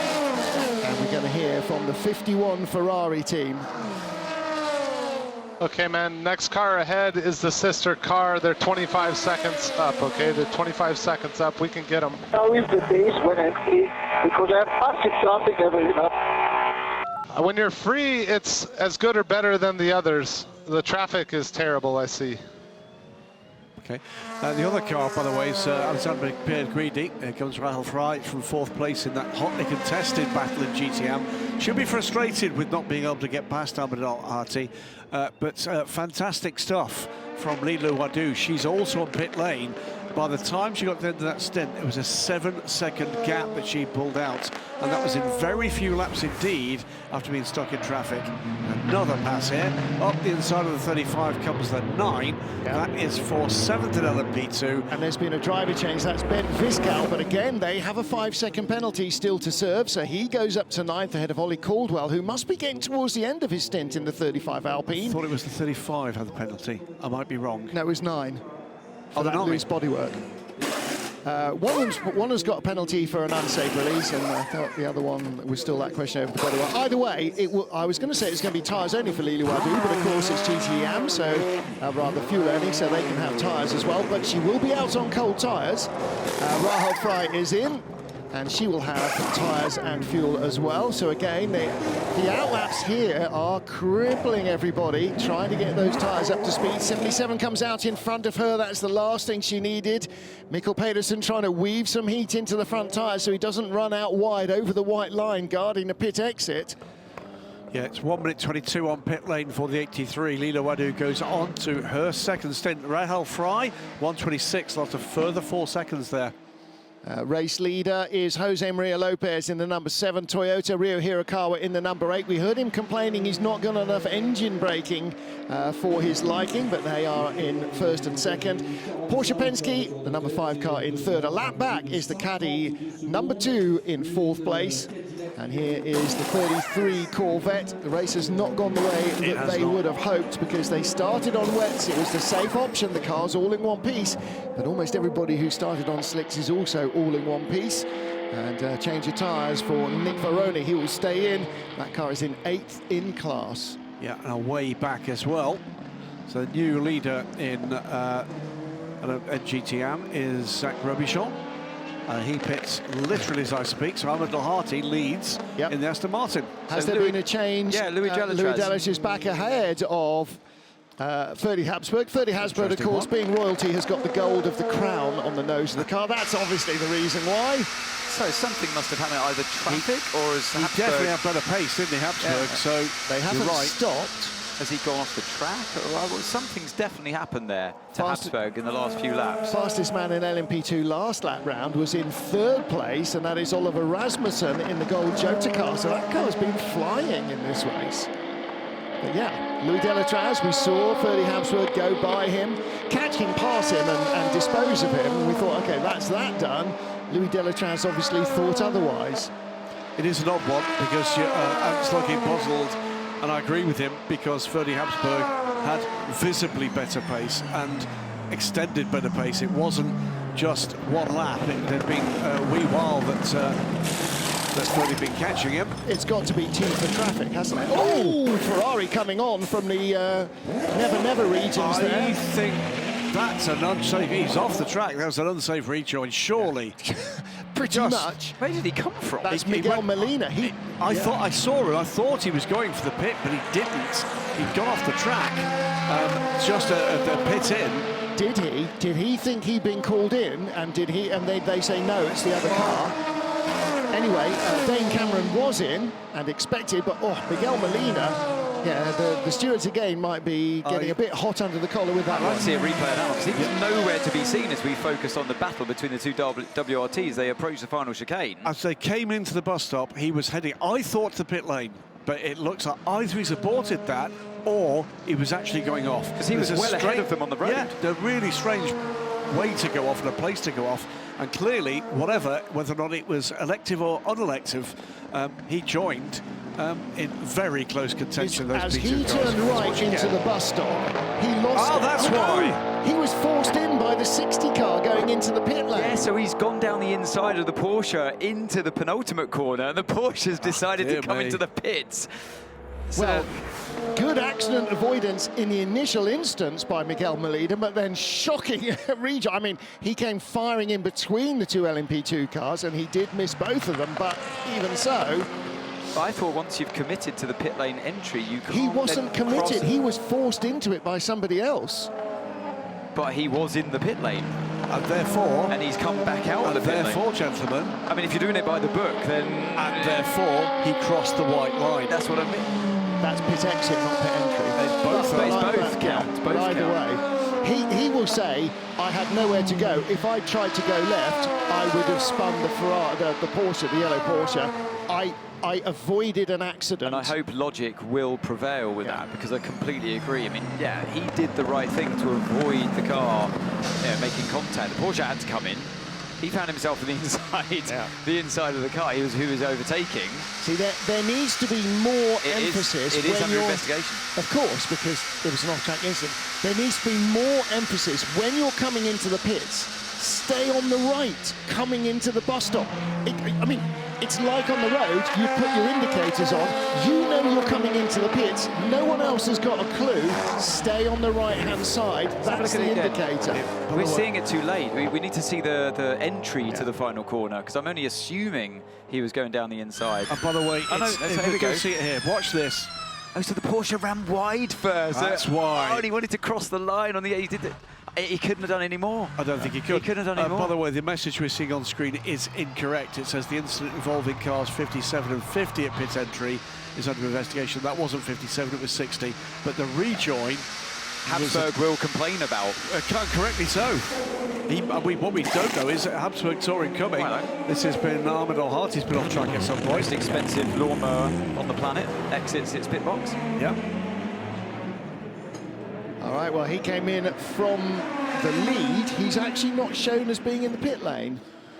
Yeah, the Aston Martin. Or on and out that might be a little delayed with the replays we've just seen. But that because that's not the 25, it's the 98. So that was the Northwest AMR, not ORT. So it wasn't Ahmed Al-Harti, it was David Mancinelli. What do you do if you're a steward, race steward, looking at that with the Ferrari and the Porsche situation?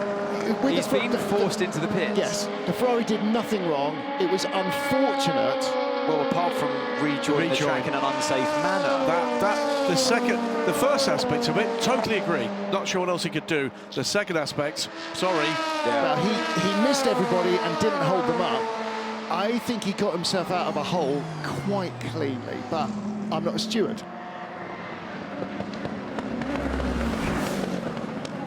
Three hours into the 6 hours of Spa-Francorchamps, which started under leaden skies, but with a huge crowd in attendance to see a full, fat hypercar field. More cars in the top class of a World Endurance Championship race than at any stage since Le Mans in 2015, and we have more to come later this season, starting at Le Mans.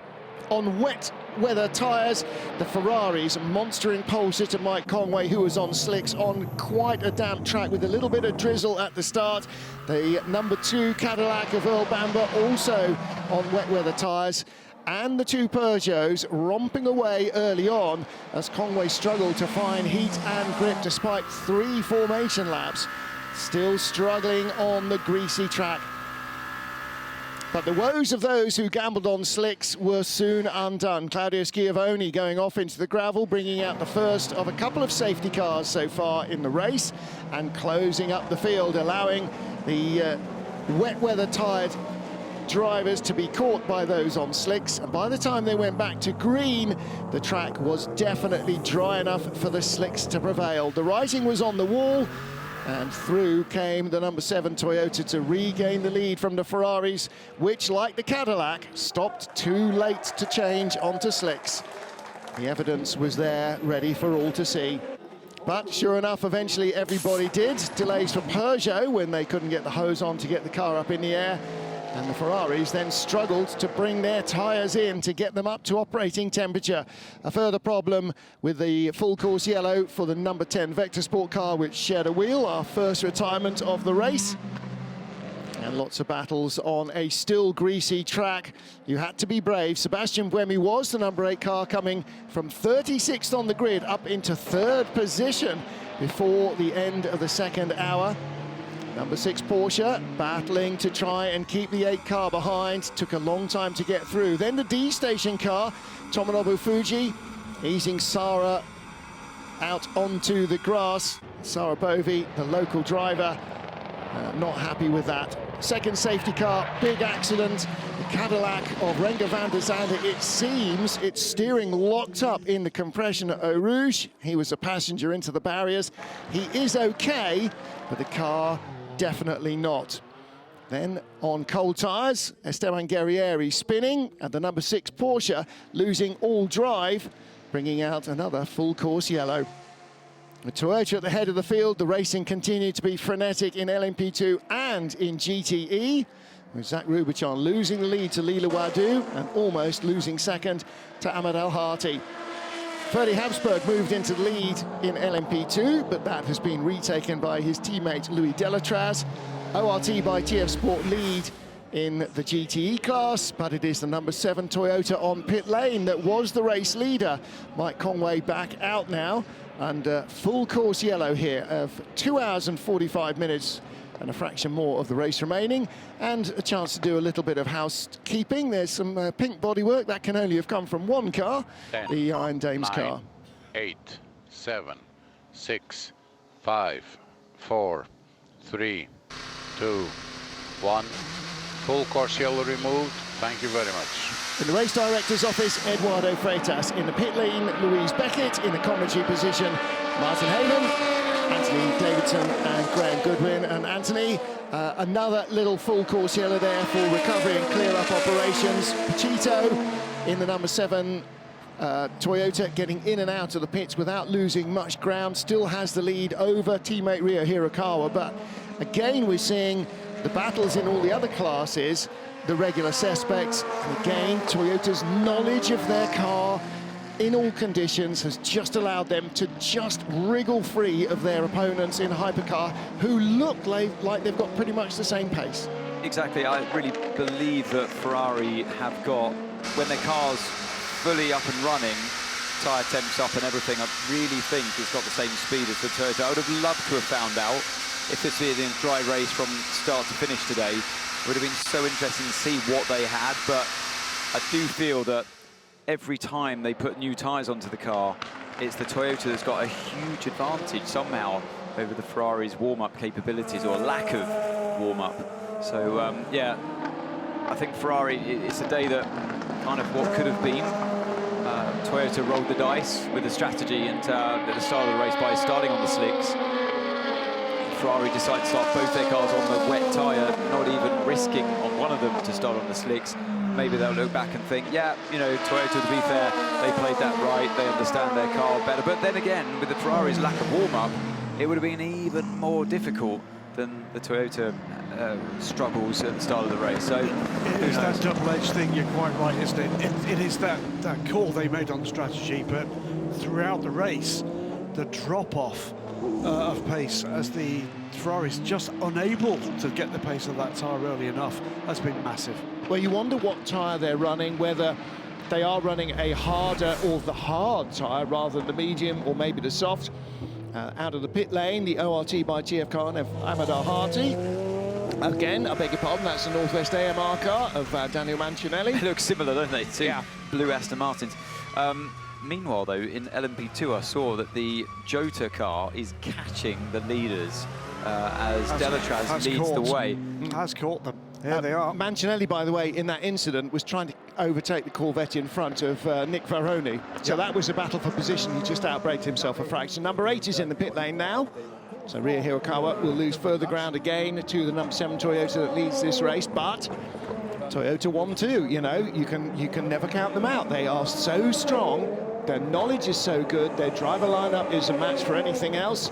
And these guys just know what their car needs, and they have spent 3 years or 2 years now learning it and improving and improving and improving. And the drivers this year are saying that it is a wholly different car to what they raced last year. It's not a wholly different car. It looks it. But it feels it. And it looks it. It looks altogether more stable in every single aspect of this race. Once again, Cadillac number 2, they've had a good race, good strong race. It's got decent pace. It was a match for the Porsche, I think, in the early stages when they were at close quarters. And they've just quietly got on with it, haven't they? And they're running around in 3rd place right now. Alex Lynn at the wheel, with a great job from Earl Bamber. It seemed like for one point he was never going to get out the thing. Yeah, he was a little bit in Alessandro Pierguidi territory there, wasn't he, where you need dynamite to get him out of the car. Enjoying himself too much. And a caddy in 3rd place, you know, again, really showing that that is a very strong car. And with 3 of those at Le Mans, they can definitely hope for something really special. Now there's yellow at turn 7, just No it's car just there, been removed. yeah. So, okay, look, here's the Jota now in 3rd place. What are we looking at over here is the moment in turn 7, a bit of contact there. On Satoshi Yoshino. Now, it's sort of called out a racing incident. He didn't see the Ferrari down on the inside, but it's, like I said earlier on in the race, it's so easily done in that corner. The drivers, obviously, they sit on the left-hand side. The driver pops it down on the inside, the right-hander, and it's just so easy to not see them. Now, what is Rasmussen in car 28 going to do about these two? And there's been another swap of position. So, yeah, Habsburg is back in the lead, and Delatraz now, who I believed was the slower of the 2, somehow he had found his way ahead, and that's I was going to say, that's not going to move, but it's not going to work out. But what a move that would have been if he just kept that power slide going a little bit further on the exit. Absolutely. Now, fully lit there, wasn't he? Dear me. Never going to happen, but yeah, well, it's exciting watching. This time there was radio traffic to allow Ferdy Habsburg to go through. And this was that moment, no doubt. Yeah, that was the right call by the team. Somehow, Habsburg had found himself back behind Delatraz. He had got in the lead. He was pulling away, and then suddenly Delatraz was back in front. Yep. Habsburg then bottled up behind him, and I think the team had done the right thing here. Look, yeah, the team clearly. There is Vincent Voss. He's made the right. Yeah, look, he was frustrated clearly at the moment before they were given the order to swap positions. And look at the difference in pace. That's what he was frustrated about. He could see the threat from the Jota coming up, and they did the right thing. Well, there's 2 things you can do in this situation, aren't there? One is you can put the quicker car ahead. 2 is, as it got stopped on track, is the number 4 car. That is the exit turn 1, isn't it? Yeah. And it's trying to close the door and not able to do so. This is Jacques Villeneuve on his out lap. Yeah, he has just stopped. The other thing you do is to just back up the pursuing car. Make it difficult. I think Louis Delatraz will definitely make life difficult for Rasmussen. He forced him to go around the outside. Nicely defended, as you'd expect from Delatraz. But things are going to get spicy on the run down the hill towards Eau Rouge. Rasmussen looks like he's committed to it. Who's going to back out of this one? He's onto the marbles. He's off the track, and the car momentarily at the front lifts up. I thought that was going to be a moment where the car started to flip over. Lets him go, but he's still got his foot in here. It's not over yet. Well, I really thought I've seen that happen before, where an LMP2 car has actually gone airborne at that very corner. He was a lucky boy there. Look, watch this. Look at the front end. Yeah. Whoa. And all it needed was a bit more air to get under that car. It's a big surface area under the floor of these cars. Remember, it used to have rumble strip curbs there? That's why those have gone. Things like that. There'd be a call to the pit garage, I'm sure, for a new set of underwear. Yeah. After that one, because that was a moment.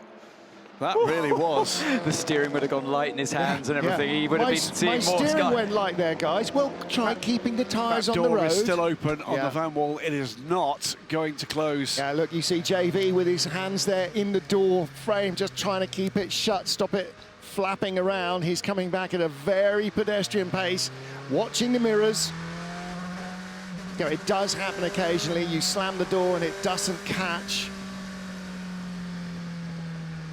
It is going to be a drive-through penalty for both the 54 and the 50. Well, the 50 was not the same. That was not the incident we saw with the 60 car. That was on exits where we saw he understeered and just missed the wall. Drive-through penalties, car 50, 5-0, and car 54 for crossing the white line at pit exit. Drive-through penalties, car 50 and car 54 for crossing the white line at pit exit. We didn't see the incident for we didn't see the 54, but the marshals there will have done. Yeah, we did see the 50. Yeah, we did. Nearly punched the wall on the way out of the pit lane on the driver's side, on the outside of the car. So what we've not seen is whether or not there's going to be any investigation or any result for... He's back again. Rasmussen, this time on the inside. Got to run, but there's traffic. Oh, what's going to happen here? It's Nico Varroni. He's trying to come through.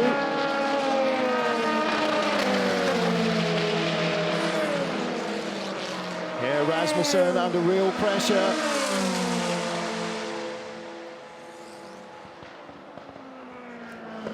Oliver Rasmussen survives that little moment, doesn't he? He got his nose in front. The Jota boys are loving that.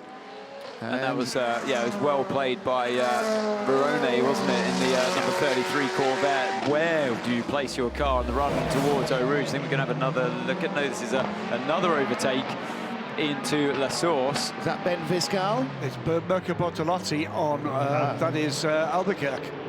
Wow, okay. And meanwhile, Josh Pearson in the pit lane. I think that is the end of his driving stint. So the number 23 United car on pit road. Jacques Villeneuve comes in with the door appropriately showing the team what the issue is. Yeah, it looks like he's practicing to celebrate a win at Le Mans. Long way to go before that, Jacques. Yeah. Frustrating, but these things do happen. Has he stalled it? He stalled again. It's not going into gear. He has power, now he's going, and can watch him from our window. That's a third stall. He gets it going. 54 car is coming through the pit lane behind him. That's the silver Ferrari taking its drive-through penalty. And that will come out right behind the Hypercar, and it will be on hot tyres. And so the first thing that will happen is Jacques Villeneuve will be passed by a GTE Am Ferrari. Villeneuve coming down the hill, there is the race leader. And again, you can see how much the cars are bottoming in the compression there. Three-time World Touring Car champion Jose Maria Lopez leading. They were also the world champions 2 seasons ago in the number 7 Toyota, so he has 2 FIA World Championships in different disciplines, or 2 or 4, but in 2 different disciplines, if you know what I mean. So Ria Hirakawa, minute and 20 behind, which is 2/3 of a lap.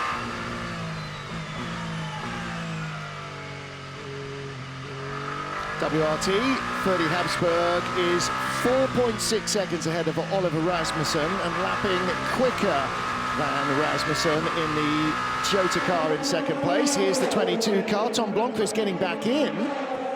Go to show, doesn't it, that letting 30 Habsburg go was absolutely the right strategy from WRT.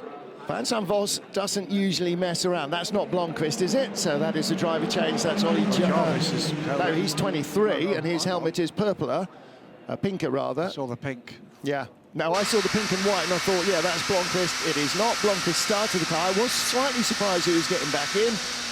So that will be... is that 22? Yes. Okay. Is that Frederick Lubin getting back in then? Because that's not Albuquerque's helmet. Unless he's changed it. Albuquerque came in. Albuquerque came in, yeah. Something's gone wrong there. Up, down, that's not ideal. No, that's not going to help their campaign. And again, you know, you look at the drama with the door on the Van Wall team, but United are one of the best teams in the paddock, and even they can make pit lane mistakes. So it's not a new team, it's not a low-quality team, it's just things happen. Utterly fault-free last time out, so it seems this way. The 50 car makes its way down pit lane to serve its drive-through. And just looking to see what that will do it will not lose a position for the Ferrari. And Zach Rubicon back to the lead in GTE Am in that first form Porsche. So that's the Proton competition car. Lilou Wadou in the Ferrari is there. Yes. That red car, that's first and second in GTE Am. Can't remember the last time we had a GTE Am battle where there was more than that in it, but that is the lead battle right now. And Rahul Frey in third place for Iron Dames. Ahmed Al-Hati in fourth after that car's recent stop. Well, what this gives us the moment of the way this race is running in the same second place car as last time, the same third place car as last time, but a different leader. The Corvette last time, as in comes the number 94 Peugeot. 50 Ferrari, by the way, has served its drive through. Miguel Molina is the lead car off the lead lap. He is still in fourth place, despite starting on wets and having just had to serve a drive through and having a big heart in the mouth moment at pit in when the 60 Porsche nearly ran him off the road. Did run him off the road, but unintentionally. It is a driver change for the number 94 Peugeot. That car a little way down the order. 10th in the Hypercar class, 17th overall, and towards the back of the LMP2 field. Has not had the best of fortune, started by Gus Menezes. Loic Duval has done his best, and now with 2 hours and 31 minutes remaining, Nico Muller will take over. These bladed front and rear lights, a real stand-up. They can look amazing at the Le Mans, you know. Yeah, at night, aren't they? Yeah. But new livery to come at Le Mans too for these cars. Number 2 is in. Alex Lynn in the pits in the number 2 Cadillac that lies third. They're going left sides only on that car, so he will have fuel and stay in. And again, Cadillac heading back to Le Mans 20 years after the last time they raced with the North Star engine in their prototypes and with almost as brutal a sound from their cars. Lilou Wadou closing onto the rear of Zach Robichon, goes to the inside. He's going to look up the inside of the Porsche and will retake the lead in GTE Am. We've had this saga, haven't we, with Ben Keating and Sarah Bovey. There is little Lilou Wadou. Yep. And goes back past the very experienced Zach Robichon. Huge success in North America. Has been plying his trade more recently in Europe and in the FIA World Endurance Championship. No easy man to deal with on track, and Lilou Wadou made that look pretty easy at that point. Leader in from LMP2, was the leader as he came down pit road, Ferdy Habsburg. Yeah, Lilou Wadou, all of 19 years old now. It is a real buzz to see the talent emerging for the programme, as we've seen from the Iron Dames programme, Dorian Pan in LMP2 now, of course, the all-female crew in the Porsche, and Lilou Wadou coming out of Richard Mills' backed LMP2 effort. She certainly seems a lot more at home and fundamentally more competitive in the GT car. Yeah. Well, that's a year's experience. Now she's building on that, and clearly the talent that they spotted in the first place is still there. Oh, whoa. My God, that was close. Yep. Pit lane is always a little tight. Camera operator. Yeah, needed not to be there. Nico Muller in the pit lane, or has left the pit lane in the 94 car, but the 93 with problems. Mikkel Jensen with a mechanic in the door. Have his belts come undone? Seems to be a little further in than that. Not sure what else he'd be finding down there, unless he's dropped some Maltesers in the footwell. He's got about another 20 seconds to go. These tyres going on. Other chocolate snacks are available for driving trips. Are they? Now there is still Colin the Caterpillar cake. It's suffered badly at the hands of not having a knife. He's metamorphosised. Yeah. He looks like chocolate dust. Looks more like a dead cocoon now. So 93, a little delay in a pit stop there for Mikkel Jensen. He stays in. That doesn't look like Mikkel. No, it doesn't look like Mikkel because it's... Oh, is that Paul di Resta's helmet? Yeah, that's Paul di Resta. Oh, what's happened here? He's been off. Yes, he has been off. A spin for Villeneuve on the exit of turn 15. Oh, two cars, it's a 54. Those two cars came off the pit lane together. Yeah, the 54 was on hot tyres, so he's been trying to get by Villeneuve. Here we go then. Oh no, this is just a replay from on board that one of the Premers Now has Villeneuve gone down the inside and the 54 has turned in? Here we go. Going to see it. No, so Villeneuve's on the outside. Oh, and he's clipped him. He clipped the grass, didn't he, on the outside? Well, no, he's clipped the car. Yep. He's just, the left rear just clipped the right front of the Ferrari 54. Now, is that a result of the 54 turning in? Didn't see the van wall, or is it Villeneuve that's just drifted in front a bit too prematurely? Or easily done in these long hypercars. Or a combination of the two. Or a combination of the two. Yeah. Either way, it is a big impact. Safety car immediate. I mean, there was no question at all. Vigorously waved yellows there at the exit of Stavolo, or the Curve Paul Frere as it now is. And safety car is out. It was the right call because it's such a high-speed part of the track. And as you saw from on board the Prema, just what lightning quick reactions. I don't know who that was at the wheel of that car at the time, but the 54 is Francesco Castellacci. Of the Prema. So the Prema car, yeah. Oh, so Jacques looks like he's unhappy with that body language of, it suggests he's unhappy with Francesco Castellacci. Castellacci is a very experienced GT driver. Now, Villeneuve had come out of the pits on cold tyres. Yeah, I think Castellacci might have just been moving back onto the racing line. And misjudged it. Yeah, and hadn't seen Villeneuve on the inside.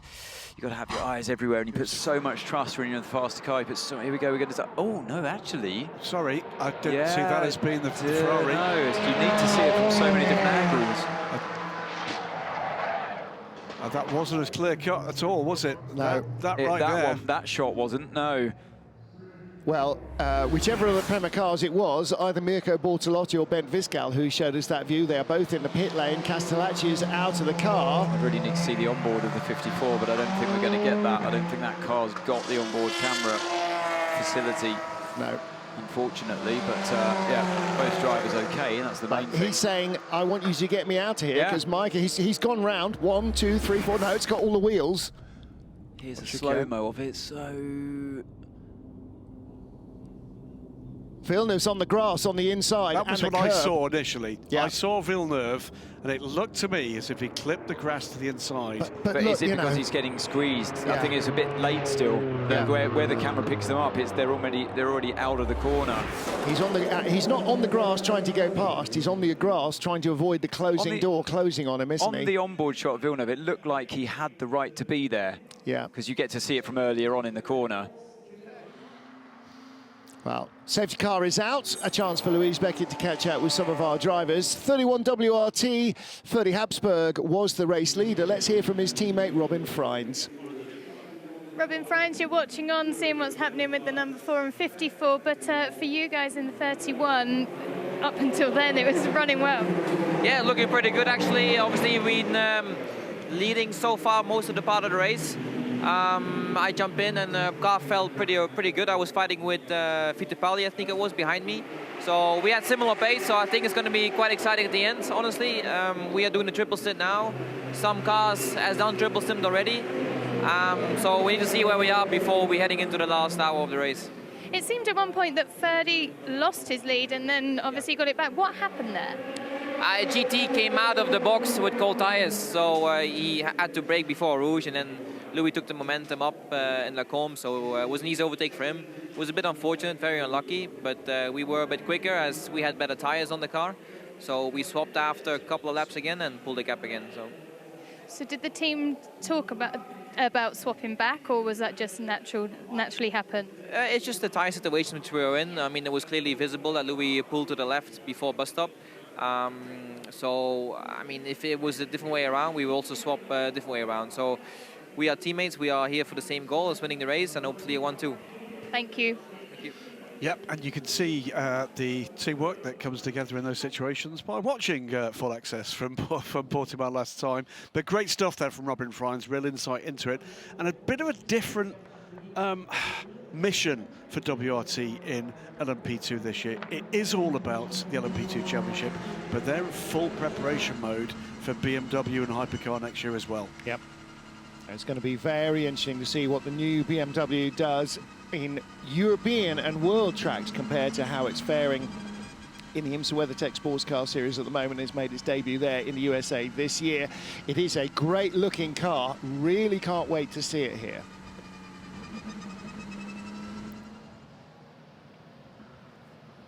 '54 is shown as out of the race and retired on our timing screen, and it's about to be lifted onto a flatbed.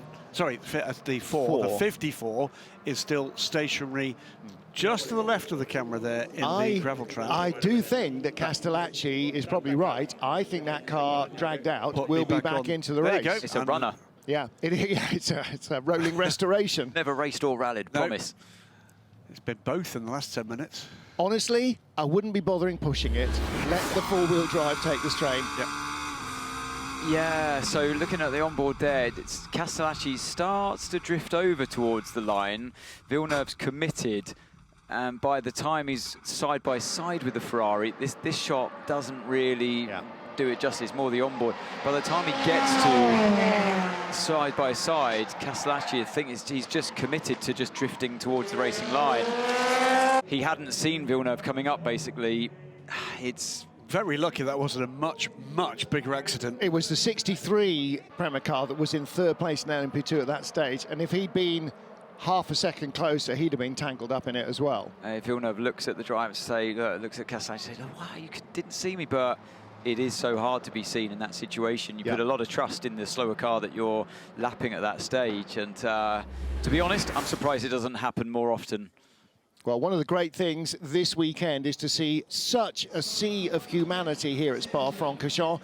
There was a lot of people in yesterday for free practice and qualifying on a Friday. I mean, I don't know what their bosses were thinking, but to see them here on the Saturday, this is definitely, without doubt, the biggest crowd we've seen here for World Endurance. Everywhere around this circuit. It is great to see it. It is great to see the response of what has been a massive, burgeoning interest in the industry and in the sport for sports car racing in this new era to be reflected by public interest. Well, and the good thing is that the word has got out really quickly that all these cars are exciting to watch. So whether these fans have been watching it live on TV, watching it live on the WC app or on the streaming services, if they've been catching up with the highlights post-race, because everything we do goes up online on YouTube, on the World Endurance Championship YouTube channel. He's got a puncture, but Castellacci is out of the gravel. This is what I love about endurance racing. You know, just drag it back. They get it back to the pits. Well, listen, back on track. This happens about twice a stage if you're a rally driver. You know, this is heroism for a racing driver. Rally drivers are going,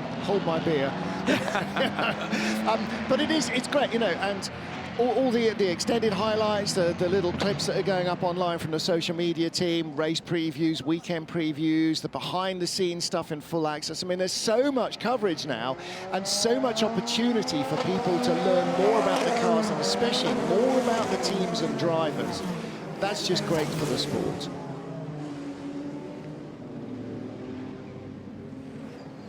You can see the slow car there in the left-hand lane being passed by all the quicker traffic in the fast lane, pretty much as you do at home. What's happening there is that is the wave around. So all the cars that were behind the safety car but in front of the race leader get waved by, and it was very cold tyres, 21 car. That's Diego Alessi. Diego Alessi. Don't do it again, So as they were released from the safety car, they're now racing around to try and get back behind it to re-catch the train of cars. Yeah. And then, obviously, that exposes you to cold tyres and almost up to full racing speed, you get lockups like that. But the other thing is, while you're going around to catch the safety car, flag signals still apply. There are waved yellows on the climb up the hill and white flags because two slow cars, one a racing car, when you clear him, don't speed up again because there might be a truck round the corner. In this case, there is. Just about back to pit lane for Francesco Castellacci in what looks like a very uncomfortable ride back. But he's back. That's the main thing. That's the thing. The team, by the way, having rebuilt this car after the clash in free practice with the other man that you just saw make the mistake at Les Combes, destroying the 21 car. That is not the same 21 car that started the weekend. Or the same 21 car that started the season. Indeed. They're getting through Ferraris like they're 10 a penny, and I understand, I'm led to believe they're not 10 a penny. No, they're certainly not. Not unless a penny is worth significantly more than than I think it is. Also out of the race is the number 4 car. Yeah, number 4, Floyd Van Wall. We've just seen Jacques Villeneuve involved in an incident with the 54 Ferrari. The number 6 Porsche, which declined to proceed any further at the exit. I mean, fortunately for Lawrence Vanthoor, right at the exit of the bus stop, not in a quick position, didn't switch itself off on the run down to Eau Rouge, because that would have been less than fun. There we go. This is from a different camera angle. This is from the back of the Glickenhaus.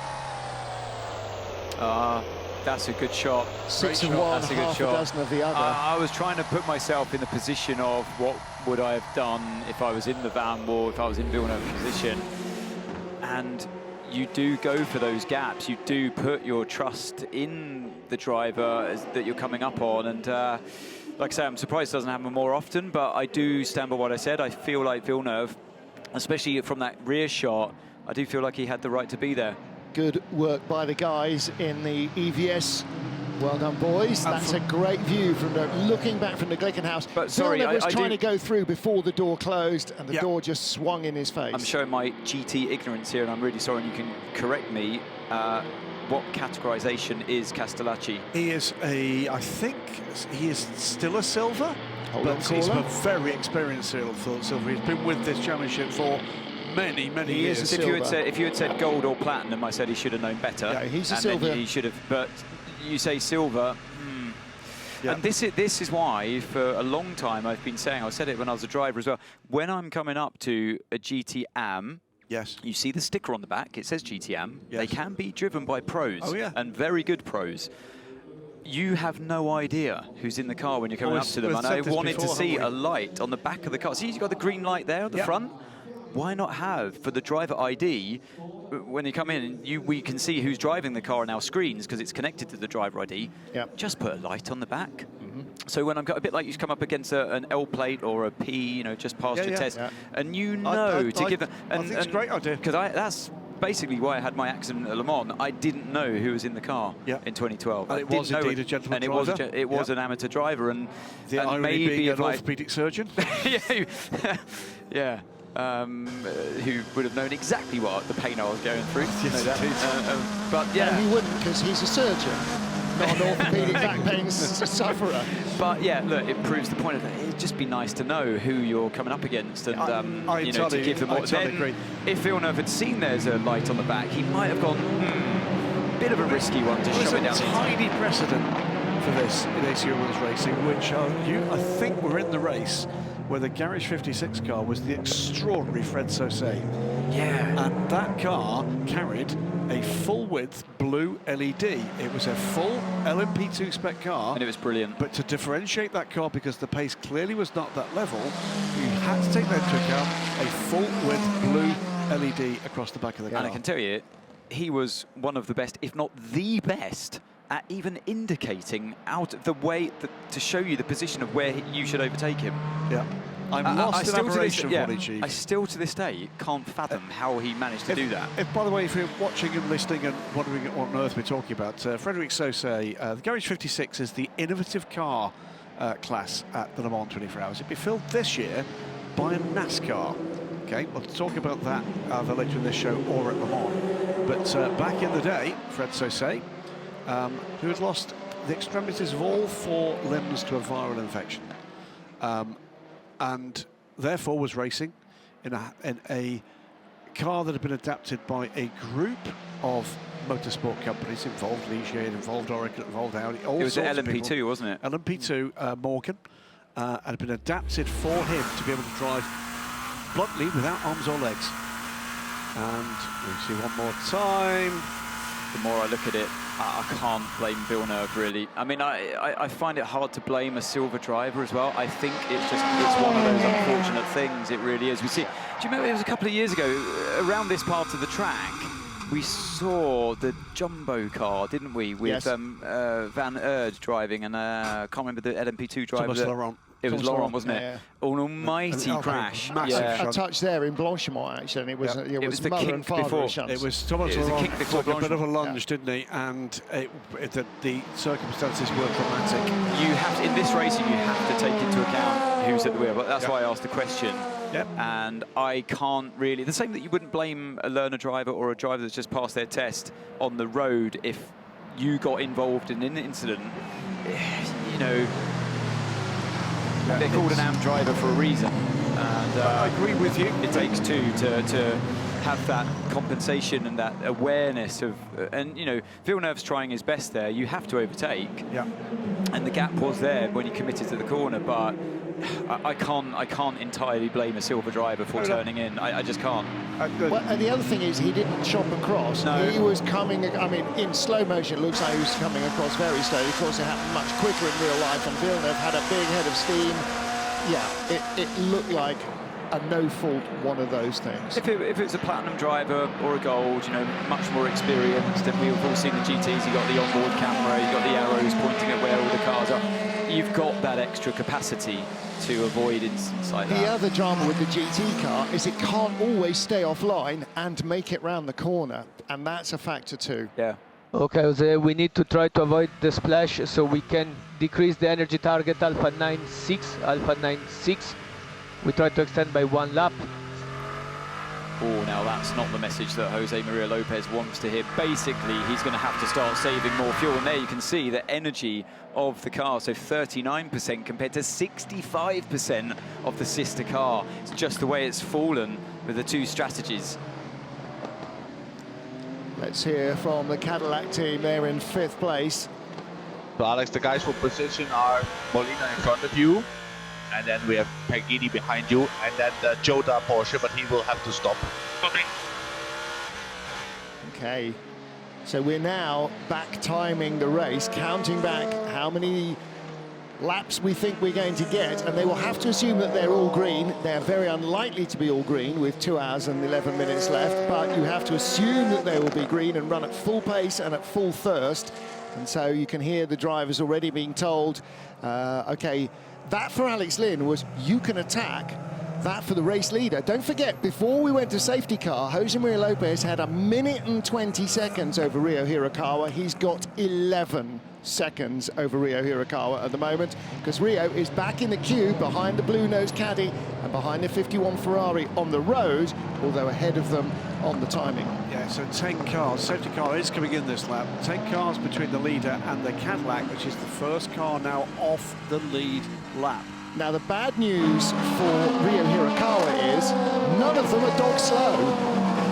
And that's going to be a problem, because he's got to get by mostly hypercars to get close to Jose Maria Lopez.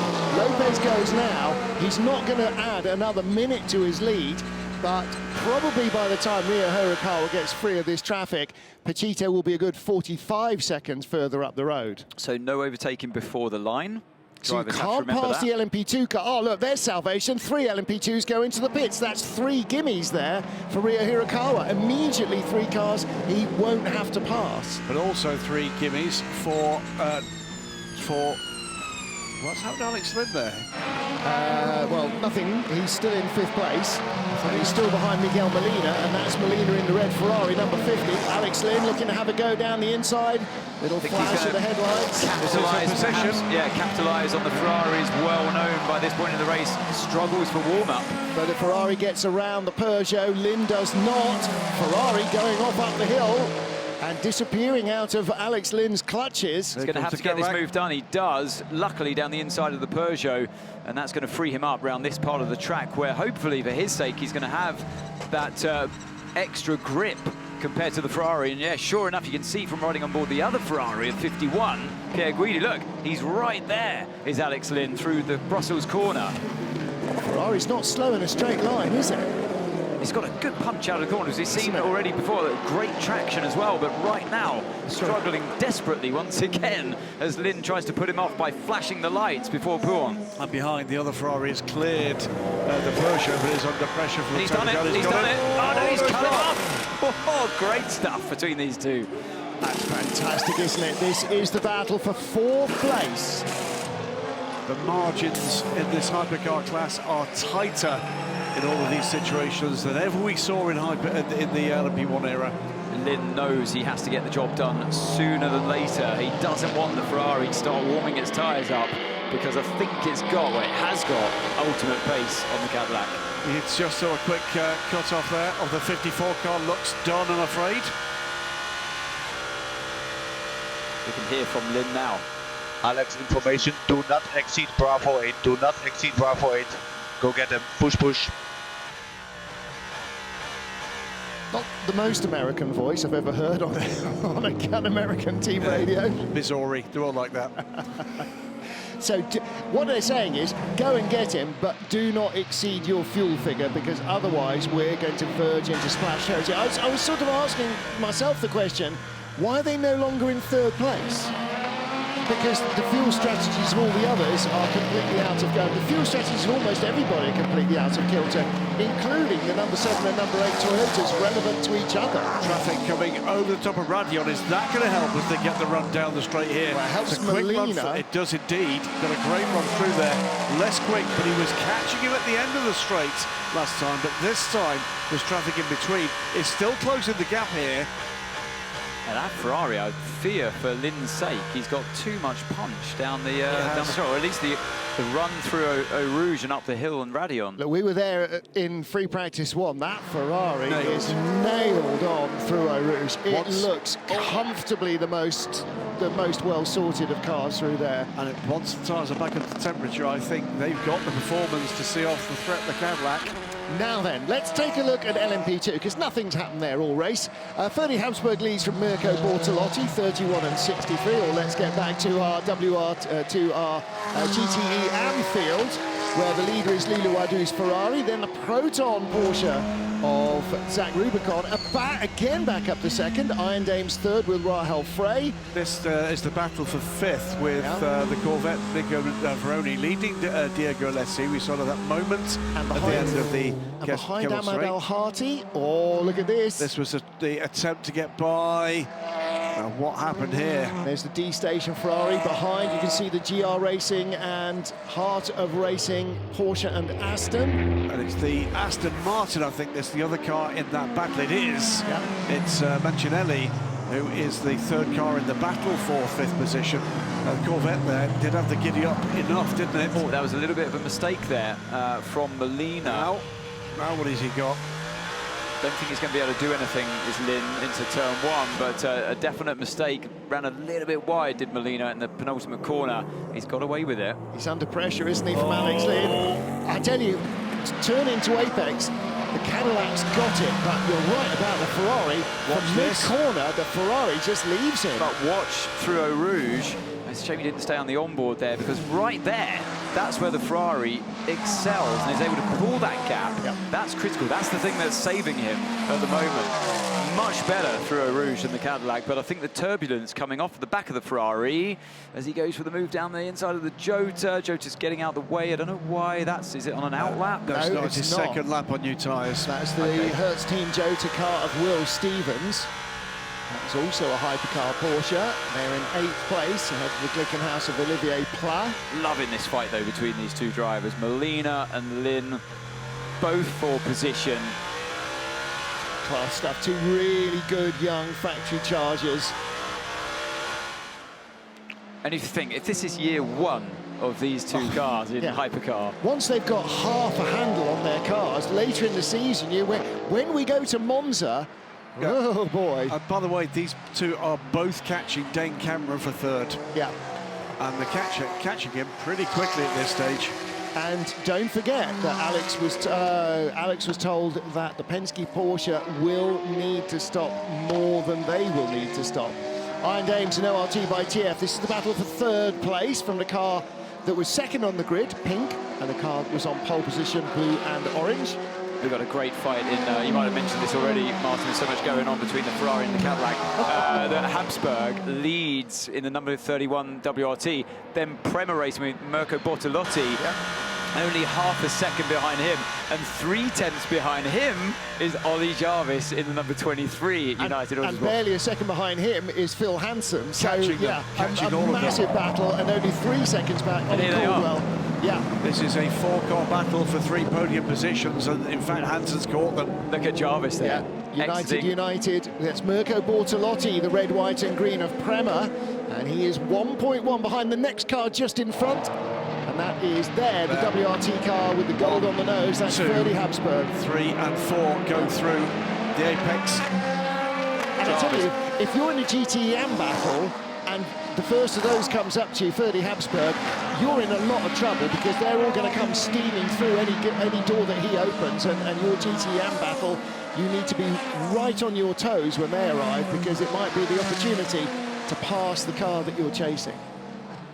So Jose Maria Lopez leads as we head towards the end of hour 4 here in Spa. Lots of racing to go. Look at this in Hypercar, the leader going by the Peugeot. 94 car goes a lap down. This is that was number 8, wasn't it? It was on the 94. Yeah, right.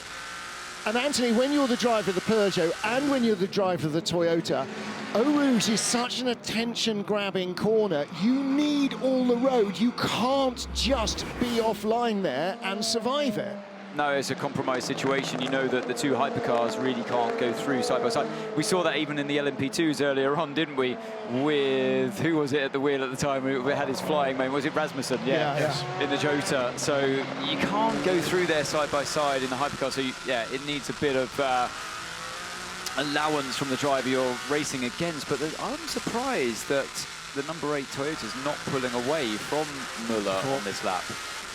Is there a problem with number 8? Well, we heard Ria Hirakawa quite early in his first stint complaining on the radio that he's not got enough engine braking, and they said, well, it's up to the max. Oh, look at this. This is Molina trying to get to Dave Cameron, and deals with the 93 Peugeot. And towing Alex Lynn along with him, and behind Alex Lynn is the 51 Ferrari. These are all for position, except for the Peugeot, which is a lap behind them. 4-car battle for the final podium position at this stage.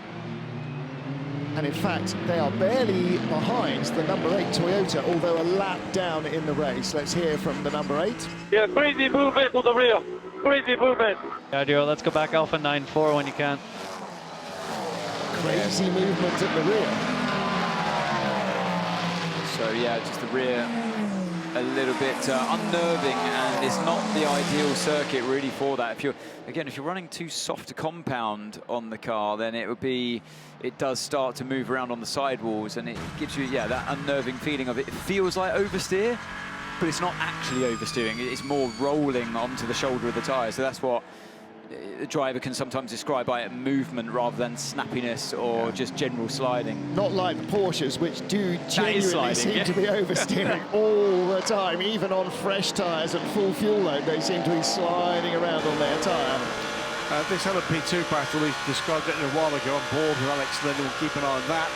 Getting tighter still. The number 9 car is now about to join that train as Ben Viscal is closing the gap. And Ollie Caldwell, just 5 seconds back on the 35 Alpine, looking set to see whether or not he can get involved in this too. So that could be 6 cars battling for the 3 podium positions. We're just about to hit 2 hours to go.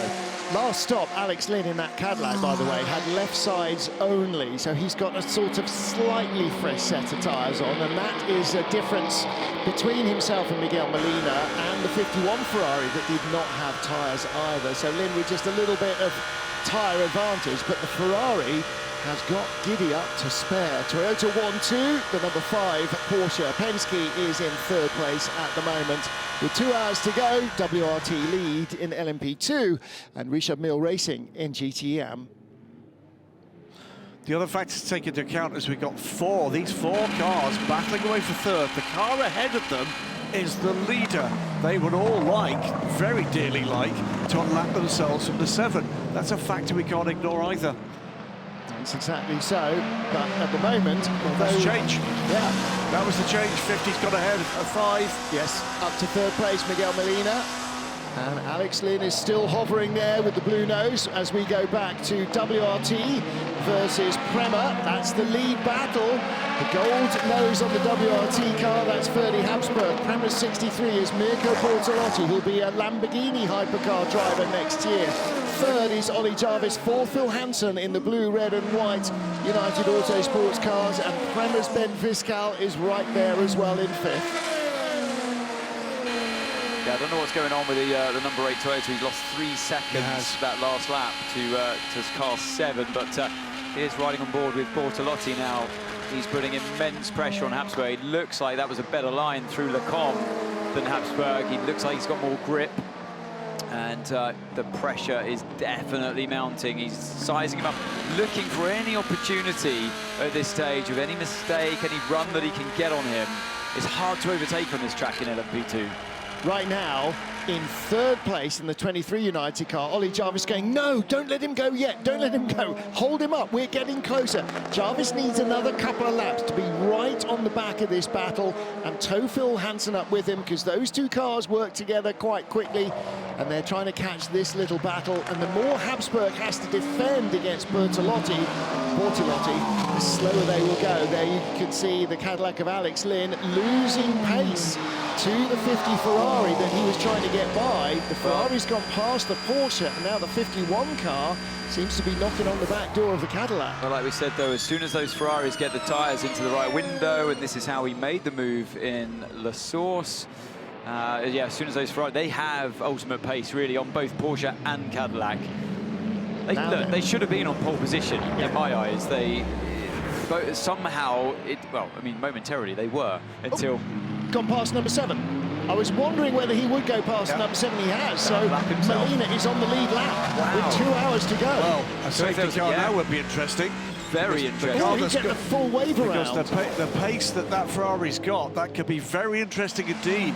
That could be a massive moment in this race. Give it 5 laps, because we'd also like the number 5 Porsche, the number 2 Caddy, and the 51 Ferrari to get the wave by. But you know what? The Porsche's looking racy here too. Yep. And at the moment, the Caddy's no slouch. The Caddy's got half a fresh set of tyres. Remember, it was the 7 car that was told he had to save fuel. Yeah, absolutely right. I'd forgotten that. We heard it, didn't we? The radio message. Tried to save a splash. So still, they pull away from the car 8, though. This whole gaggle's faster than car 7. Yeah, taking 3 seconds a lap out of the car 8 at the moment. And don't forget, Kamui Kobayashi has not yet been in that car, so he's still got to drive. Mike Conway started. Pachito's been in for at least 2 stints now. Just keeping an eye on this LMP2 battle. Habsburg still fending off Mirko Bortolotti, Ollie Jarvis, Phil Hansen. Ben Vizcala's caught them. Ollie Caldwell not making any further impact at the moment. 50 Ferrari of Miguel Molina has just got himself onto the lead lap, despite 1, starting on wets and having to make an extra pit stop, and 2, having to do a drive-through as well for running wide out of the pit lane. So actually, they should be right up the chuff of the number 8 car if they'd had a cleaner race. These cars, the Hypercar, why they're so fast? They have fresher tires. Yeah, but they are, you know, they're out of sync. They're Ferraris. Way wide there for the 51. Why are they so fast? Well, because you're lapping slower. Come on, Pachito, you know you are, because you're lifting and coasting and saving fuel. Saving fuel, but also the reason he's saving fuel is because he's out of sync. And, you know, the Ferraris, they will go a lap down again after the Toyota's been in, they've been into the pits. So, yeah, it will just ebb and flow a bit. And there's the Cadillac going down the inside. Same mistake from number 5. Dane Cameron. Got him. Yeah, got him. Tucked him up like a kid. But now he's got to get by the Toyota and get that lap back. Come on, guys, work together. Come on, if you're on the pit wall of Porsche, okay, go with him, Watch the Ferrari here. Ferrari's got a good run up through Radion, goes to the outside, and it's going to go back past the Porsche as well. Beautifully done. That is a quick car in the straight line, isn't it? If they have any sniff of fortune, Ferrari might win along with that car. I think it's a fast car through Eau Rouge. That's where it's getting the advantage up the Kemmel straight, because on the run through momentum up. It does. We saw it sort of trackside. Imagine that in the S's. Imagine that thing in the Porsche curves. What's that? It's going to be like, oh, his headlining's peeling off. That's a old car problem. Let's hear from Lila Wadu with Louise Beckett. Lila Wadu, you've got the 83 Ferrari in, and you've put in a great run. Yeah, it was very good. The car was very fast. My first stint wasn't very easy, but the second stint was okay, and we are P1. We will see in 2 hours. And how is Spa for you? Very good. That is an amazing track. The radio, Blanchimont was amazing. Yeah. Okay, thank you. Thank you. So while we were talking to Lilu, message flashed up on our screens, reported to the stewards at track limits. Mirko Bortolotti, 2nd place in LMP2. We'll wait and see if that results in a penalty. It usually does. Can't say enough about the performance of Leela Wadu so far this season. 19 years old. It's not because she's a fast female driver, it's because she's a fast teenage driver. 1 year of experience and, you know, not that much of it in the cars. So a fantastic effort from her. She's a name we'll be talking about all year. And meanwhile, back with the Cadillac, Ferrari and Toyota battle. That is the leader right in front, Jose Maria Lopez. These cars need to get their lap back. Lopez has only made, or that car's only made 3 stops. The number 8 car has made 4 because don't forget it got caught by the full course yellow and had to make a 5-second splash and then come back in. The Toyota coming back down the hill and just, he's going a little bit into energy burn just to try and keep them back, but he can't. That was well off, wasn't it, from car 51. If he makes this overtake sting, I think the stewards will have something to say about that because the momentum, the extra momentum he carried through a Rouge completely off the track. He'll argue that he had to avoid the Cadillac. The key thing here for these cars is to get in front of the Toyota. And again, if you're on the pit wall, okay, go with him. Don't fight him, go with him. You'll be quicker if you just lap fast, get in front of the Toyota. If there's a safety car, they'll be stuck behind it. If they get in front of the Toyota, they will be clear to make up the lap. And then suddenly this race will have a very different perspective. 207s for the most part for the cars that are chasing here. It's 210s for Ryo Hirakawa. The gap is coming down by 3 seconds a lap to Hirakawa. And again, they must get by this number 7 Toyota. Get onto the lead lap, even if they're inches in front of him when the safety car comes out. They'll get the wave around. They will get the entire lap back. They'll join the back of the safety car. That's the race right there. That's the race. All of it. And again, you know, the Ferrari's quicker. Alex Lynn, go with him. Use his slipstream to combat the speed of the Toyota. Jose Maria Lopez has picked up the pace as we look again at the lead battle in LMP2. Right in front of us, Team WRT, the red car. That's Ferdy Habsburg. We're with Mirko Bortolotti. We were with Mirko in the 63 car. And then behind, Phil Hansen, Ben Fiskal for Prema has got ahead of Ollie Jarvis, who's just been in and out for fuel. So that's the 1, 2, 3. This battle, by the way, for LMP2 isn't a battle for position with the Glickenhaus ahead. This is part of that battle. This is for 9th position overall. In comes the leader, by the way, the number 7 Toyota. Okay, so they get their lap back. Safety car now, they're on the lead lap. That is a big, big change. That was a WRT car, yes. Yeah. So the leader comes into the pits of LMP2. So now you're looking at race leader Bortolotti with second place of Ollie Jarvis. Phil Hansen. Sorry, Jarvis Phil Hansen. just on last lap. It's yet another lap at 2:10 for Ryo Hirakawa. 98 Aston in the pit lane as well. The Northwest AMR car, that came in from second place. It was an Aston 1-2. Amanel Harthy leads, ORT by TF Sport. I was just wondering where car 7 was in this this fight. He's in the pit lane. Pit lane. And there is Ferdy Habsburg. No driver change, he stays in. So, Ollie Jarvis pitted last lap. Northwest AMR Corvette pitted. Nicky Katzberg, who took the Corvette to victory in Portimao, is at the wheel of the 33 car. That is in 4th place in GTE Am. It's not beyond the bounds of possibility that they might bounce back from wet tyres and an early pit stop to finish on the podium, and there goes the 7. And all 4 tyres went on. So I don't know if there was a driver change. Must have been, surely. Kamumi's in the 50 car. minutes. Kamumi's in the car. Now. Keeps it clean, does not incur a penalty there. So no pressure, Kamui. Right. Where are the others? They are coming up to the bus stop now. There's the number 8 car. Let's hear from 51 Ferrari. Okay, mate, good job, good job. When you can, strategy 1, regen 100. Strategy 1, regen 100. It's let me drive. I'll tell you why later, but I think you want it. I love that engineer. It's so cool. It's so good. I'll tell you later, but I think you'll want it. Basically, listen, it's better for the strategy. Yeah. So, yeah. Look, you know, the drivers, all you want to do is drive, but in a hybrid vehicle, racing car, the engineer often knows best when it comes to energy management. And that's why, because he's in a hole compared to the 50 car and just compared to the number 2 car as well.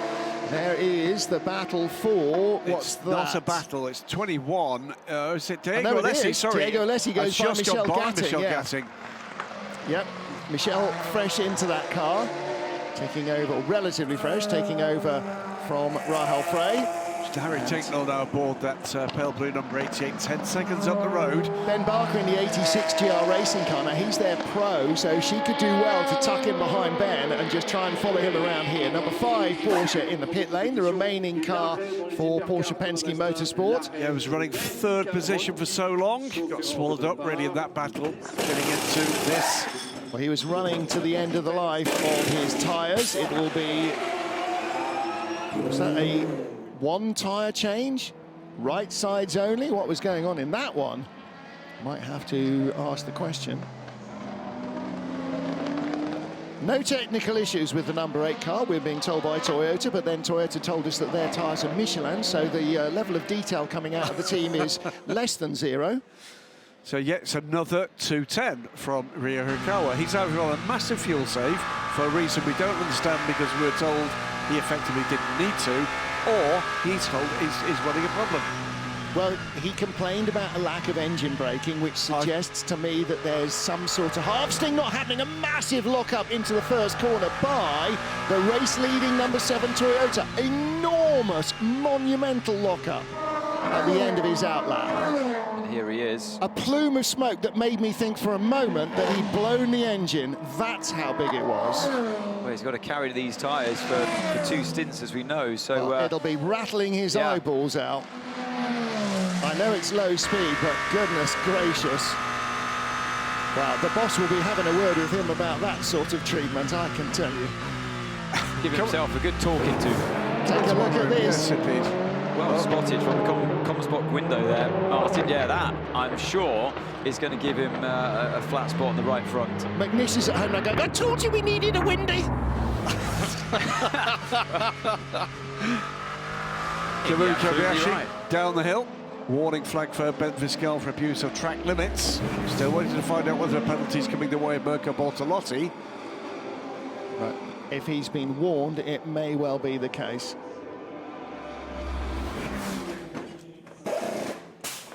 .25 off the jacks from the lead. Ahmed Al-Hati brought the car in. It surely is time for the pro driver to be aboard the car. Out comes to 57. 57 way down the field, came in from 8th in the hands of Scott Huffaker. It goes out in the hands of Daniel Serra.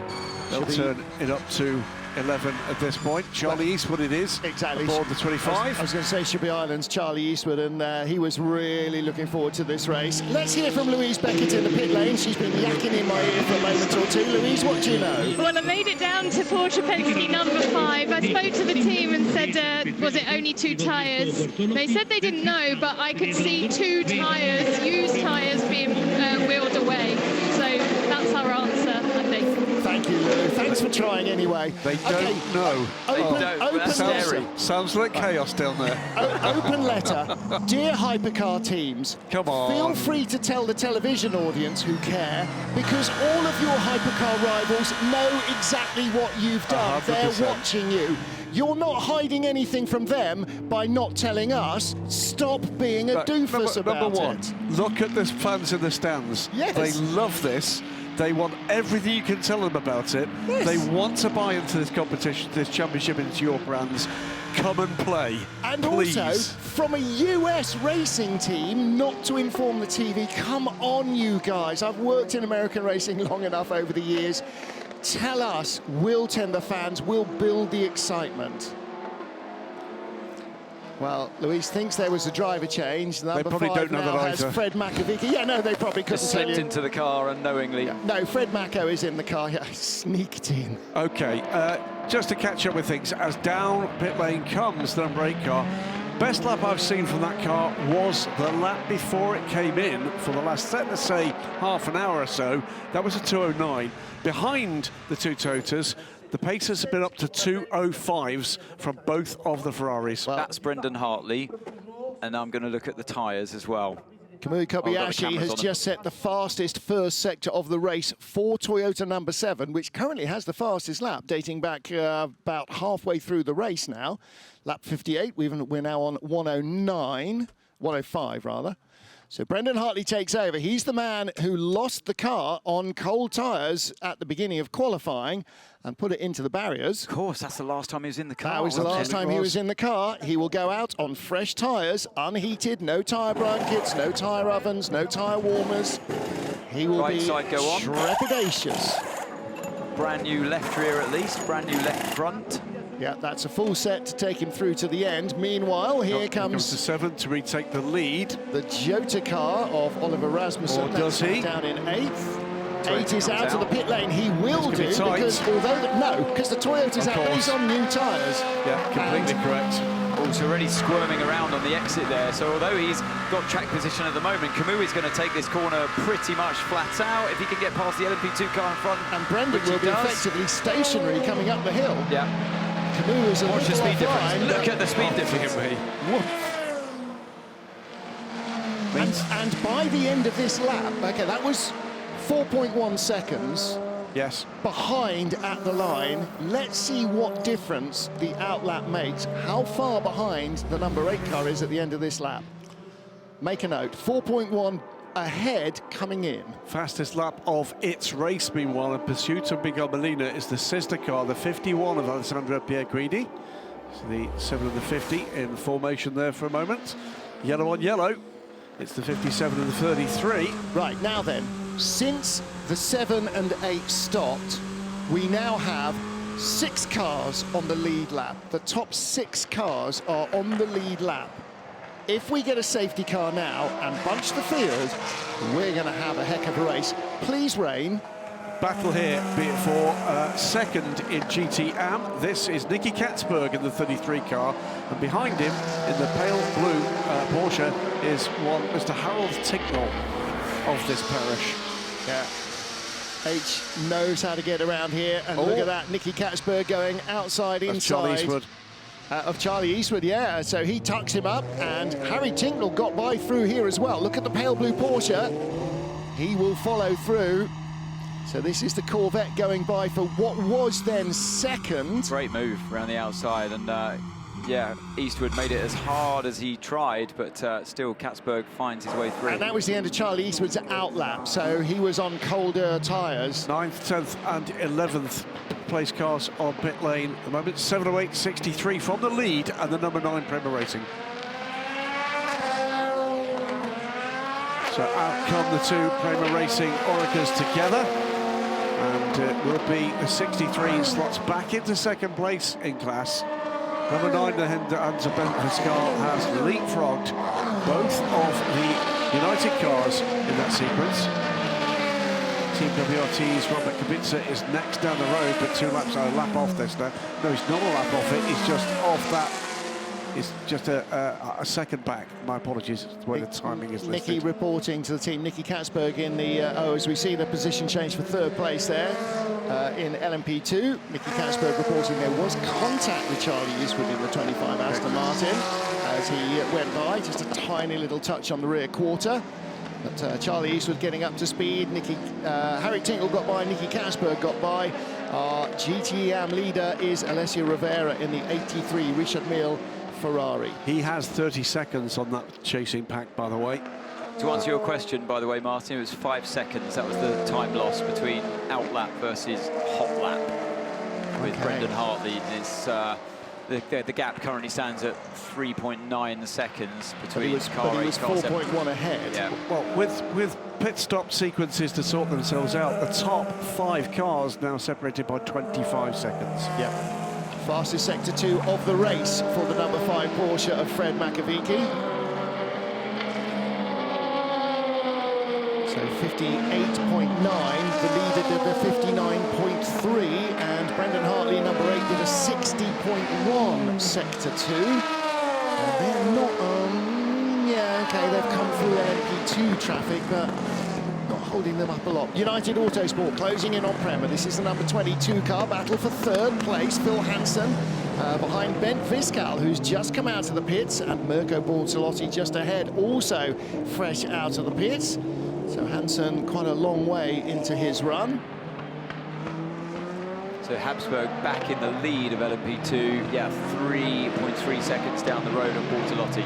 That's a tough one to read. So is this GTE battle. There is Nicky Katzberg in the yellow Corvette under real pressure from Harry Tinknell in the pale blue Porsche, as trying to squeeze through and not really making much of a fist of that. The 36 Alpine squeezes through eventually. That's Mathieu Vaxivière. He's trying to get onto terms with that leading group in LMP2, closing on Ollie Jarvis despite that gaggle of traffic. Also saw the change, by the way, as they crossed the line. Robert Kubica now ahead of Ollie Jarvis. Miguel Molina into the pits, and he may drop off the lead lap now. This will be the penultimate pit stop for these cars. It will need, there's an hour 37, it will need 2 stops. So this might be 2 full stops from the end of the race for them.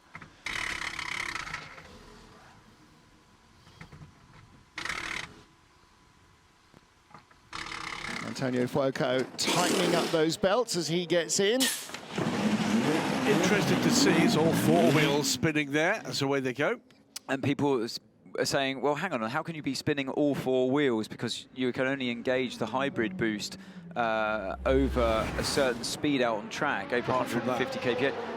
In the pit lane, you can. Yep. You're allowed to spin your tyres in the pit lane, and you can spin all 4 tyres. I think I'm going to be keen on finding out here. Brendan Hartley will be a man on a mission after what happened in qualifying. He's just at a 2:08 form, and we were talking about the best lap we saw in the latter part of that stint for a year ago. Double O! Oh, that's been in the back. That's some cold tyres, isn't it? Been safety car. Backwards into the wall. Yeah, that's on acceleration out of the It's going to be a safety car, Fuoco. blind downhill into Eau Rouge. That will be a safety car. That is the end of the race for the number 50 car. Antonio Fuoco out of the pit lane and into the wall. Watch what happens here.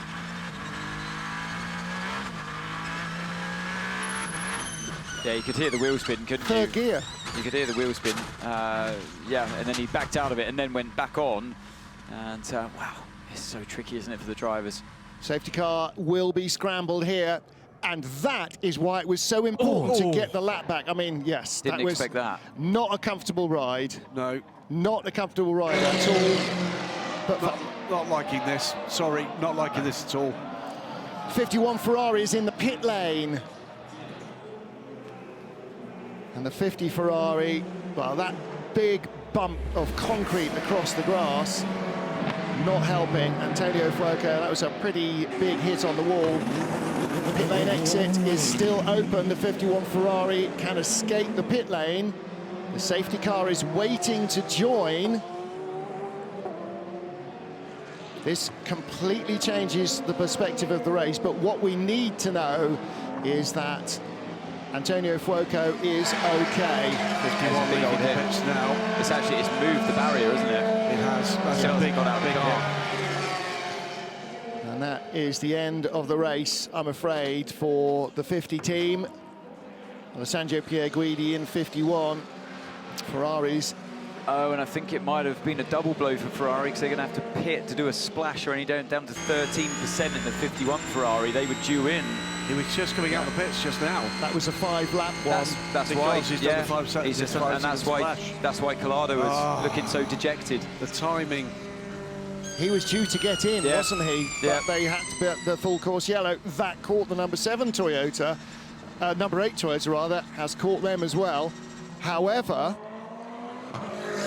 Antonio Fuoco remains in the car. I can see movement, just a little bit of movement. Yeah, there, he's moving. He's moving. Yeah. Okay. That's all we needed to know. Well, with where the car is, he's safer in the car than out of it at that point. Yeah, he's safer in that car until the field is under control than trying to get out of it as cars are trying to avoid the incident. Because there's debris on the track, and the one bit of clear track between the car and the wall. There's no easy way through there.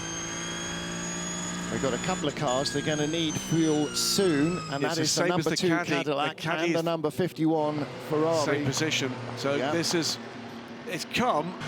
misfortune has come at a fortunate place for Toyota, because it really there has. you go. That's what it means to a Can't driver. believe that they've caught that break again, but Antonio Fuoco. That's the second top-line driver in a top-line car this weekend. We saw it with the Tota in qualifying with Brendan Hartley.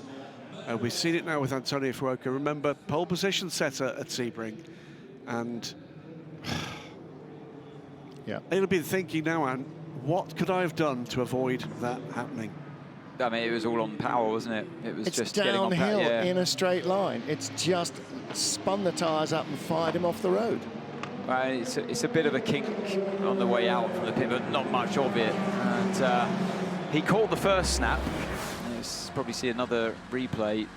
So it's already caught this car out on the exit of the pit lane at this moment. So he just tiptoes round to make sure he's within white lines. Now listen.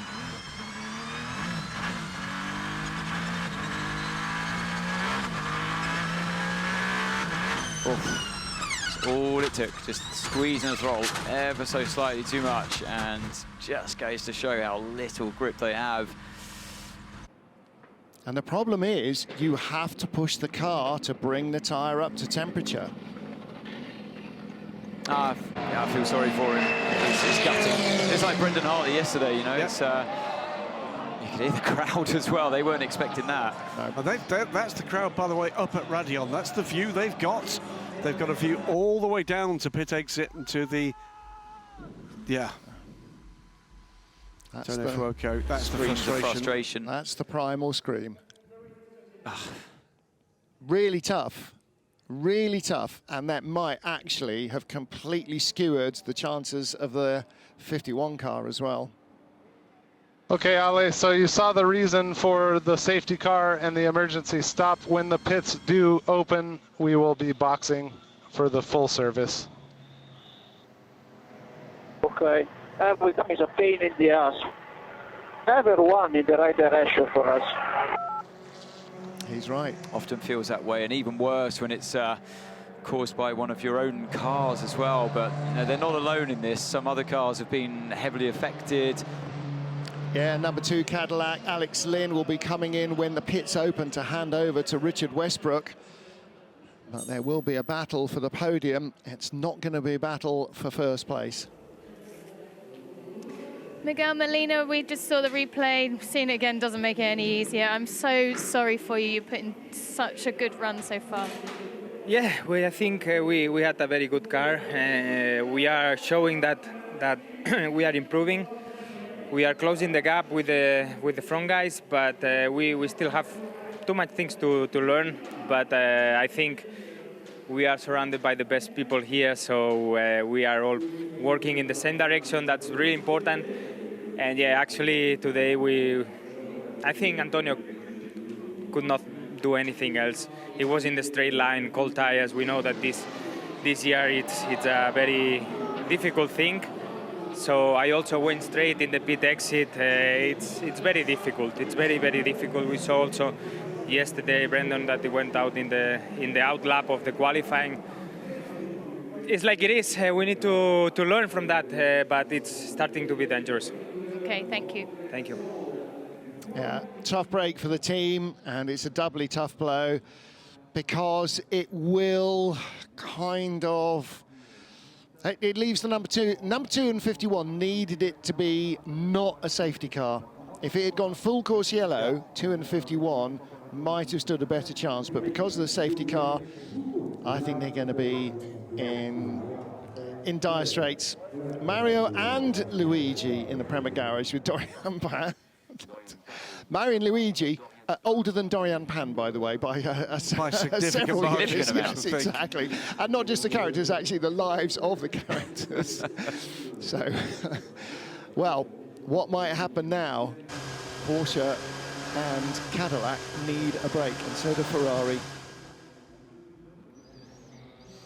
Taking a look at our overall leaderboard, Toyota 1-2 with an hour and 30 minutes just under here. Nobody going home, a massive crowd. I think quite a number of them might have missed the beginning of the race trying to get in, to be honest. I don't think any of them are going to leave before the end of this race. It's going to be absolutely fascinating to see what goes on. At the moment, behind the safety car, with the demise of Antonio Fuoco in the number 50 Ferrari, on cold tyres out of the pits, looping the car around into the barriers on the straight down to Eau Rouge. Martin Haven with Anthony Davidson and Graham Goodwin here in the booth, Louise in the pit lane. And Graham, it could conceivably still set up a bit of a nail-biting finish for Toyota. It could, and we're still to find whether or not there is a continuing problem for that number 8 car. Brendan Hartley able to squeeze a little bit more speed out the car, but then again he's on fresher tyres. For this safety car is now being lifted onto the flatbed. I'm guessing we're going to need a bit of a barrier repair there. It most certainly did push the Armco barrier out of position.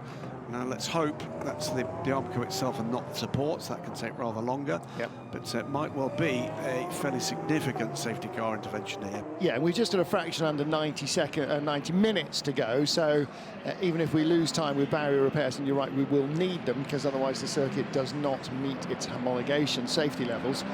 Those barriers will need repairing. The 50 Ferrari is on the flatbed. So the safety car will be out for a while. Bruno Correa in that 75-year anniversary livery safety car provided by Porsche for the World Endurance Championship.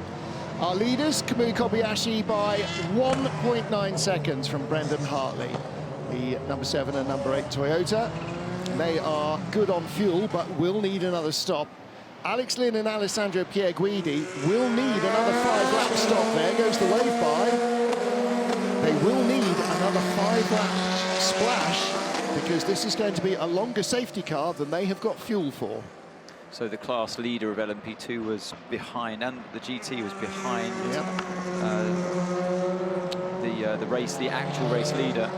This is going to help Corvette, I believe. They get the wave around. Yeah. Whereas 83 is the key.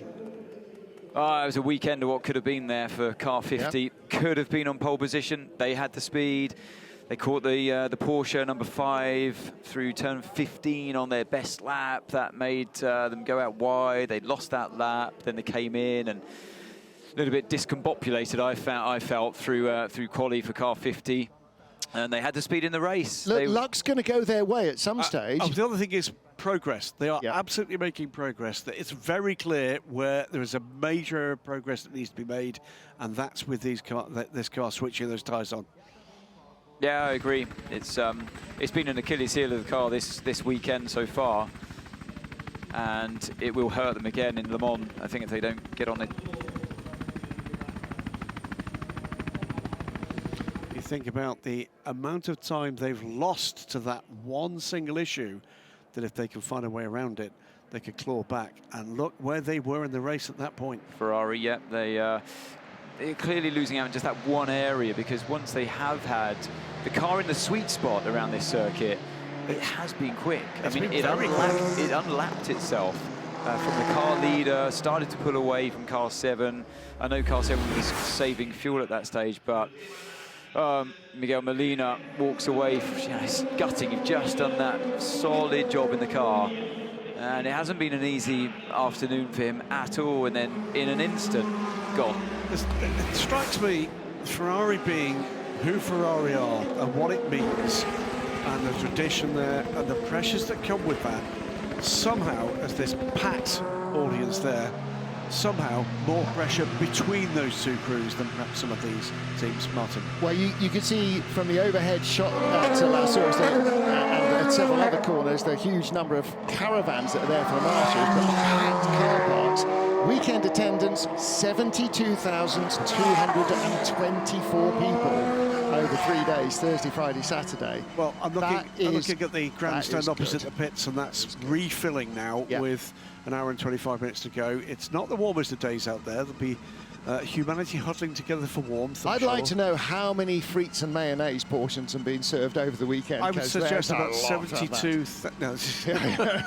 I'd say something like 3 or 4 times that number. No, and it's fantastic to see so many people here. You know, when we raced here in COVID with not anything other than tumbleweed, Ferrari and Cadillac are going to need to come in for fuel. Let's hear from the number 2 Caddy team. What's going to happen when the safety car comes in? What will we do? Alex, what's going to happen is as soon as the pit lane is open, we're going to box.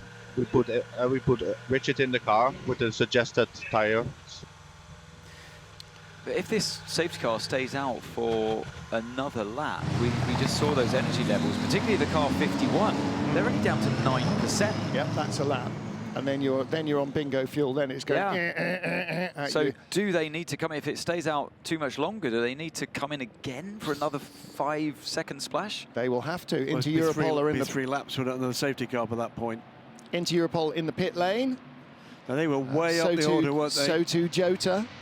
So this is going to be about where people are on their fuel strategy counting back. So with that fuel stop for into Europol, with a couple of 3 laps beyond the safety car, and they're going to be in their fuel window. Louise Beckett. It was a rear right slow puncture for Inter Europol. They've changed that one tyre and back out.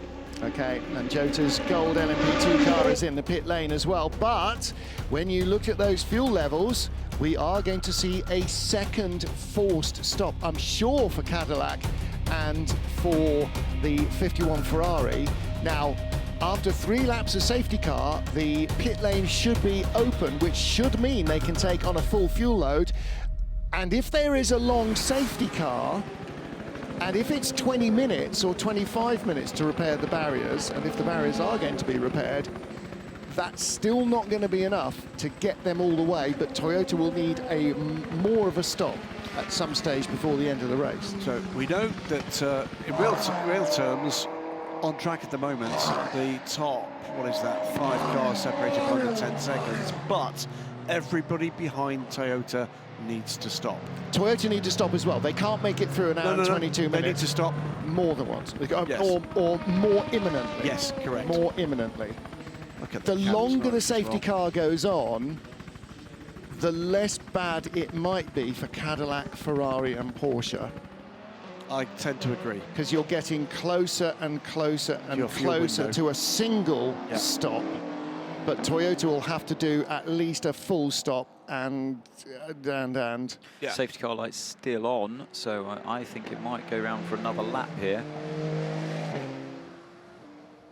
We haven't seen any attention being paid to that barrier. Well, we haven't seen it. It doesn't mean there isn't any. We did see a couple of long shots. Yeah, I'm just asking to see if we can get a camera look at that on the straight, because that will give us an indication of how soon we may go back to green. Are the lights off on the safety car? Not yet, but we're getting to the end of timing sector 2. If it's going to happen, it will be coming between out of this here, turn. out of campus. Lights should go off. I think they just did. They just did. He agreed he's going to have to be careful here because he's left himself quite a gap. No, we've already seen some penalties, haven't we, this race so far for that. It's going to be a further lap behind this safety car. Yeah, lights still flashing around this part of the circuit. You definitely think it's not going to spring a surprise on everybody and suddenly dive into the pit lane. Well, we're not seeing any work on those barriers on the straight. So it was 9% energy remaining on the 51 Ferrari. That was a lap ago. So right, let's have a look. Stay on board, stay on board, stay on board. Where's the pit lane closed sign? I couldn't see it. I don't think the pit lane is still closed, is it? Where's that light, Anthony? You're the driver. It's very close to the actual pit lane entry. It's things on the right-hand side as you come round the final corner. So this is why I should go to driver's briefing every day, or every race, to be reminded of these things. Where it needs to be is on the barriers on the driver's right as you're coming up to the bus stop, so you know before you commit and possibly jeopardise somebody else that the pit lane is open, stroke is not open. So an hour and 20 minutes on the clock remaining under safety car. That incident for Antonio Fuoco in the now retired number 50 Ferrari 499P. Pit entry is now open, so next time round, number 2, number 51 can go for full service, full fuel. So does that mean that the safety car is going to come in this lap if they reopen the pit lane? It means we've had more than 3 laps behind the safety car. So first 3 laps of safety car or full course yellow, the pit lane remains closed. It may do, is the straight answer. Now, right at this moment, this is good news for the chasing pack. That's what I meant, because they think it's safe enough to reopen the pit lane. No, it's the 3 laps. But they can leave it closed if they feel it's if it's unsafe still. But it's not unsafe to get into the pit lane. 51 car, let's hear from them. They need fuel, so does the Cadillac, so do the two Peugeots. Okay, Ale, we're going to box this lap, driver change to James, box this lap, driver change to James. Would tend to indicate as well that there is not a barrier repair necessary, because I would have thought they would not open the pit lane and release cars. There you go. Lights off on the if safety cars car. need to come out in the area of the incident. Well, they have to go round in the area of the incident anyway. Who's on left cold that tyres? Tyre smoke. Yes, no, they need fuel. So 4 cars, both Peugeots, definitely the Ferrari. Cadillac could go one more lap, but there's no mileage in that, because at the moment your in lap is no slower than anybody else's.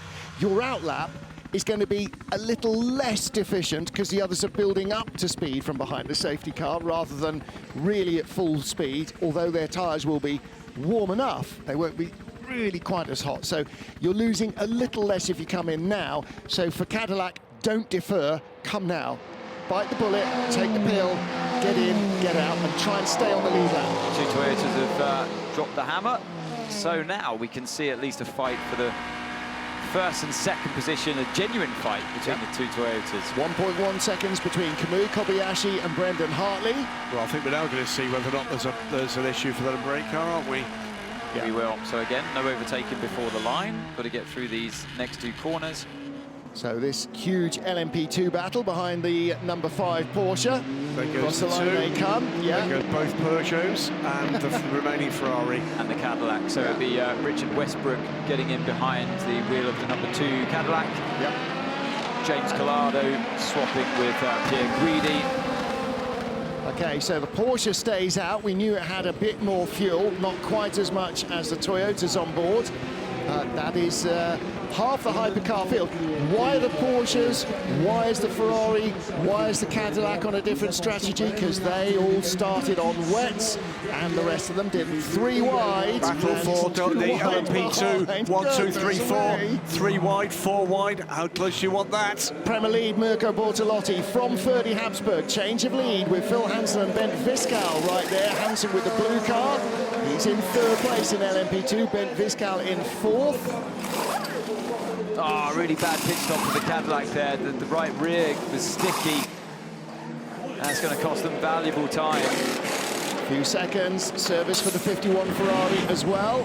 Holding them, they had to wait for the Cadillac to go by. And the Glickenhaus. No, that was that the Glickenhaus or an Alpine? It was an Alpine, Ollie Caldwell in the Alpine. Peugeot gets out in front of both of them, and that's going to hold up the Cadillac as well. Both Peugeots are ahead of both of them. Oh dear, that's not good news. That's not good news. All mixed up at the moment in LMP2. It is Mirko Bortolotti ahead of Ferdy Habsburg, Phil Hansen up into 3rd place, Bent Viscal, Robert Kubica just a little way back. What a great fight. Great fight with these 4 drivers now. I am going to remind you, we did not see yet a response to the report to the stewards for track limits from Mirko Bortolotti. It might be a drive-through. Oh, 94 off, fresh out of the pits. And that comes back on, that's Nico Muller. Nico Muller went off on his out lap last time he stopped as well, on board with...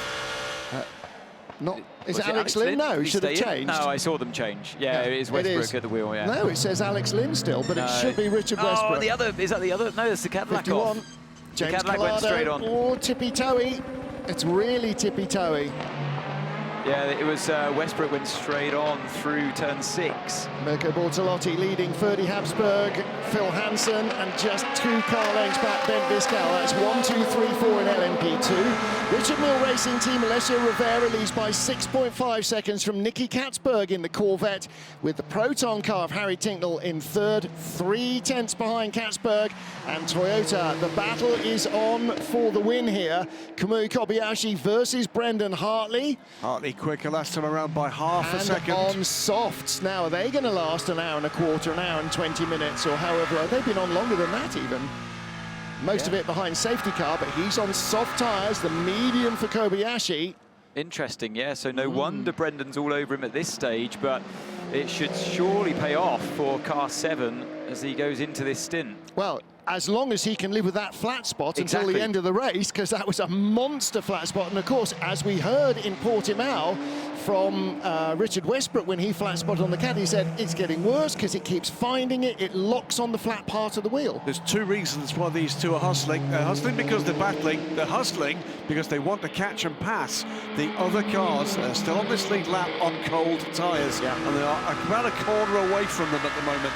So they're way quicker than anybody else on track at the moment. Brendan Looking Hartley, to close that gap. Hartley has just set the fastest race lap for car number 8 on this lap. And you're right, they are on hot tyres and they want to put a lap on the field so that if there is another safety car, the others don't get that position back. And these guys will need to stop before the cars they're trying to catch. When we get the long shot, you will see the pack they're trying to catch just coming out on the source now. They're not that far behind, and the cars ahead do have some traffic. Now, Westbrook's got ahead of the Peugeots, but the 51 Ferrari has not. So Richard Westbrook in the number 2 car down into Eau Rouge. And out the other side, he's on the Kemmel Straight, so they have failed in their attempt. Westbrook and the Ferrari have got their tyres relatively up to temperature in the number 8 car. Brendan Hartley gets separated from the leader by the Jota LMP2 car. That's a real tough break. Pietro Fittipaldi back in the car, but fresh out of the pits. Oh, look how much time he lost because of that. It just goes to show the momentum you need to carry up through Eau Rouge, but nothing he could do there. You know, what goes around comes around, and hopefully at some point, for his sake, it'll be Kobayashi that gets held up by a back marker. The cars they're chasing are dropping down at the moment into the Jackie X curve as they come around on the exit of Les Combes. Yep, through turn 9 and down into turn 10 now for the number 2 Cadillac and the number 51 Ferrari. And on the run down to Pouan now is the number 7. 7 is pushing hard to make this happen. Top 3 cars in Hypercar are on a different fuel strategy to the cars behind them because they started on slicks and the other guys had to change onto wets early in their first stint and therefore took on more fuel. I think the 33 Corvette just went straight on there at the comp. Could have been. Yeah, he did, yeah, straight through. Katzberg chasing the race leader, Alessio Rivera. Yeah, but trying to fend off this pack behind him, and it is a pack. It is Harry Tinknell, Charlie Eastwood, Michel Gatting, and closing in on this pack, the Northwest AMR effort with Alex Riberas now at the wheel, and he's been chased by Diego Letty. All for the lead in LMP2, Ferdy Habsburg under pressure behind the Ferrari. Well, that's how it happened. That's Mirko Bortolotti getting by. That was the replay, you're right, away from the restart. And look at Hansen then, sticking his nose in there. He was 4th in the queue, came through there into 3rd, nearly 2nd. That was close from Hansen, wasn't it? Yeah. Maximum risk, and yeah, that was a decisive moment from Bortolotti just to flick it to the inside, and wow, really impressive stuff. That's the GT racer in Mirko Bortolotti. That really is GT racing. Straight in there. One more lap at the pace that we've got for the number 7 Toyota, and it's going to be right on the tail of the 51 car. Took 4 seconds under 51 last time around. Fastest lap of the race for Fred Makaviki's number 5 Porsche, 206.9 last time round. He's the one who's sort of in no man's land at the moment. This is all about putting the lap back on the chasing pair of the Cadillac and the Ferrari right now. I love this when you see the body language of the GT cars. Here Changing comes position Hansen here. down the inside.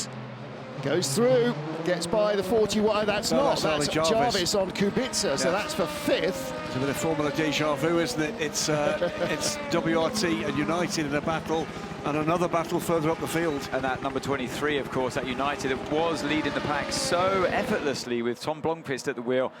Right at the beginning of the race, they're still fighting that deficit from what happened with the first couple of safety cars. Robert Kuzic was racing here while Ollie Jarvis was still in short trousers at school. I've seen him racing here in everything from 2-litre Formula Renault all the way through Formula 1 and back here into the World Endurance Championship, so he knows this track. Charlie Eastwood all over Harry Tinknell, still in that pole-sitting Aston Martin. While this multi-car battle is going on for the minor placings, Alessio Rivera is opening the gap to 10 seconds to this group, and history could await here in the FIA World Endurance Championship.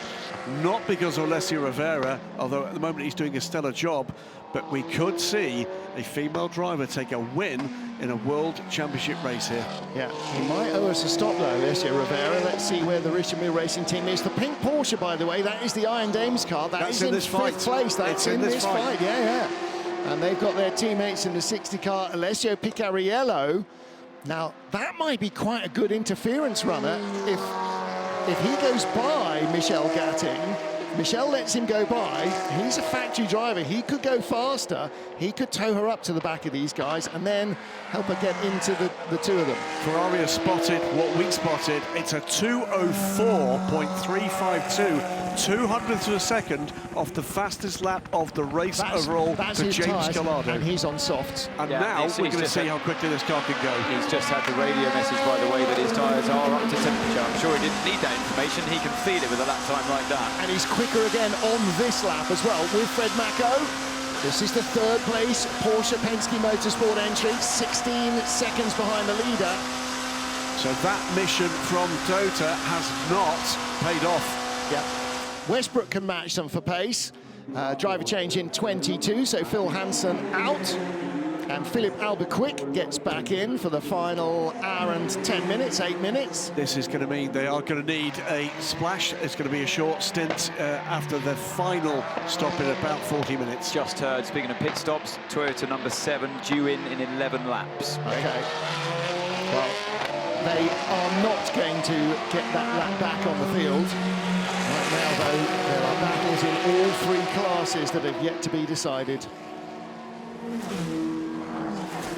The yellow Corvette of Nicky Katzberg, second place in GTE Am, as Harry Tincknell in the bright blue Porsche, and behind him Charlie Eastwood in the dark blue Aston Martin. Battle for third place, and Tincknell having to take to the runoff area to survive Eau Rouge, that time under real pressure from the fastest car in the field in qualifying, and that was not in the hands of Charlie Eastwood either. That was in the hands of Oman's Ahmed El Hati, the first Omani driver to claim an FIA World Championship pole. Eastwood's clearly got the pace here. Yeah. Harry Tincknell's doing a blinding job to Scotland. And here's Gatting, and Gatting is right there because Harry Tincknell is not as quick as the 2 cars behind him.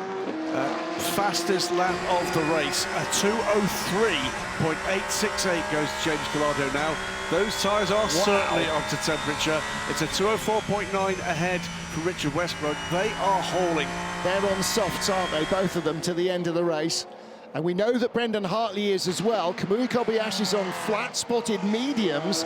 Does that mean he's going to need tyres in his last stop? He took tyres in his last stop. He was 10 seconds longer than the number 8 car. Meanwhile, Harry Tincknell, I'm not saying that Harry Tincknell isn't as fast as these drivers. I'm just saying that right now, his car is not as fast as the cars behind him. Michel Gatting's teammate right behind, Alessio Picariello, the Belgian driver with the Italian name in the German car. He's not battling her for position. He's sitting there to see if maybe he can help. Because that 60 car is down in 11th in GTE Am. Premier Racing's number 9 car, the hands of Bent Fiscal, ducks out of this battle for the lead in LMP2 and down pit lane. In a lap behind the 22 United, and again, they too will need a stop before the end. Car 36, that is Charles Malaysia, is 9th in LMP2, a little bit of no man's land there. Yeah, that's reported to the stewards for not respecting the safety car. The 2 Alpine LMP2 cars this year have not been like Alpine LMP2 cars of yore. That's not the first time they've had a problem with the stewards with that car. Harry Tincknell still in 3rd. Whatever else Tinkers does know how to defend a position, Charlie Eastwood attacking hard. But any tyre advantage he may have is fast going to be eaten up, Anthony, because he's sitting in the dirty air behind the Porsche. Yeah, it looks like he keeps having to back out of it just momentarily through Eau Rouge, and that's what's giving Tincknell a little bit of breathing space on the run up the hill, the Kemmel straight towards Le Combe. But I mean, if Eastwood could find his way through, he would quickly be on the back of Katzberg. So what do you do then? Do you like back off a bit and try and get a clearer run through Eau Rouge and up the hill? I think at this point, look, Tincknell's very unlikely to make a mistake. I love watching these pros at the wheel, the GT cars. You've got to wait for traffic. Katzberg in the yellow Corvette is not far ahead. Let's hear from Brendan Hartley. Up to the Porsche behind is 13.5. Car 7 will do all 4 tyres. They'll box on lap 127. Laps to go before we see that one. Behind, by the way, GTE Am, possibly noticed there that the two Iron Lynx run cars have exchanged positions. It may well be that Picariello can be more help to the Iron Dames by actually being the car that puts the other cars under pressure. Exactly, and by trying to unlap himself, maybe just starts to distract them even further. Kamui Kobayashi leads from Brendan Hartley, the gap 2.7 seconds. Hartley lapping quicker than the race leader last time round. We know that Kamui flat-spotted the mediums he's got on the car. He will take full 4 tyres, which means if Brendan is within 10 seconds of him, when they stop, he will take the lead if he doesn't change tyres. And the implied message there was, we're not changing tyres, we're staying on these softs to the end. Or, if Brendan had asked him, have we got time for a new set of softs? Have we got a new set of softs? I mean, that's the other thing. What have they used? Because they didn't use wets at any stage, so they're still tyre limited. Change, by the way. James Collado is going ahead of Richard Westbrook. So the Ferrari is now up into 4th position. We didn't see that. Where is Gatting gone? She's been overtaken. No. That's a teammate, but down the Eastwood, down the inside, Charlie Eastwood, down the Eastwood, Charlie inside. Either way, he goes by, and Alessio Picariello is also going to slow down Harry Tingle by trying to get beside him into Eau Rouge. Now, Picariello is not deliberately slowing these guys down. He's just got a faster Porsche. Now he ducks out of the way. Yeah, so Michelle Gatting let him go by. He is her teammate. It's not a battle for position. That's what you need, because Harry was defending into Eau Rouge. She's getting a double toe. She can pick up the toe there from the LMP2 car as well. If she's really lucky, she might go steaming up the inside. Follow the Inter-Europol car, Mirko Bortolotti from Ferdi Habsburg, and United Autosports number 23 car of Ollie Jarvis, 5.6 seconds back. But most importantly, that has released Charlie Eastwood, now full focus to try and mount the attack on She didn't get through. No. But Tinkerbell in that pale blue car, just a little offline there. The Peugeot easing him out wide as they came out to Rivage. So she has another opportunity. Into the pit lane from 2nd place goes the WRT car, so Prema going longer. This can be a very important pit stop here, isn't it? Don't flat spot. Very important pit stop for the car crew of 31. Yeah. They could win or lose this race right now. And ditto when Prema come in. Exactly. But again, need another stop, remember. They will all need another stop, because we've still got more than an hour to go, and they definitely can't do an hour. LMP2, in fact, the thirstiest of the 3 classes. Hypercar are now getting up to very nearly a full hour, particularly even at a track like this where there's little retardation, and GTs definitely can. In fairness, not necessarily the thirstiest, but the ones with the smallest tank. The ones needing more replenishment. So it's going to be 2 tyres for the car 8, and it's going to be all 4 for car 7, as we've already heard. So left sides only then. Oh, it's going to be tight, this, isn't it? Yeah, so it'll be a much faster pit stop there for car 8, and he's currently sitting just 3 seconds behind Kobayashi. He's going to be really close. Well, the 8 gained 10 seconds in the last stop by not doing a full stop. It did take 2 tyres on, so they're splitting their difference there. Although Brendan it did look like all 4 tyres are only 9 laps old, so in that case they did a 4 tyre stop much quicker than the number 7 crew. And although they were in parallel garages, each car has its own crew. You don't come in and have the same guys service you as serviced your teammates. So there's that battle between the crews of mechanics as well as the crews of drivers. Always. They pride themselves on who did the faster pit stop. They know that competition's strong between the 2 sides of the garage. It's great when you're involved in your immediate car crews. Philip Senior that was, and Signatech car. It's the 31 car coming out for the pits. All up there. Loaded for bear with Robin Fryings aboard. And looking at the speed, or lack of speed, looking at the lack of speed of 31 through there, he's got to be on at least 2 new tyres. I'd say that's all 4 for the 31. 126 in the pits, that's all 4. That's all 4 for a WRT Just stop. limped his way through Eau Rouge there. Final hour of the race. Kobayashi, turn 5. This is the race leader, Kamui Kobayashi. Brendan Hartley just a corner behind. There he goes in the background there and shot. Prema number 63 leading in LMP2, and the number 83 Richard Mille Racing car that has had so much tough luck this year is leading in Losing GTE time Am. here. And Yeah, he's caught the slow WRT, has Kobayashi. Gap now down to 2.8 seconds between himself and 2.5 seconds as they just come into the second sector. Yeah, that was just a stumble, wasn't it, behind the slower Orica? Where will Brendan Hartley catch that car? Grid progress, by the way, only 11 places made up by the number 8 Toyota. That's in Hypercar only. He started 36th, or he didn't. That car started 36th out of 37, and they have been in second since the end of hour 2. Be great redemption, wouldn't it, for himself, personally, for Brendan? Can you imagine?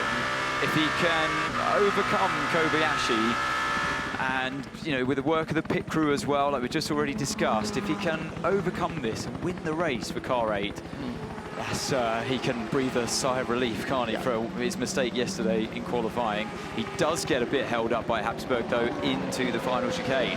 Not too much. Don't think he lost quite as much as Kobayashi did. 2.6 seconds the gap stands at now. 1/10, 11 hundredths is now gone from 2.66 to 2.77. So effectively nothing. Kobayashi lost a bit more. So I'm intrigued to see what they're going to do with the tyre strategy with car 8. You can put 2 medium tyres on it if you wish. You can swap the compounds, mix them. If you've got them. If you've got them.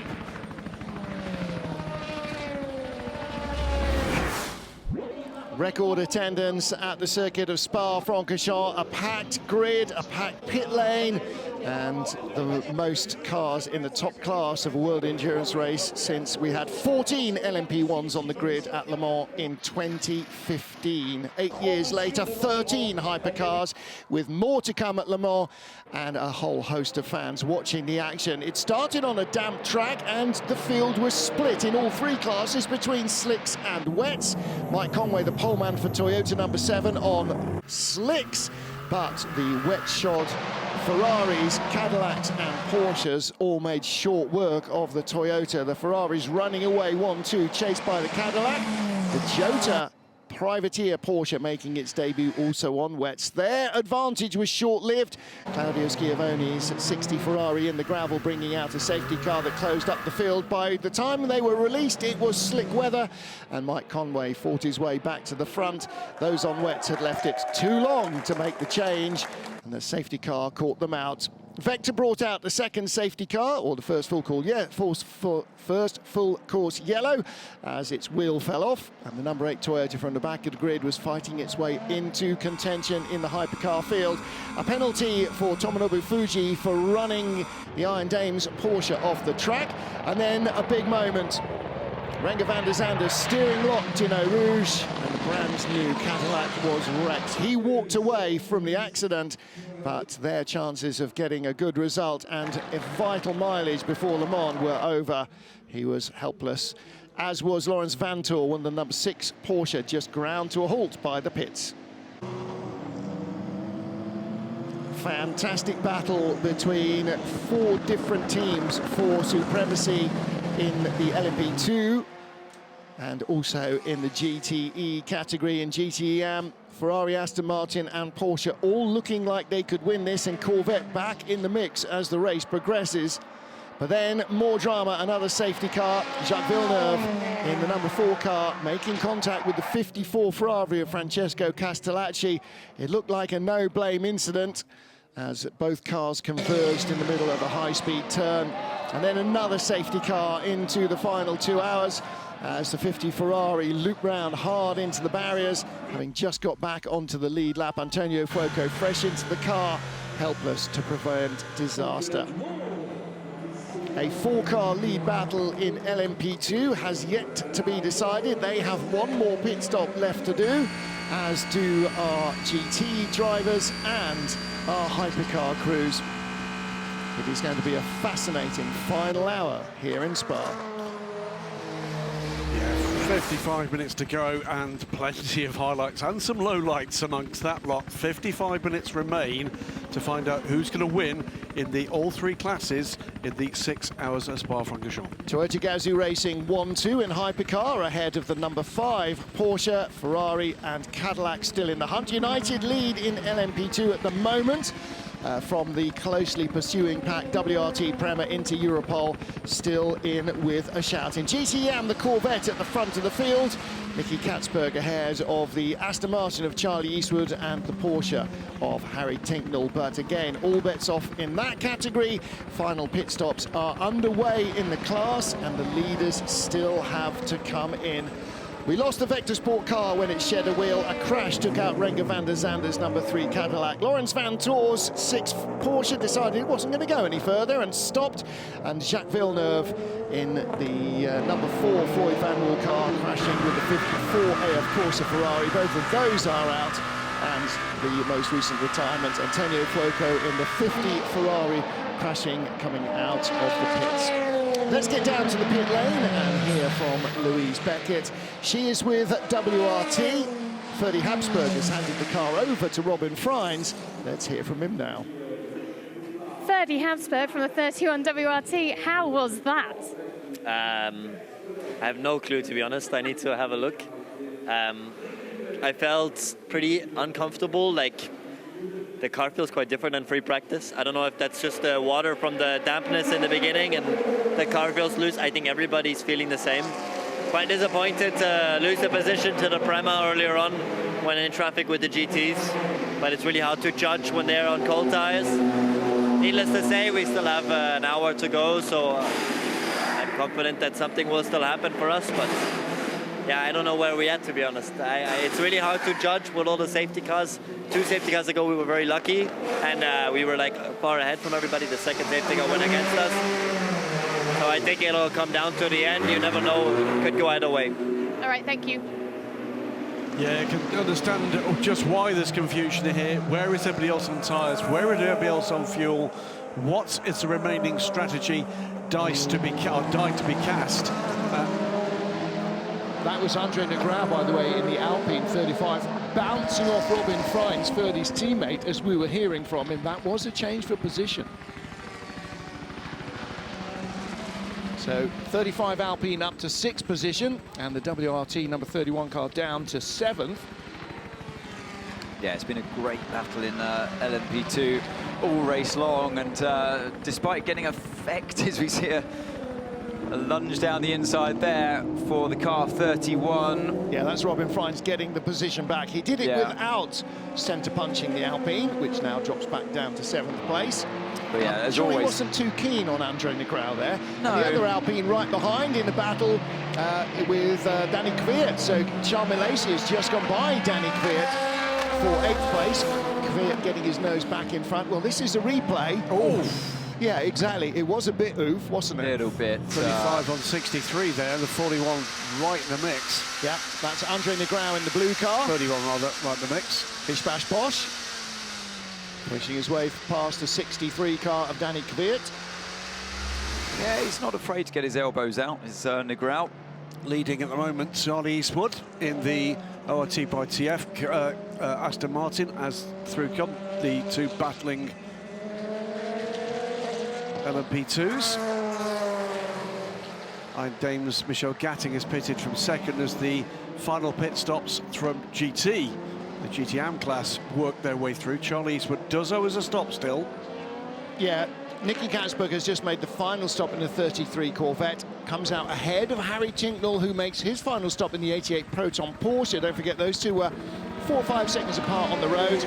Michel Gatting has stopped, and Charlie Eastwood will be stopping 83, stopping Tom Blomqvist, getting into the 23 United car. Back in, so he started this race a mega couple of stints. He just and you know, cruelly robbed in many ways, because there's nothing that he did wrong to effectively lose that huge advantage he had on the rest of the field. Tyres at the ready. And he's got to pull off some more magic, hasn't he, for car 23? It's such a tricky one to call this. It is about what tyres the teams have got left to put on all 4 corners of these LMP2 cars. At 50 minutes left, he'll still need to stop again. He will, yeah. The LMP2s can, on this circuit, do around 44, 45 minutes. So, yeah, they'll need just the tiniest of splashes, unless we've got, obviously, another full course yellow or a safety car. Was that 4 tyres or left sides only? looked like it just left side only. It was a It fast looked like stop, left wasn't sides it? only. We'll see when we come around to the first lap times. 117. 117 left sides only. 126, 125 if you're good is a full 4-tyre change. 63 then. In the hands of, is it still Berger? Danny Kvyat now. As Porsche, number 5, stops from 3rd position with Fred Makovicky. James Calado chasing down the Porsche.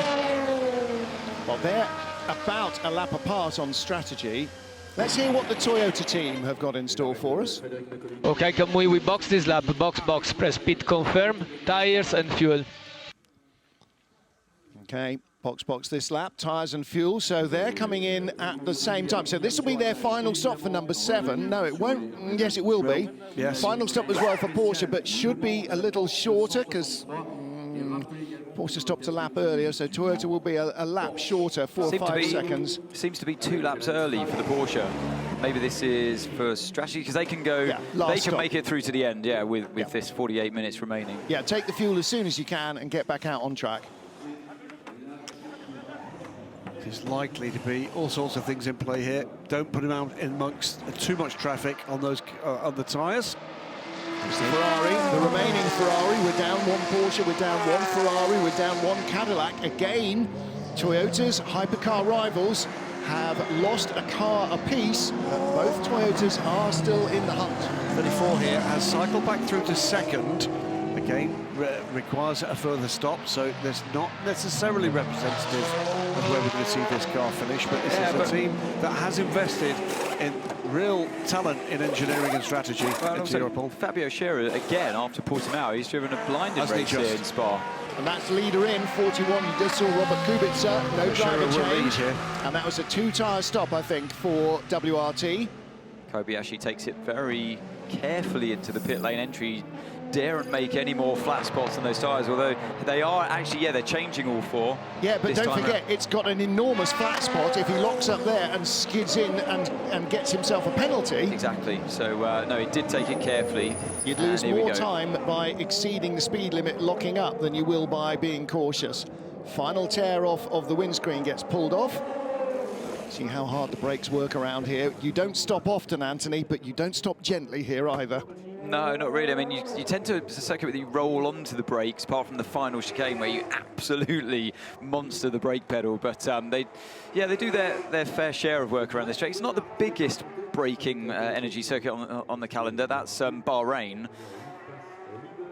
But right, I'm intrigued to see how this fight's going to go, this battle, how it unfolds with these 2 Toyotas. Different tyre strategies at play, but separated by only, it was a second between the 2 of them before Kobayashi came in.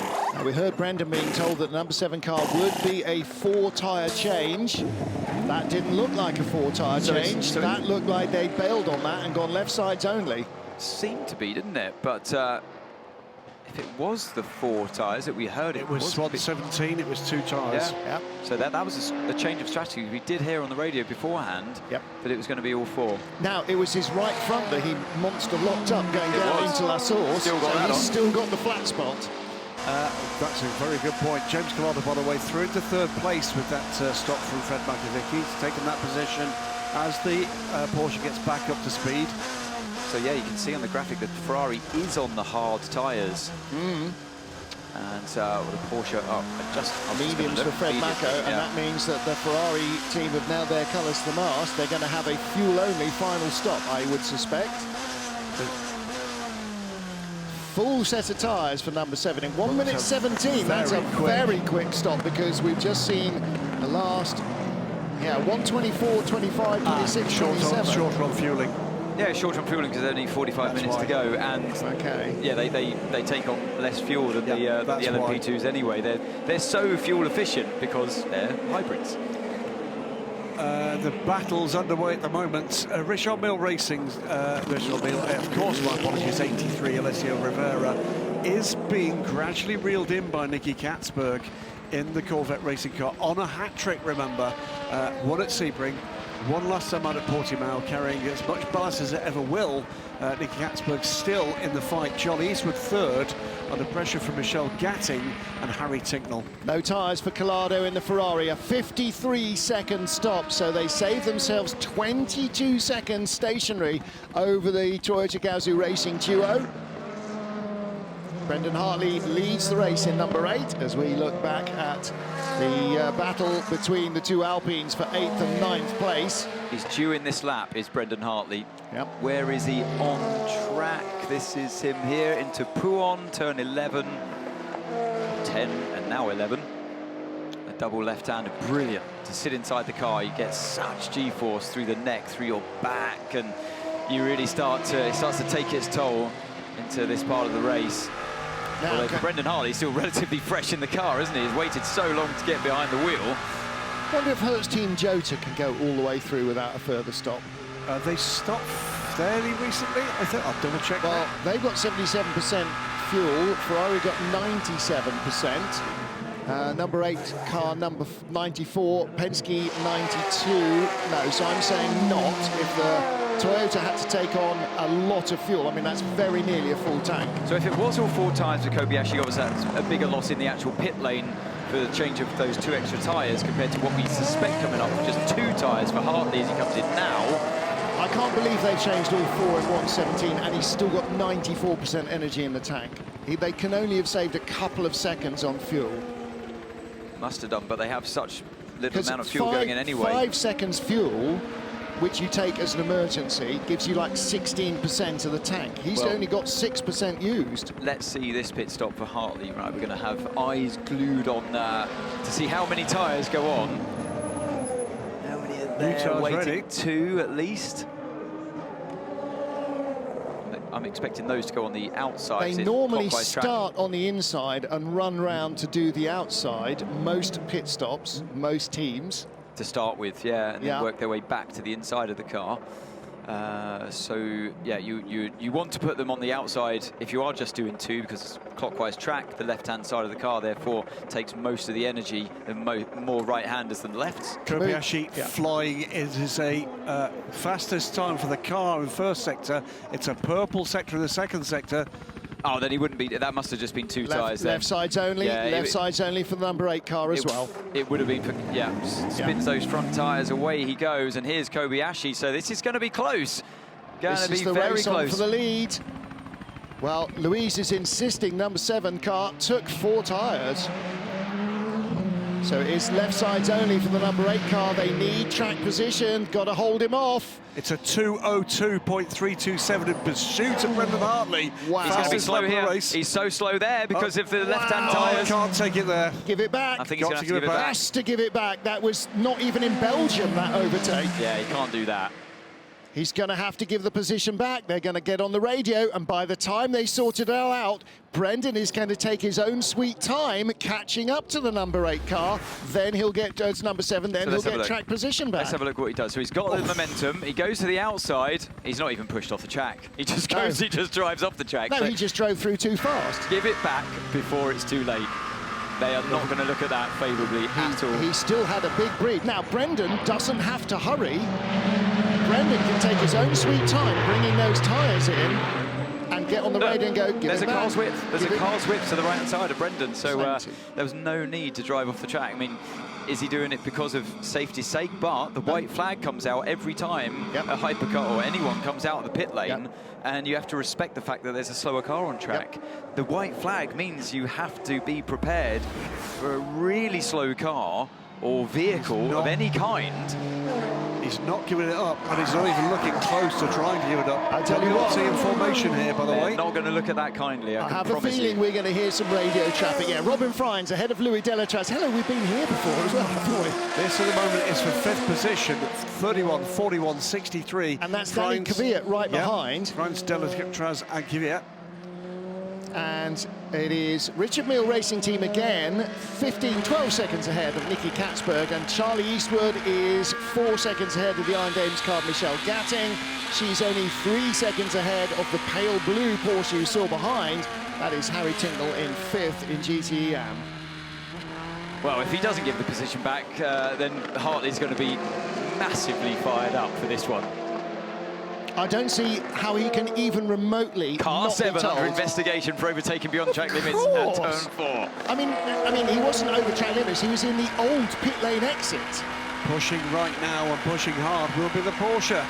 41 seconds back, and a drive-through potentially looms here. If Kamui Kobayashi doesn't give that back, if the team aren't yelling at him on the radio, or he doesn't have the wits to give it back, then suddenly he's giving away a win. It's a drive-through. Needlessly. He must give it back. It's not even a question. And it's been a corner, not just this year, it's been a corner that's been under such scrutiny over the years. It's a very sensitive talking point, is Eau Rouge. Yeah, we saw a crash there yesterday, crash before with the GTs, and yeah, I don't think he's done the right thing by carrying on. He should have just lifted it straight away. Even if he gives it back now, whether it makes a difference. Yeah, and he's 6 seconds ahead of Brendan Hartley. He's not making any effort whatsoever. That's the point. That is the point. Even if now, under duress, he gives it back, I think the penalty will still come. I think you might be right, Graham. So, unfortunately. And also, I think that was a slight mistake operationally by the team, I must say. Yeah. Because we all saw it, the fans must have seen it. Yeah. It was an absolute slam dunk. We're not hearing any radio from number 8 because Brendan Hartley is remaining silent at the moment. There is nothing on the number 8 traffic. He's just sitting there going, I know that was illegal, he knows that was illegal, you guys all know that was illegal. Sort it out. Anyway, riding on board with Danny Kvyat, putting massive pressure on Robin Freins in the 31. Yeah, just ahead of Freins, Louis Delatraz has sort of escaped and got by the Iron Dames Porsche. There is the pink car. So with the gold nose, Robin Freins. Now, the car, you should make clear, not Robin himself. Oh, well, he's got a gold nose as well, but he has had a tyre change on the last stop. Let's hear from the number 7 Toyota team. Car 8 is 3 seconds behind at the moment. I update you on the laps as soon as possible. We are fighting for what, man? It's kind of hard to tell the boss that he's that wrong, but he must know that he's that wrong. He can't possibly think, yeah, that was perfectly fine. Well, he was just informing him of the gap, wasn't he? And he said, but what are we fighting for? Yeah. You're fighting for the win of the race, last time I know. And the World Championship. Let's hear what the number 8 team are saying. Oh, stay behind a puncture. Front left, 1.6 bar. Or front left, new tyre, or is it just cold and it's giving a false reading? Well, it's the second car in the row here. We need to look front left is what we need to be looking at. Well, we can hear again from car 8. Maybe it's got an update. It's okay, it's okay, it's okay. Yeah, it's cold tyres.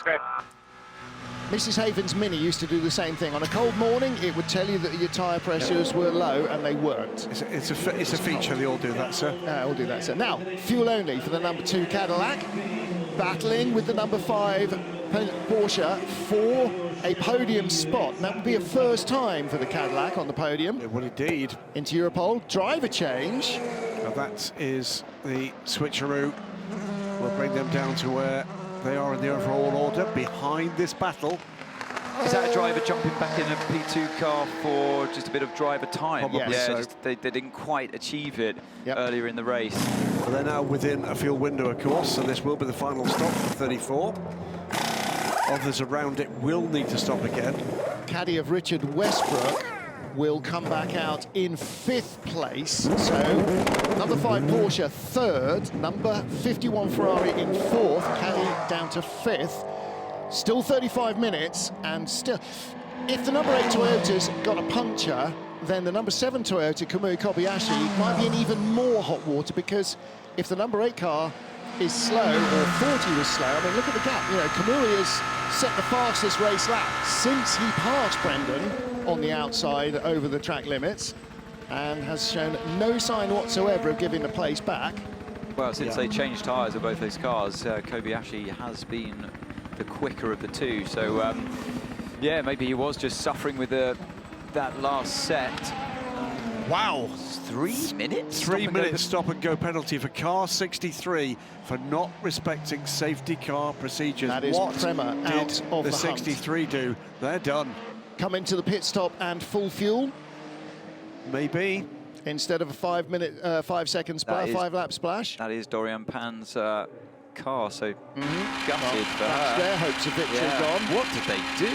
I mean, 3 minutes is that's a big penalty. More than a slap on the wrist, isn't it? So it's either something really bad or something not quite so bad, but you did it several times. I think they took fuel. I think you may be right. Instead of a 5-second splash, I think they took full fuel. I don't think they took a wave by when they shouldn't have done, because their position would be rather different. That's rather hard to do as well, just pull out and go by. 31 is in, final stop for the 6th place car in LMP2. United's 22 is in as well. Philip Albuquerque stays in, and he might have had left side tyres. 1:14 stationary. That car is staying on the tyres it's got. Yeah, actually, Albuquerque might have had a full set. Going to be about 85% of the fuel going in, isn't it, with 33 minutes remaining? Yeah, it's going to be a frenetic half an hour in LMP2. Well, it's been a frenetic 5.5 hours in LMP2. I was going to say, you thought this was going to settle down in any class? Fuel only and gone. Also on the move is the number 22 United Autosports car. Will come out ahead of the number 31. Right, Albuquerque had fuel only, because Frines 1:26, Albuquerque 1:02. Oh, WRT, 57 seconds in the pit lane. So it was fuel only for Albuquerque and 57 seconds stationary for Robin Frines. And Louise is saying something to do with coming into the pit lane. So that can only be coming in when the pit lane was closed and taking more than your 5 seconds of fuel. Yeah. So either way, operational error.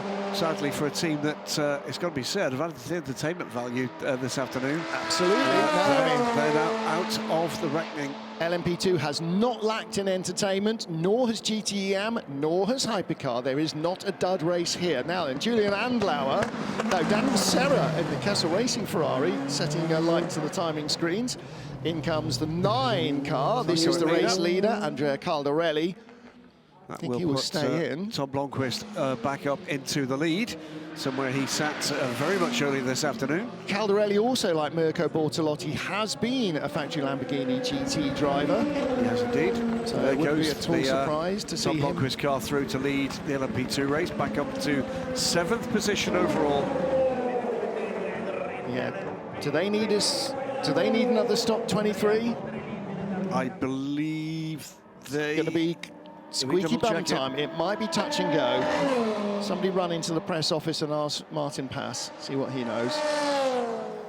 Tom Blom back at the top of the pile. 24 laps on the tyres and 8 on the left. So they did left sides only at the last stop. And on this track, Anthony Davidson, left sides only is a really good way of stretching out your tyre life, because those are the ones that really do a lot of the heavy lifting. Yeah, exactly. Like I say, it's a clockwise circuit, so that's where most of your energy goes. 63 is yet to save its penalty. Sister car number 9 from Prema Racing. Andrea Caldarelli stays in. He heads out onto track. LMP2 led at the moment by Tom Blomqvist, who's back up to 7th place overall. Louis Delatraz second in the 41 WRT, and Prema's Danny Kvyat, with the penalty still to be served, lies in 3rd. They're not going to get a podium finish out of this. What about Michelle Gassing in the Iron Dames? Just behind Charlie Eastwood. That's the battle for 3rd. Nicky Katzberg 5 seconds up the road. I'm pretty certain we thought that the 23 car would need a tiny splash at the end of this race. Yeah, they might still need a safety car. They might still get one, who knows? I think you're going to see how quickly that car can currently go. Yeah. GTE Am. Well, history awaits here. If the Richard Mille car could go to the end, and we think it can, that'll be an extraordinary result. There are 2 ways of slicing that. If you're in a fuel window quandary, either you go hell for leather at lap record pace and then bite the bullet and take the fuel, or you lift and coast and try and hold them off and still try and make it. It's got Louis Delatraz fully lit in a 41 Team WRT car. He's not got the edge. He's only about 5 or 6 seconds to the good. So I don't think he's got that option. But every lap that Tom Blomqvist does there in the United Autosports car, it means you're stopping for less time when you do eventually come in, if he has to. The problem is, do the 41 car have to stop? And it's checking that as well. I suspect the answer is that they do not. It's going to be very interesting come the end of this race, and the battle for Hypercar honours as well. Brendan Hartley back up to speed, and 8 seconds behind Kamui Kobayashi for the lead of the race. As ever, so much depends on the men in the pit lane, men and women in the pit lane, servicing the cars, working the numbers, crunching through the strategies, and they take as much pride in their job as the drivers, probably more, in fairness. Anthony Davidson? Oh, well, look, it's a team game, isn't it? And you all rely on each other. And I don't know about who takes the most pride. They certainly work the longest hours, you can say that.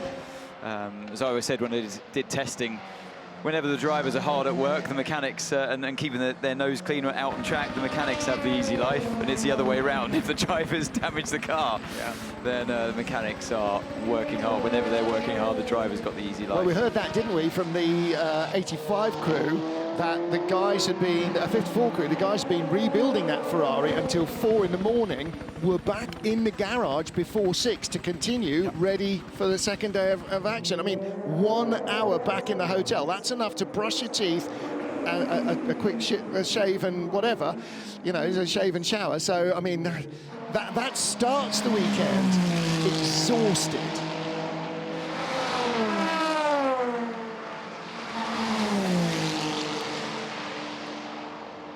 If my data's right, I don't think Louis Delatraz has to stop again. So that is firmly hands that into the hands of Team WRT if they got full fuel in the last time they stopped. Inside the final half hour here in Spa, Toyota 1-2 and a squabble between Porsche, Ferrari and Cadillac for the remaining podium place, but will the number 7 Toyota at any stage either be told to give the position back by the team for passing illegally or be served a penalty?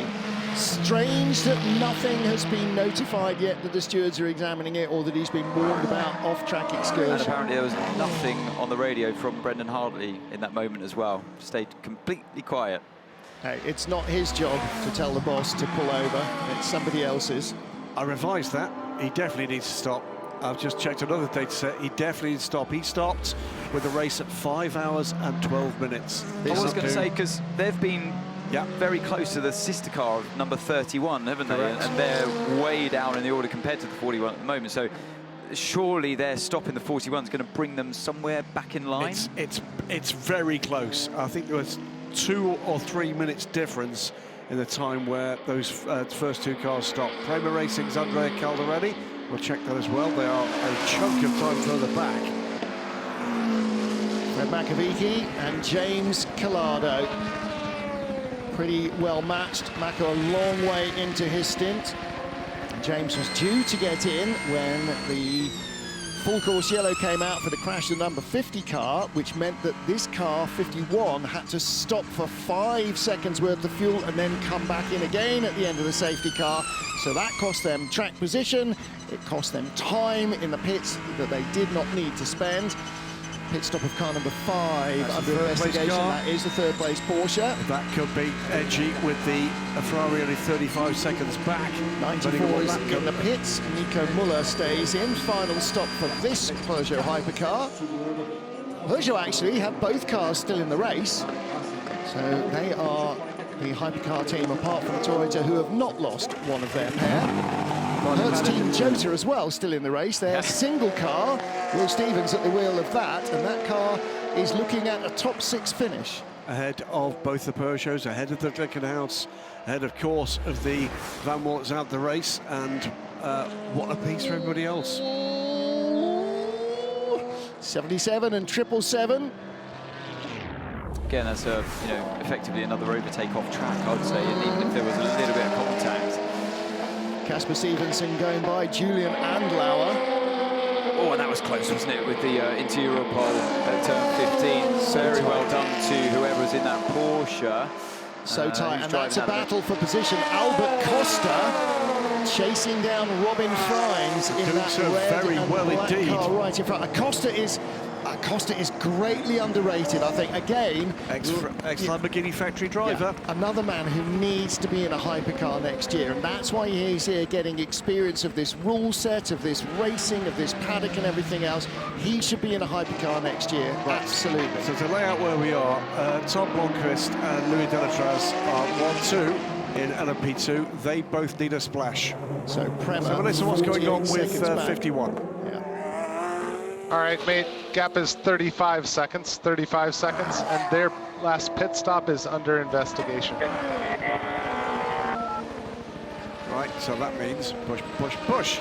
That Prema is Racing. a carrot being dangled in front of James Calado by his engineer. Prema Racing's Andrea Caldarelli currently sits third in LMP2, but is 48 seconds back from the second place car. Behind him and catching a further 7, 8, 9 seconds of the next 3 cars.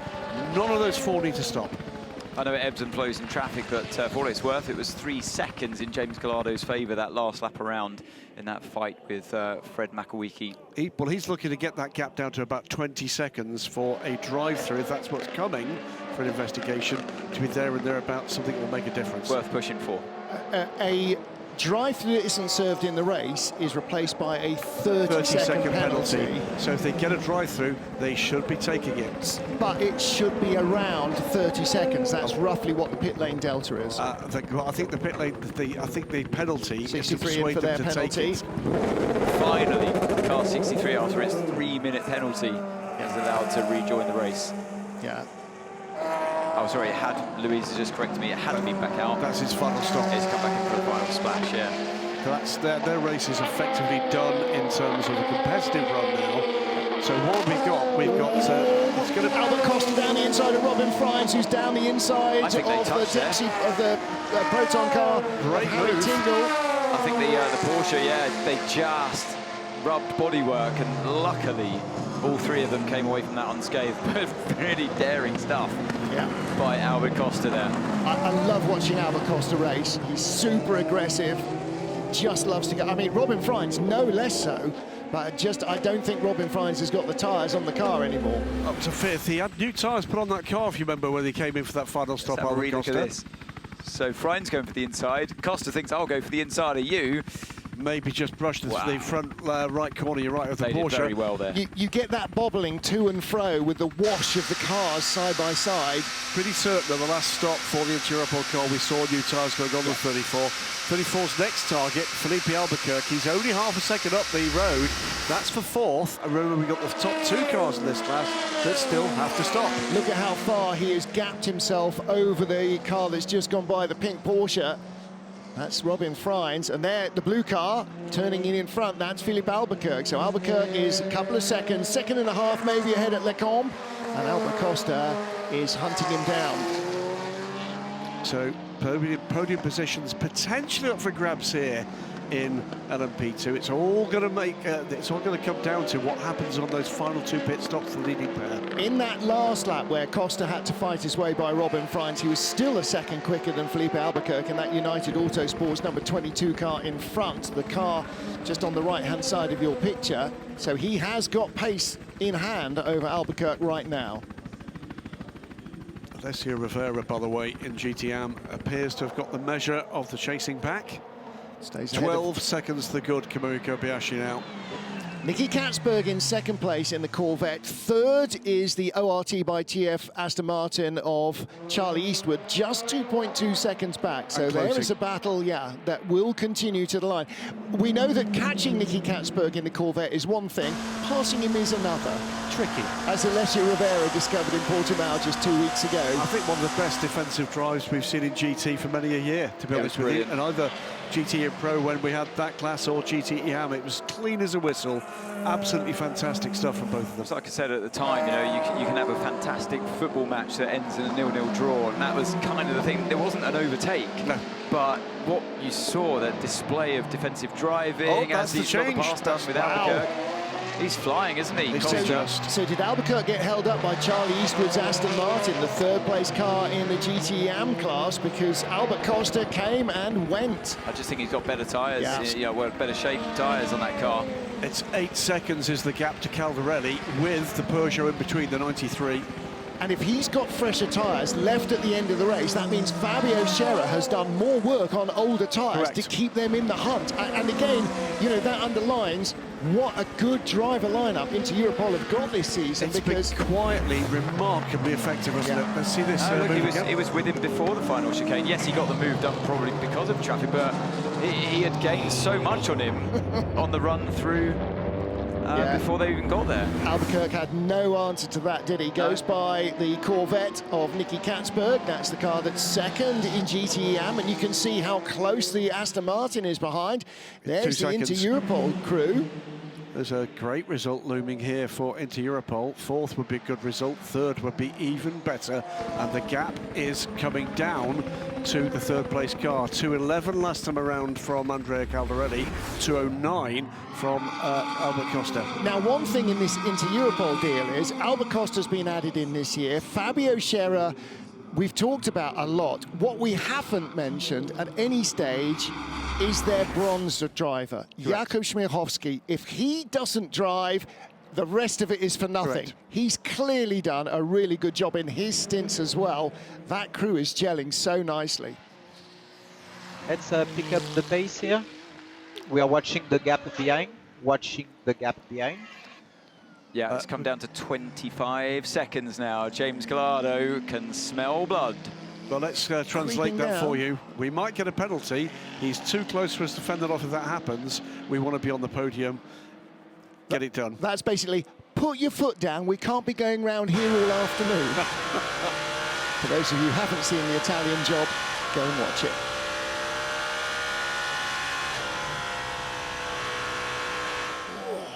Just breathing off the throttle. Richard Westbrook hasn't got an awful lot of time left in the Cadillac. It is in fifth place, though. Those cars got their lead lap back. Yeah, pace is not there, though, for Richard to challenge anything like as much as the Ferrari is ahead. 25 seconds is the gap. 3 seconds is the gap, is the rate at which he's closing on Fred Macco, and we're still waiting to find out whether or not a penalty is coming for that pit stop. And what about the number 7 car? I was just working that out. What you can sometimes have in an overtake like that off track is a 10-second penalty added to your time after the race. If that were the case, he's still 12 seconds ahead. But we're not even told that he's been. Yeah, we did. It's under investigation. Under investigation. Yeah. Okay. And when you gain a place like that by exceeding track limits and make no effort whatsoever to give it back, normally the stewards regard that as a fairly disappointing view. Well, let's just round this up. 17 minutes to go. Doubts about what might happen with Kamui Kobayashi after an overtake off track up at Radion. And the weather is changing. It's been very changeable all weekend. The sun has come out here in Spa. Second issue is for third place. James Callardo is closing 22 seconds down back from Fred Makovicky. Porsche in third, Ferrari in fourth, and the Porsche in third place is under investigation for a pit stop. That comes off the podium potential for Hypercar. In LMP2, on board with Olivier Palmer with Glickenhaus.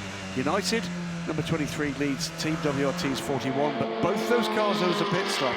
Kramer Racing's number 9 car is third, but has been closed very rapidly now by Albert Costa, who is 4 seconds back in the Inter-Europol competition car, the number 34. Speaking of closing gaps, Tom Blomqvist is starting to lose his advantage in the lead of this race, just 2.4 seconds. And I thought I saw a concerned face from Ollie Jarvis, who's the other driver in that car lineup. I wondered why he looks a bit concerned. That would explain it.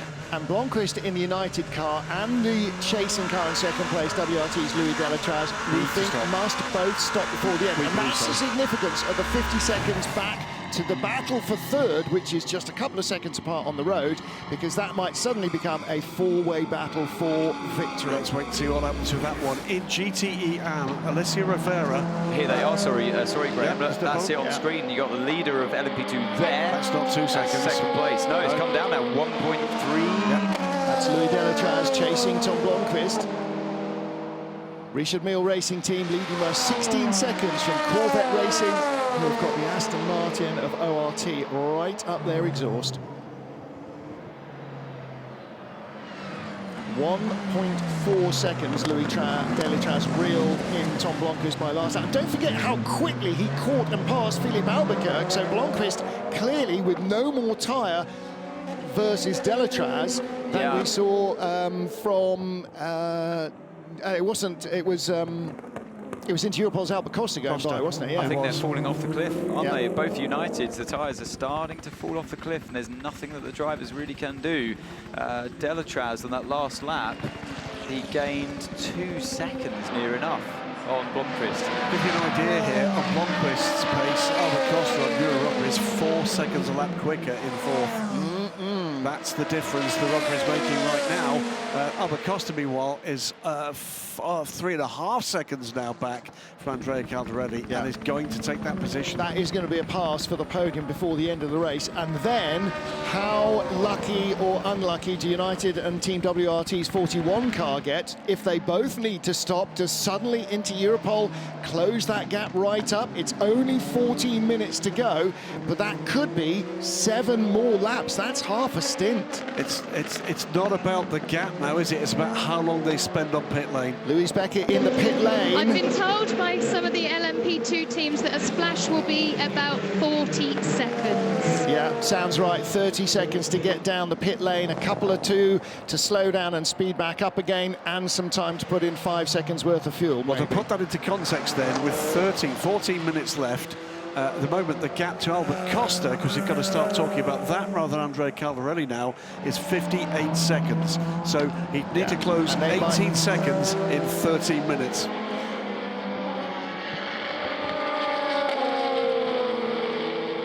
$18 seconds. 18 seconds. What do I need? Because it's 50. If we keep doing this, we catch him with 1 or 2 laps to go. WRT ready for pit stops. This will be the break for the pits from Louis Delétraz, but to the 23 United, the race leaders coming. That is your lead battle in LMP2. They're both in. It's a battle on pit lane now between 2 of the best LMP2 cars in the last phase of this fantastic class. At in the last WC. sector, they were 55 seconds ahead of the battle for third, which was a 2-second spread. Prema's number 9 and 34 into Europol. So WRT might have the advantage here because they stop earlier, and the 23 car might have to wait for the 41 car coming back at them.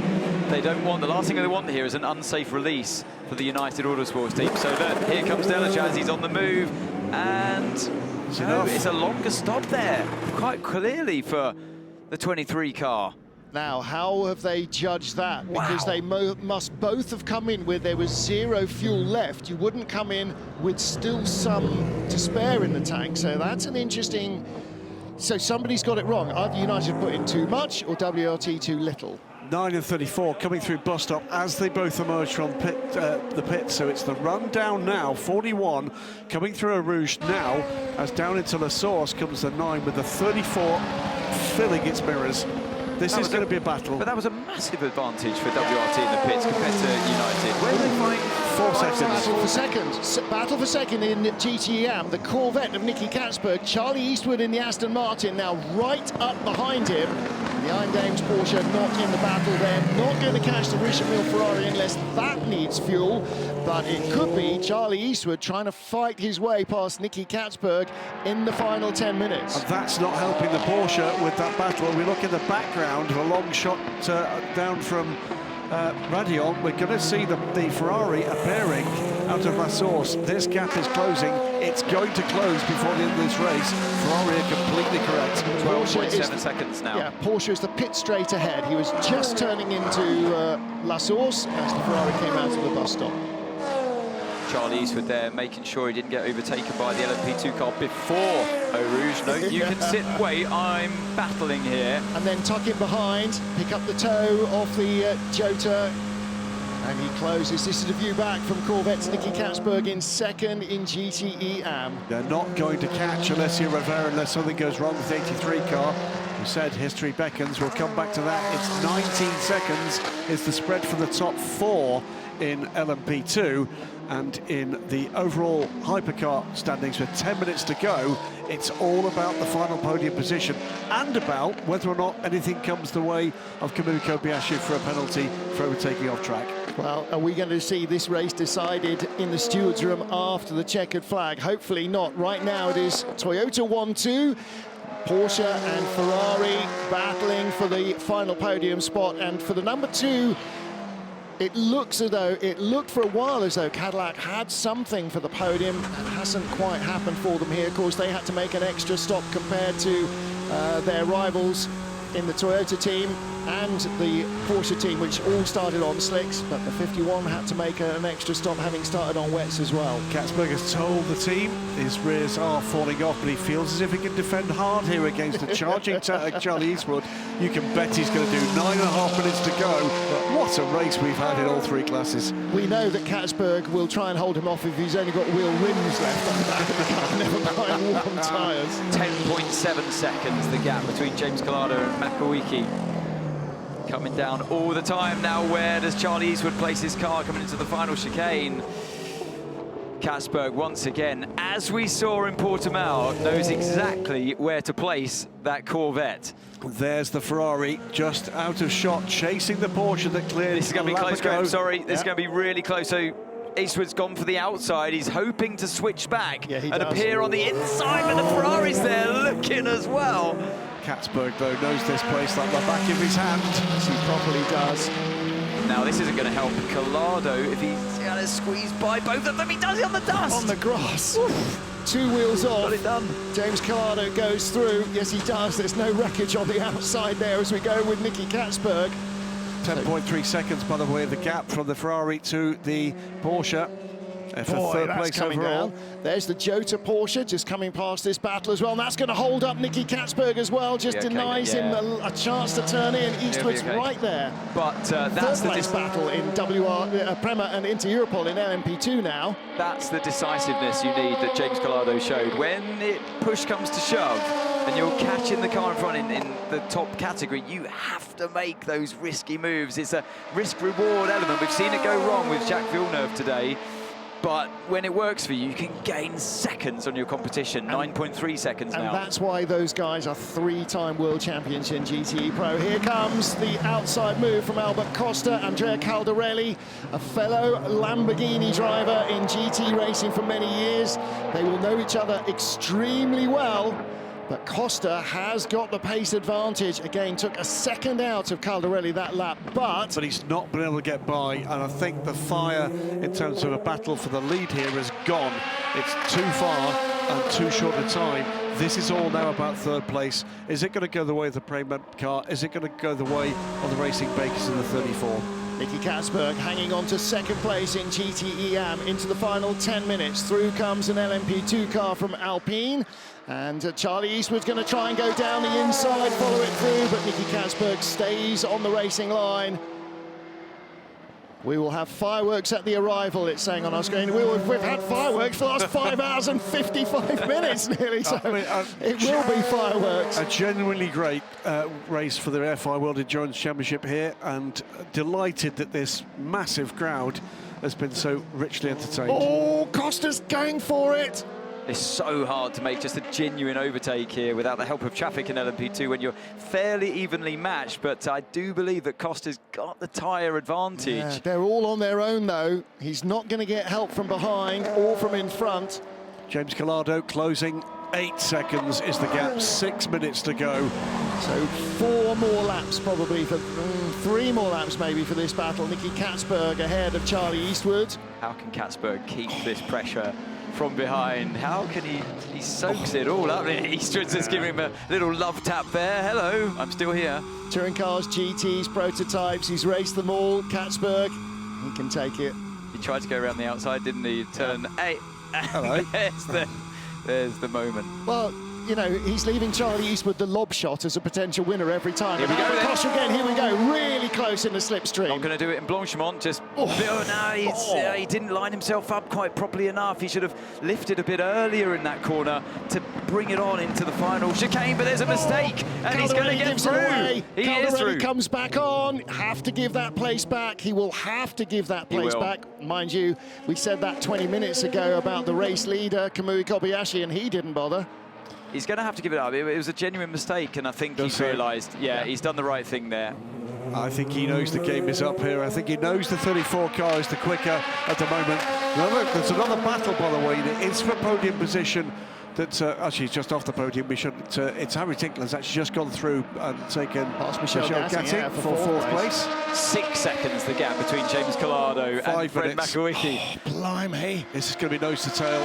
You know what? That was quite a clever place to concede into turn 1 because it's given himself another chance to have a go back into the con. But is he going to do it? It's going to touch. No, he's going to run out of road on the outside. Oh, amazing that he's going to have to give that back again. He knows it. He knows it. Brilliant stuff from these two. These two have known each other for several seasons of racing in GT3. It was worth a go. Definitely worth a go. And boy, did he try. It's like a terrible ornament for Christmas, isn't it? You keep getting it back.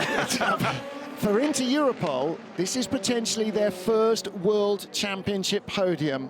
And this will be a massive, massive result for the team. And again, Charlie Eastwood at La Source. Nicky Katzberg going, outside, son, you're not coming inside me.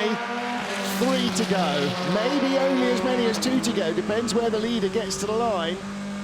This is excellent stuff. It's Portimao all over again, albeit one different car, but Katzberg at it again, knowing exactly where to place that Corvette, making it as wide as he possibly can. And again, as with Alessio Rivera, 2 pros at the top of their game, absolutely ragging the living daylights out of their cars. 3 minutes, 40 seconds to go. The gap for third overall, 5 seconds. The gap for second in the GT Am, about 5 yards. There's it's roughly what it is. Come on, Lilu. You've done your bit. Watching the 83 car. Well, she'll be watching it on the monitors, but she's watching this action. There's the Porsche, there's the Ferrari. That's the gap. James Collado's got visual. Okay, shut up. Don't talk to me now. Leave me alone. I know what I'm doing. He's been talked in all the way by his engineer. You've got him. Go for him. Get him, get him, get him. 4.3. Fred Mako must be having the same sort of messages, you know, counting down the gap. And that must be depressing. Well, you're just trying everything you can. Every opportunity you get in traffic, you have to be decisive. Like we saw from Collado, Makowicki will be doing exactly the same kind of thing. 2 minutes, 50 seconds left. It's all going to come down to where does the leader cross the line? It's going to be this lap and one other, I believe. Yep. Looks like it. Leader is heading down out of Pouan to Piff Paff. This is the change for fourth place. This is Harry Tinknell going up the inside in the number 88 Proton car and through on the 85 Iron Dames car. Car hasn't seemed to have the punch this weekend here that we've seen elsewhere. Porsche hasn't. It's just not a circuit that seems to have really suited the Porsche well here. Here is the number 5 car. There is the Ferrari. 3.2 seconds, 2 minutes to go. And whatever's left of the final lap. Oh boy. It wasn't quite as close as the engineer had promised James Collado, but it's still not going to stop James trying. 2.6 seconds as they come through the timing sector. Get in now. The car looks so hooked up at this stage, the Ferrari. It's such a shame. It had the speed today. You know what? I mean, without the issue they've had with lighting up those tyres, that thing looks... He's doing 206s all the time. Yes. And the leader's doing 210. Brendan's doing 208, and Makowicki's 208s as well. The Hypercar's been, they've been fairly evenly matched speed-wise. It just hasn't fallen the right way in terms of strategies and luck, really, with weather and safety car timings. And they started on wet and Porsche didn't. Yeah. And so there's that difference as well. That extra pit stop has taken, you know, a minute out of them. Look how much he takes out in the second sector. 1 minute 13 remaining. And they got caught, as Louise reminds us, in that full course yellow when they were due to do a full service to put Collado in. They had to make another stop, so they've made 2 stops, been forced to make 2 stops more than the Porsche. Leaders on their final lap, but there's a full lap to go for the chasing pair. This is the battle for second. No, it's not. That's the lead change. That's Tom Blomqvist ahead of Louis Delatraz. Are we sure about that? I can't be. Who's got the gold nose in WRT? The one that's got Ferdy Habsburg in. Which is? No, it was the 22 and 31. They've just come, I can see on the track map, they've just come out of the source. No, sorry, right, okay. Albuquerque and Robin Freins. Look at this. This is it, final lap for this pair. So he caught him what? He caught him 3 seconds that lap. Yeah. 5 seconds added to the next pit stop for car 7 for overtaking car 8 beyond the track limits. Well, they're not going to do another pit stop. No. Well, there'll be 5 seconds added to the end of the race. Well, that's no good, is it? Here we go. It's all about the third place then. This is where the Ferrari's been strong all weekend. And he's in the slipstream as well. Makawiki knows it. He defends on the inside. Collado goes to the outside. This is the racing line, don't forget. It's good on the brakes too. Done just about.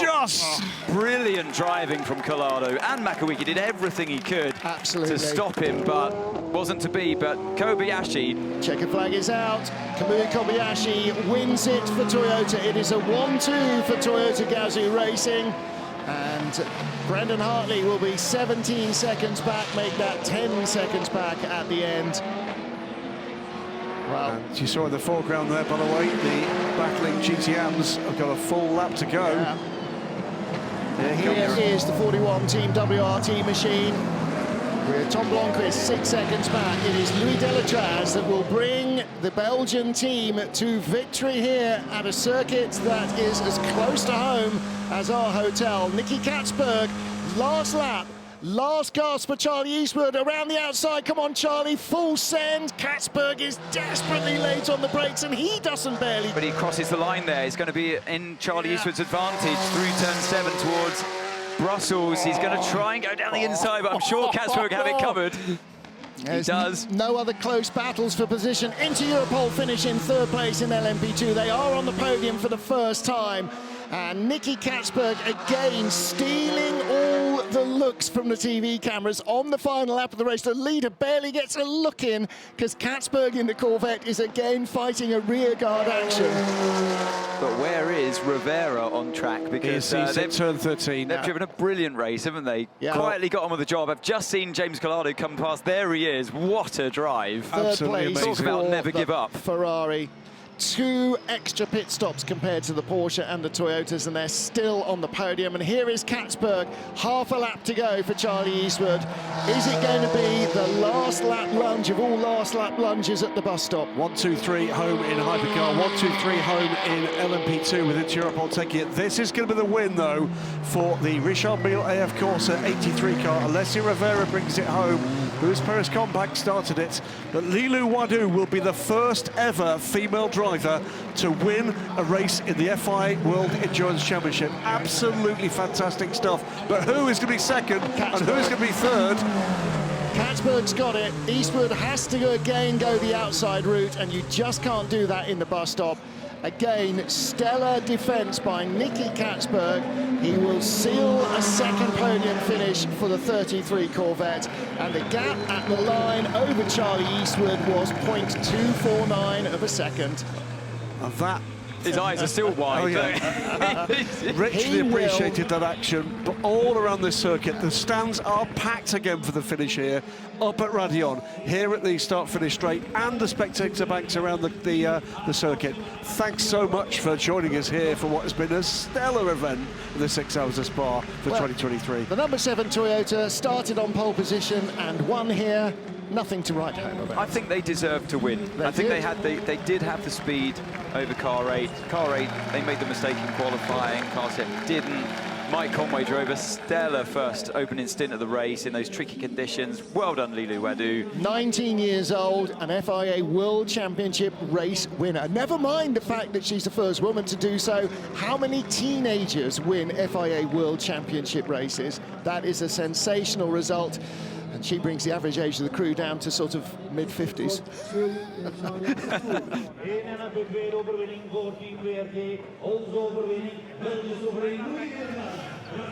Wow.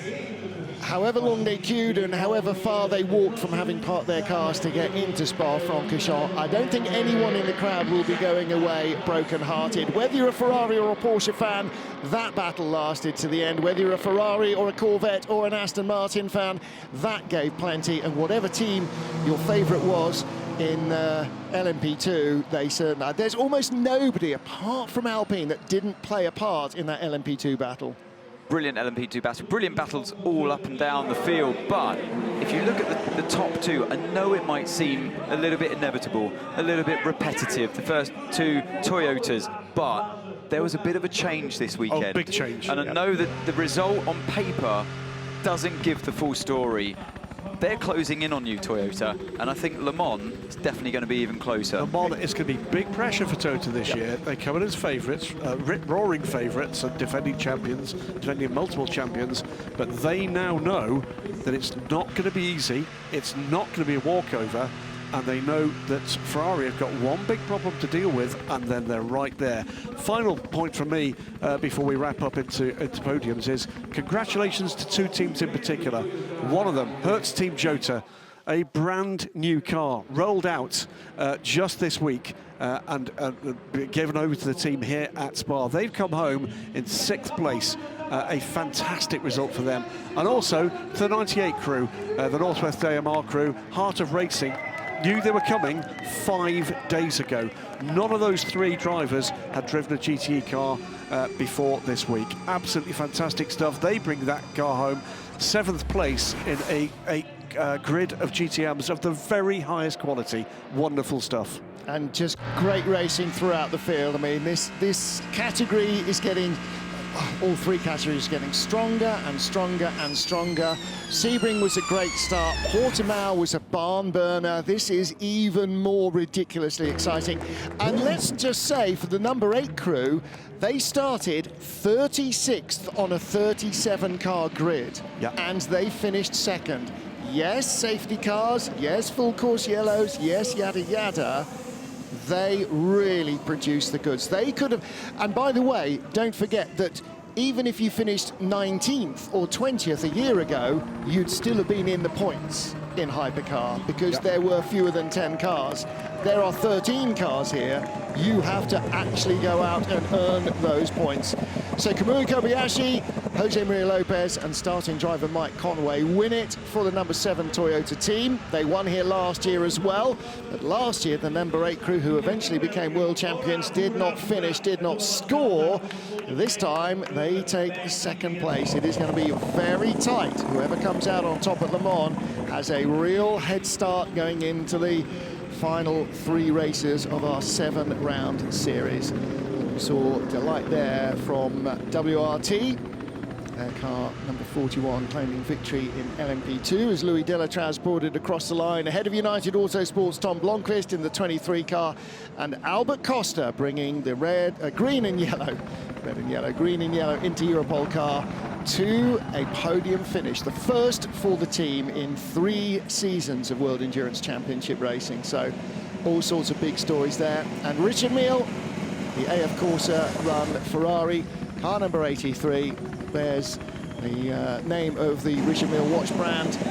Lilou Wadou becoming the first female driver to win an FIA World Championship race in the endurance category. So that's a great result for her at 19 years of age. She's shown great pace and maturity this year as well, way beyond her years after just 1 year's experience of LMP2 racing. We've had some great races down through the last decade and more of the FIA World Endurance Championship, Martin, but I'm not sure we've had a better one in all of the classes. That was an absolute cracker. Yep. And the biggest message for me across the 6 hours of racing we just watched is exactly what you said as the cars crossed the line, which is there is nobody in that Hypercar paddock that now is feeling as if they're out of this. No. You know, the Porsche guys, much better performance there. Some kind of freak electrical problem for the stronger running of the 2 cars. both of the Ferraris were in there on pace. They've got to unpick the Rubicon of how can they switch these tyres back on. The Cadillacs looked strong all day, but of course that big accident for their brand new car. Well, it's really interesting because after that first incident with the Ferraris really struggling, actually, although we saw that also from the 50 car, they had largely got away with that. They had largely dealt with that, and they will work on that again. And, you know, very low track temperatures here. Maybe repeat. There's Jean-Denis Delatraz with Saint Louis, ex-Grand Prix ace and long-time GT racer as well. And, yeah, Ferrari may have that under control. Whether the temperatures drop down as low at Le Mans or not, we'll wait and see. There is your winning WRT, your winning A, of course, the team in GTE Am. Well, Louise Beckett is down there, and let's hear from our race winners, Toyota number 7 crew.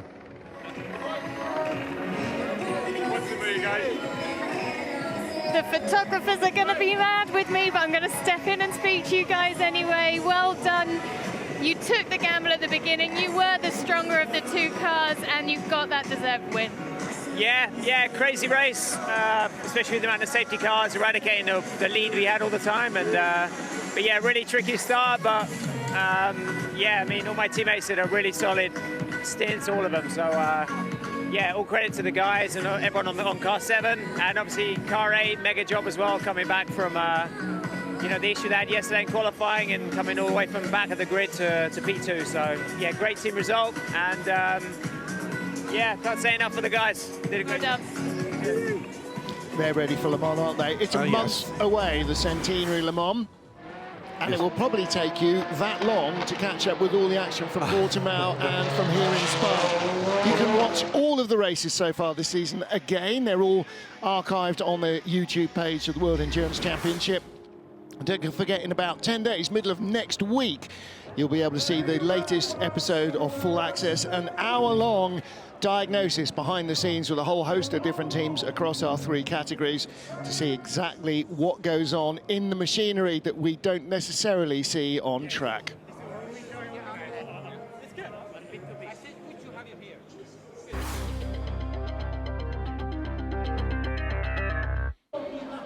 Spa-Francorchamps round 3 of the FIA World Endurance Championship always promises excitement. This isn't just a classic racetrack because it's been around a long while. It's a classic racetrack because it always produces excitement and brings smiles to the faces of teams and drivers.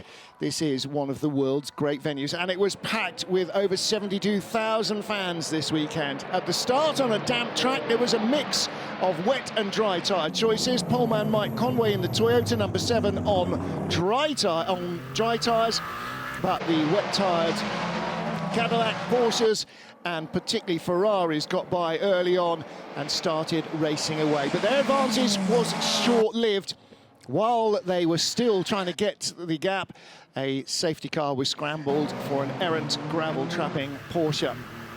And that meant that by the time they went back to green, slicks were the tyres to have. The wet-tyred cars stayed out too long. By the time they realised the danger, they had already been passed by the Toyota for the lead once more. A further stoppage, the number 10 Vector car spat a wheel off, full course yellow, and then back into the action with car number 8 from the back of the field working its way fast through. The full course yellows and safety cars helped. Not helped by the 777D station car. The Iron Dames are eased off track, and then a big moment for Renger van der Zande. He walked away unharmed from a huge accident that wrecked the brand new Cadillac. Number 3 car was out of the race, and a safety car was scrambled once more for clear-up. Van der Zande is all right. So too is Laurens Vanthoor, because his Porsche just stopped dead. And that brought out more safety cars and full course yellows, bringing the field back together. WRT always in the fight in LMP2 with the Jota team and with United Autosports and Prema and Inter Europol. And in the GTE class, the car of Lila Wadu working her way back up to the front of the GTE Am field. More safety car delays for the crash between the Van Wall of Jacques Villeneuve and the 54 Ferrari of Francesco Castellacci. The number 4 car out, 54 returns to the garage to retire. And then safety car as well as the 50 car from Ferrari exiting the pit lane, just spat itself across the road. Antonio Fuoco with nothing he could do about that. Into the closing stages and the final podium position, James Calado scything into a 25-second plus lead to take third place from the Porsche. In GTE Am, the 83 AF Corsa Ferrari claimed victory. It was 41 WRT in LMP2, and our overall and hypercar race winner, the number 7 Toyota, a 1-2 for Toyota Gazoo Racing. The number 8 car coming to second place from 36th on the grid. So lots to talk about post-race, Graham Goodwin. We've got a few minutes to do so, and we'll see our drivers coming out onto the podium. But the takeaway for me from this is that I don't know where to put money for Le Mans. Your obvious choice would be Toyota because of their experience. I don't think they've got a pace. Well, here they didn't have a pace advantage. I don't know if they'll have a pace advantage at Le Mans, but they have reliability and experience on their side, and those count for a lot when you go to Le Mans. They do. For me, the hypercar era truly arrived today. I think we've seen the gaps that we hoped would close from Sebring, which were pretty mighty, really closing. And I think what we've got is the hope that we can have a close race at the Le Mans 24 Hours, but we're certainly going to see closer racing from here on in. But for right now, celebrate the win with the victorious Toyota crew. Kamui Kobayashi leads his teammates out. Mike Conway and Jose Maria Lopez with the beard. They are the winners here in Spa, as they were last year. A very different race, though. Last year, just 5 hypercars. Today, 13 in the field. Second place as well for the number 8 Toyota crew. They didn't finish last year. Ryo Hirakawa, therefore, gets his first visit to a Spa podium. He joins Sebastian Buemi and Brendan Hartley. A remarkable drive, basically from last to second, second last to second place. And in third place, the Ferrari, James Calado, did the last stint, but his teammates have produced fantastic speed. Antonio Giovinazzi, the Japanese anthem for our winning team, Toyota Gazoo Racing, a 1-2 result for the Japanese crew. Really hard fought, well-deserved effort from there. See the difference there between racing drivers and normal-sized human beings on the podium. Engineer is not a giant. Well, the big change here, Martin, apart from the drama, the excitement, the real wheel-to-wheel racing for most of that race, is this time the gaps are not measured in laps, they're measured in a minute or in seconds, and it's getting closer. You can see where these teams are beginning to bridge those gaps. And again, we must underline the fact that Toyota Gazoo Racing are in the 3rd season with their car. Ferrari are in the 3rd race with their car. Oh, they've done testing. Yes, of course they have. And Toyota did testing before they started racing the car. Didn't just turn up with it. So it's that advantage that Toyota have, that knowledge that Toyota have, that Ferrari and Porsche and Cadillac and Peugeot are desperately trying to draw back. And next year, Alpine and BMW and Lamborghini and Isotta will also have to try and claw back, from a standing start, where the guys that are running past them in 4th year in the car. Yeah, testing can't replicate pressure. It can't replicate racing. It can't replicate traffic. It can't. And it's just the volume of knowledge and information and experience. You build on that and you build on that. And again, it's year 3 for their hypercar. Before that, they were an LMP1 hybrid. Before that, they're an LMP1. They've been racing at Le Mans for over 30 years before they even won once. And that's the point. That is the point. We've said year after year after year, Le Mans decides who wins. And for so many years, it decided that Toyota didn't. And for the 35 years that Toyota have been coming, Ferrari haven't been there once with a top-class car. And that's going to be a difference this year. We're looking forward a month now to the middle of June and the 100th anniversary of the world's greatest endurance motor race. And it is going to be not just because it's the 100th and there's going to be lots of celebrations. If it was the 4th or the 24th or the 104th, It's going to be an absolute epic because the top class is stunning, LMP2 is tighter than ever, and the GT field is going to be absolutely insane. You cannot miss it. If you can't get there, if you haven't got a ticket, you won't get there. If you don't already have a ticket, come to Monza and see them in person, but you must tune in and watch Le Mans. 90 points for the TotalEnergies racing team. The Manufacturers' Championship plays 57 for Ferrari and 42 for Porsche. Brendan Hartley, Ria Hirakawa and Seb Boemi lead the championship by 5 points from the winning team today in the number 7, and then 42 points for the Ferrari crew that were unlucky today.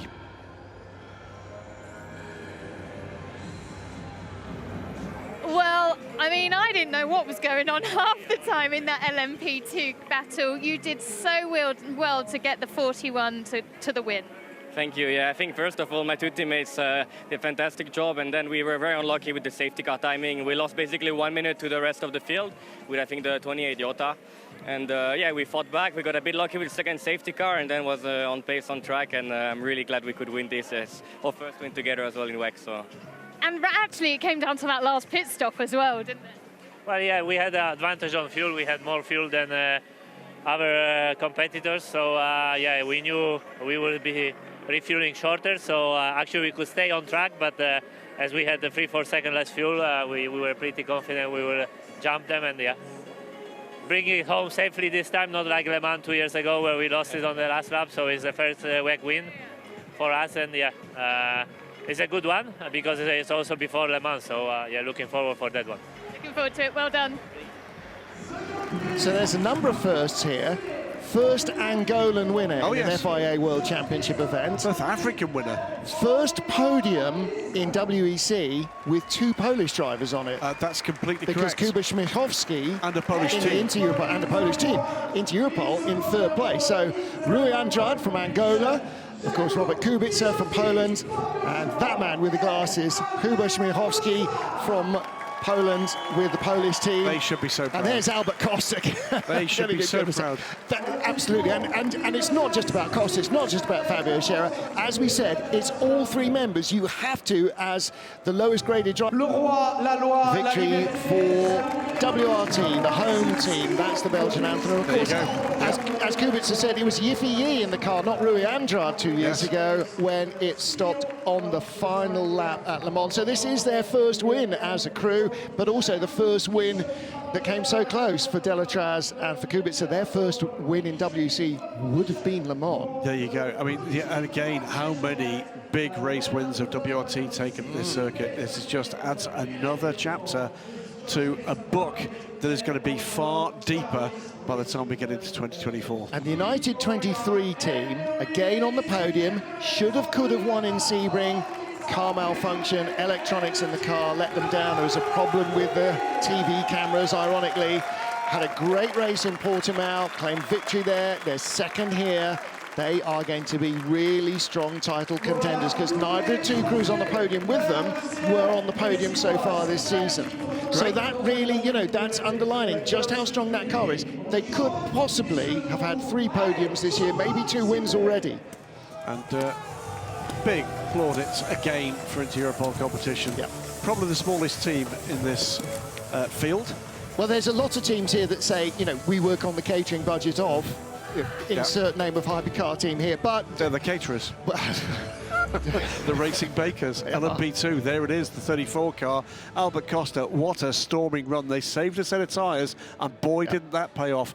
That is one battle-scarred Orica. But they can only do that if Kuba Śmiechowski in the middle, anonymously, keeps the car in the hunt. Fabio Scherer, we talked a lot about him, we talked a lot about Albert Costa, but it was Śmiechowski that is the key to their success there as well. Blomqvist thrilled us at the start of this race, being right amongst the battling hypercars, but it was WRT on strategy, on pace, on a little bit of luck at times as well, but they come home with the 25 points. That is the championship standings. It's the 22 United Autosports car with 66 points that leads the championship from that 41 car by 8 points, with 13 points further back the second United car, 63 from Prema after that big penalty, drops down to 4th, but it's only a point ahead of the charging 34-inch European car. 5 points in that 3rd, 4th, 5th place battle, and it is Fredrik Lubin and Phil Hansen who are our points leaders from Louis Delatraz, Robert Kubica and Rui Andrade in 2nd spot. That's an 8-point battle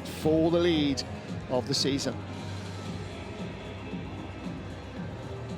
Alessio Rivero, that was just a stunning race. So much going on, but well done to you guys for getting the win.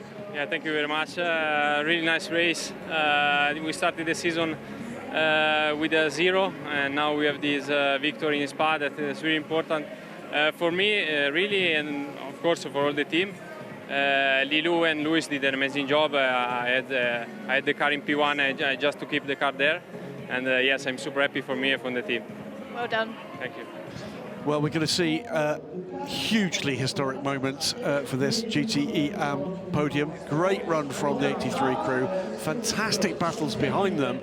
But in just a while, the young lady you can see in the middle of the shot there. Luis Perez Compact leads them out. Alessio Rivera finished the job, but Lilu Wadou from France in her 2nd year of endurance racing becomes the very first woman ever to stand on the top step of a podium in the FIA World Endurance Championship, and she should be rightly, justifiably, massively proud of that. That's in any FIA World Championship event. I can't think of any other one that's had a female driver claim victory. So LMGTE Am winners, and in 2nd place, another trip to the podium for the crew of the 33 Corvette.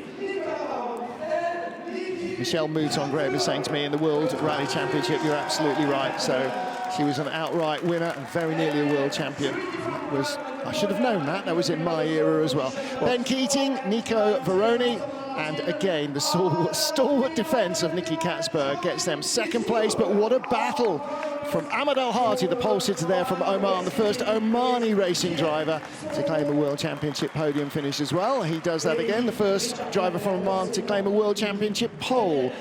Broad smile on Ahmed's face. He's had a wonderful weekend. Yeah.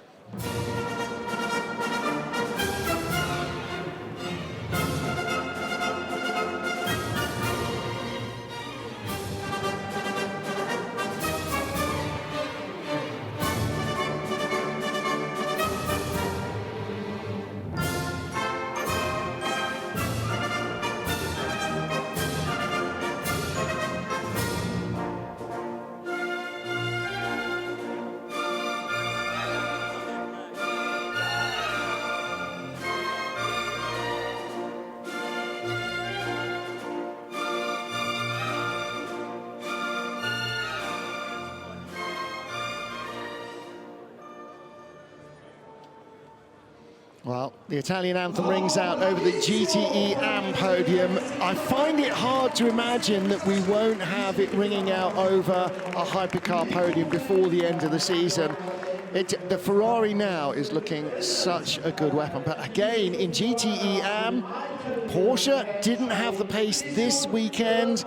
Aston Martin did, so did Corvette and Ferrari. Again, the balance of power swings and changes in GTE Am with different tracks, requiring different things from the cars. If you've been with us for the last 6.5 hours, I think you've been privileged, because I think that was one of, if not the best, race in depth we've ever seen in the FIA World Endurance Championship. I think it sets up Le Mans beautifully.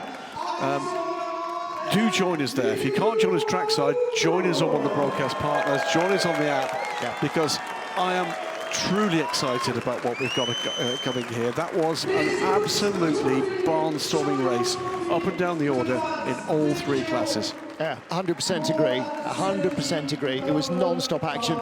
If we'd taken 2 classes out, we would have still had a fantastic race. Absolutely right. And you could nominate any one of the 3 classes as being the only one that we watched. You would still not have been lacking in excitement from start to finish. It was absolutely mental. I don't know how we're going to sort out the highlights. I don't know how we're going to sort out what goes... Just show it again. What do you cut from all the stuff that's going on behind the scenes to put into, and what do you leave in full access? I mean, It's ridiculous. Corvette Racing still lead the standings, in fact, with nearly double the points of their closest rivals, who are now the 83 Ferrari team, with the 21 car slipping down the order, just 2 points ahead of Dempsey Proton, 4 ahead of the Iron Dames.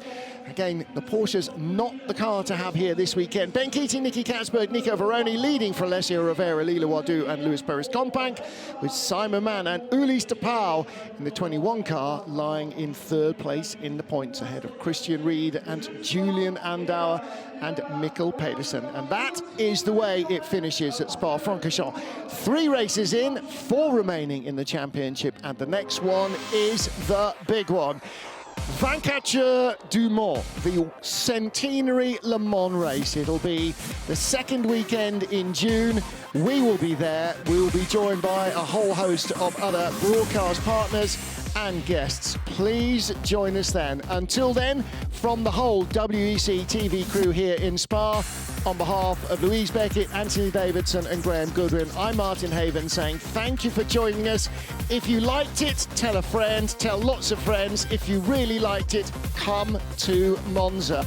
We will see you in July, but before that, we will see you at Le Mans for the centenary race in June. A month from now, it's going to be lit.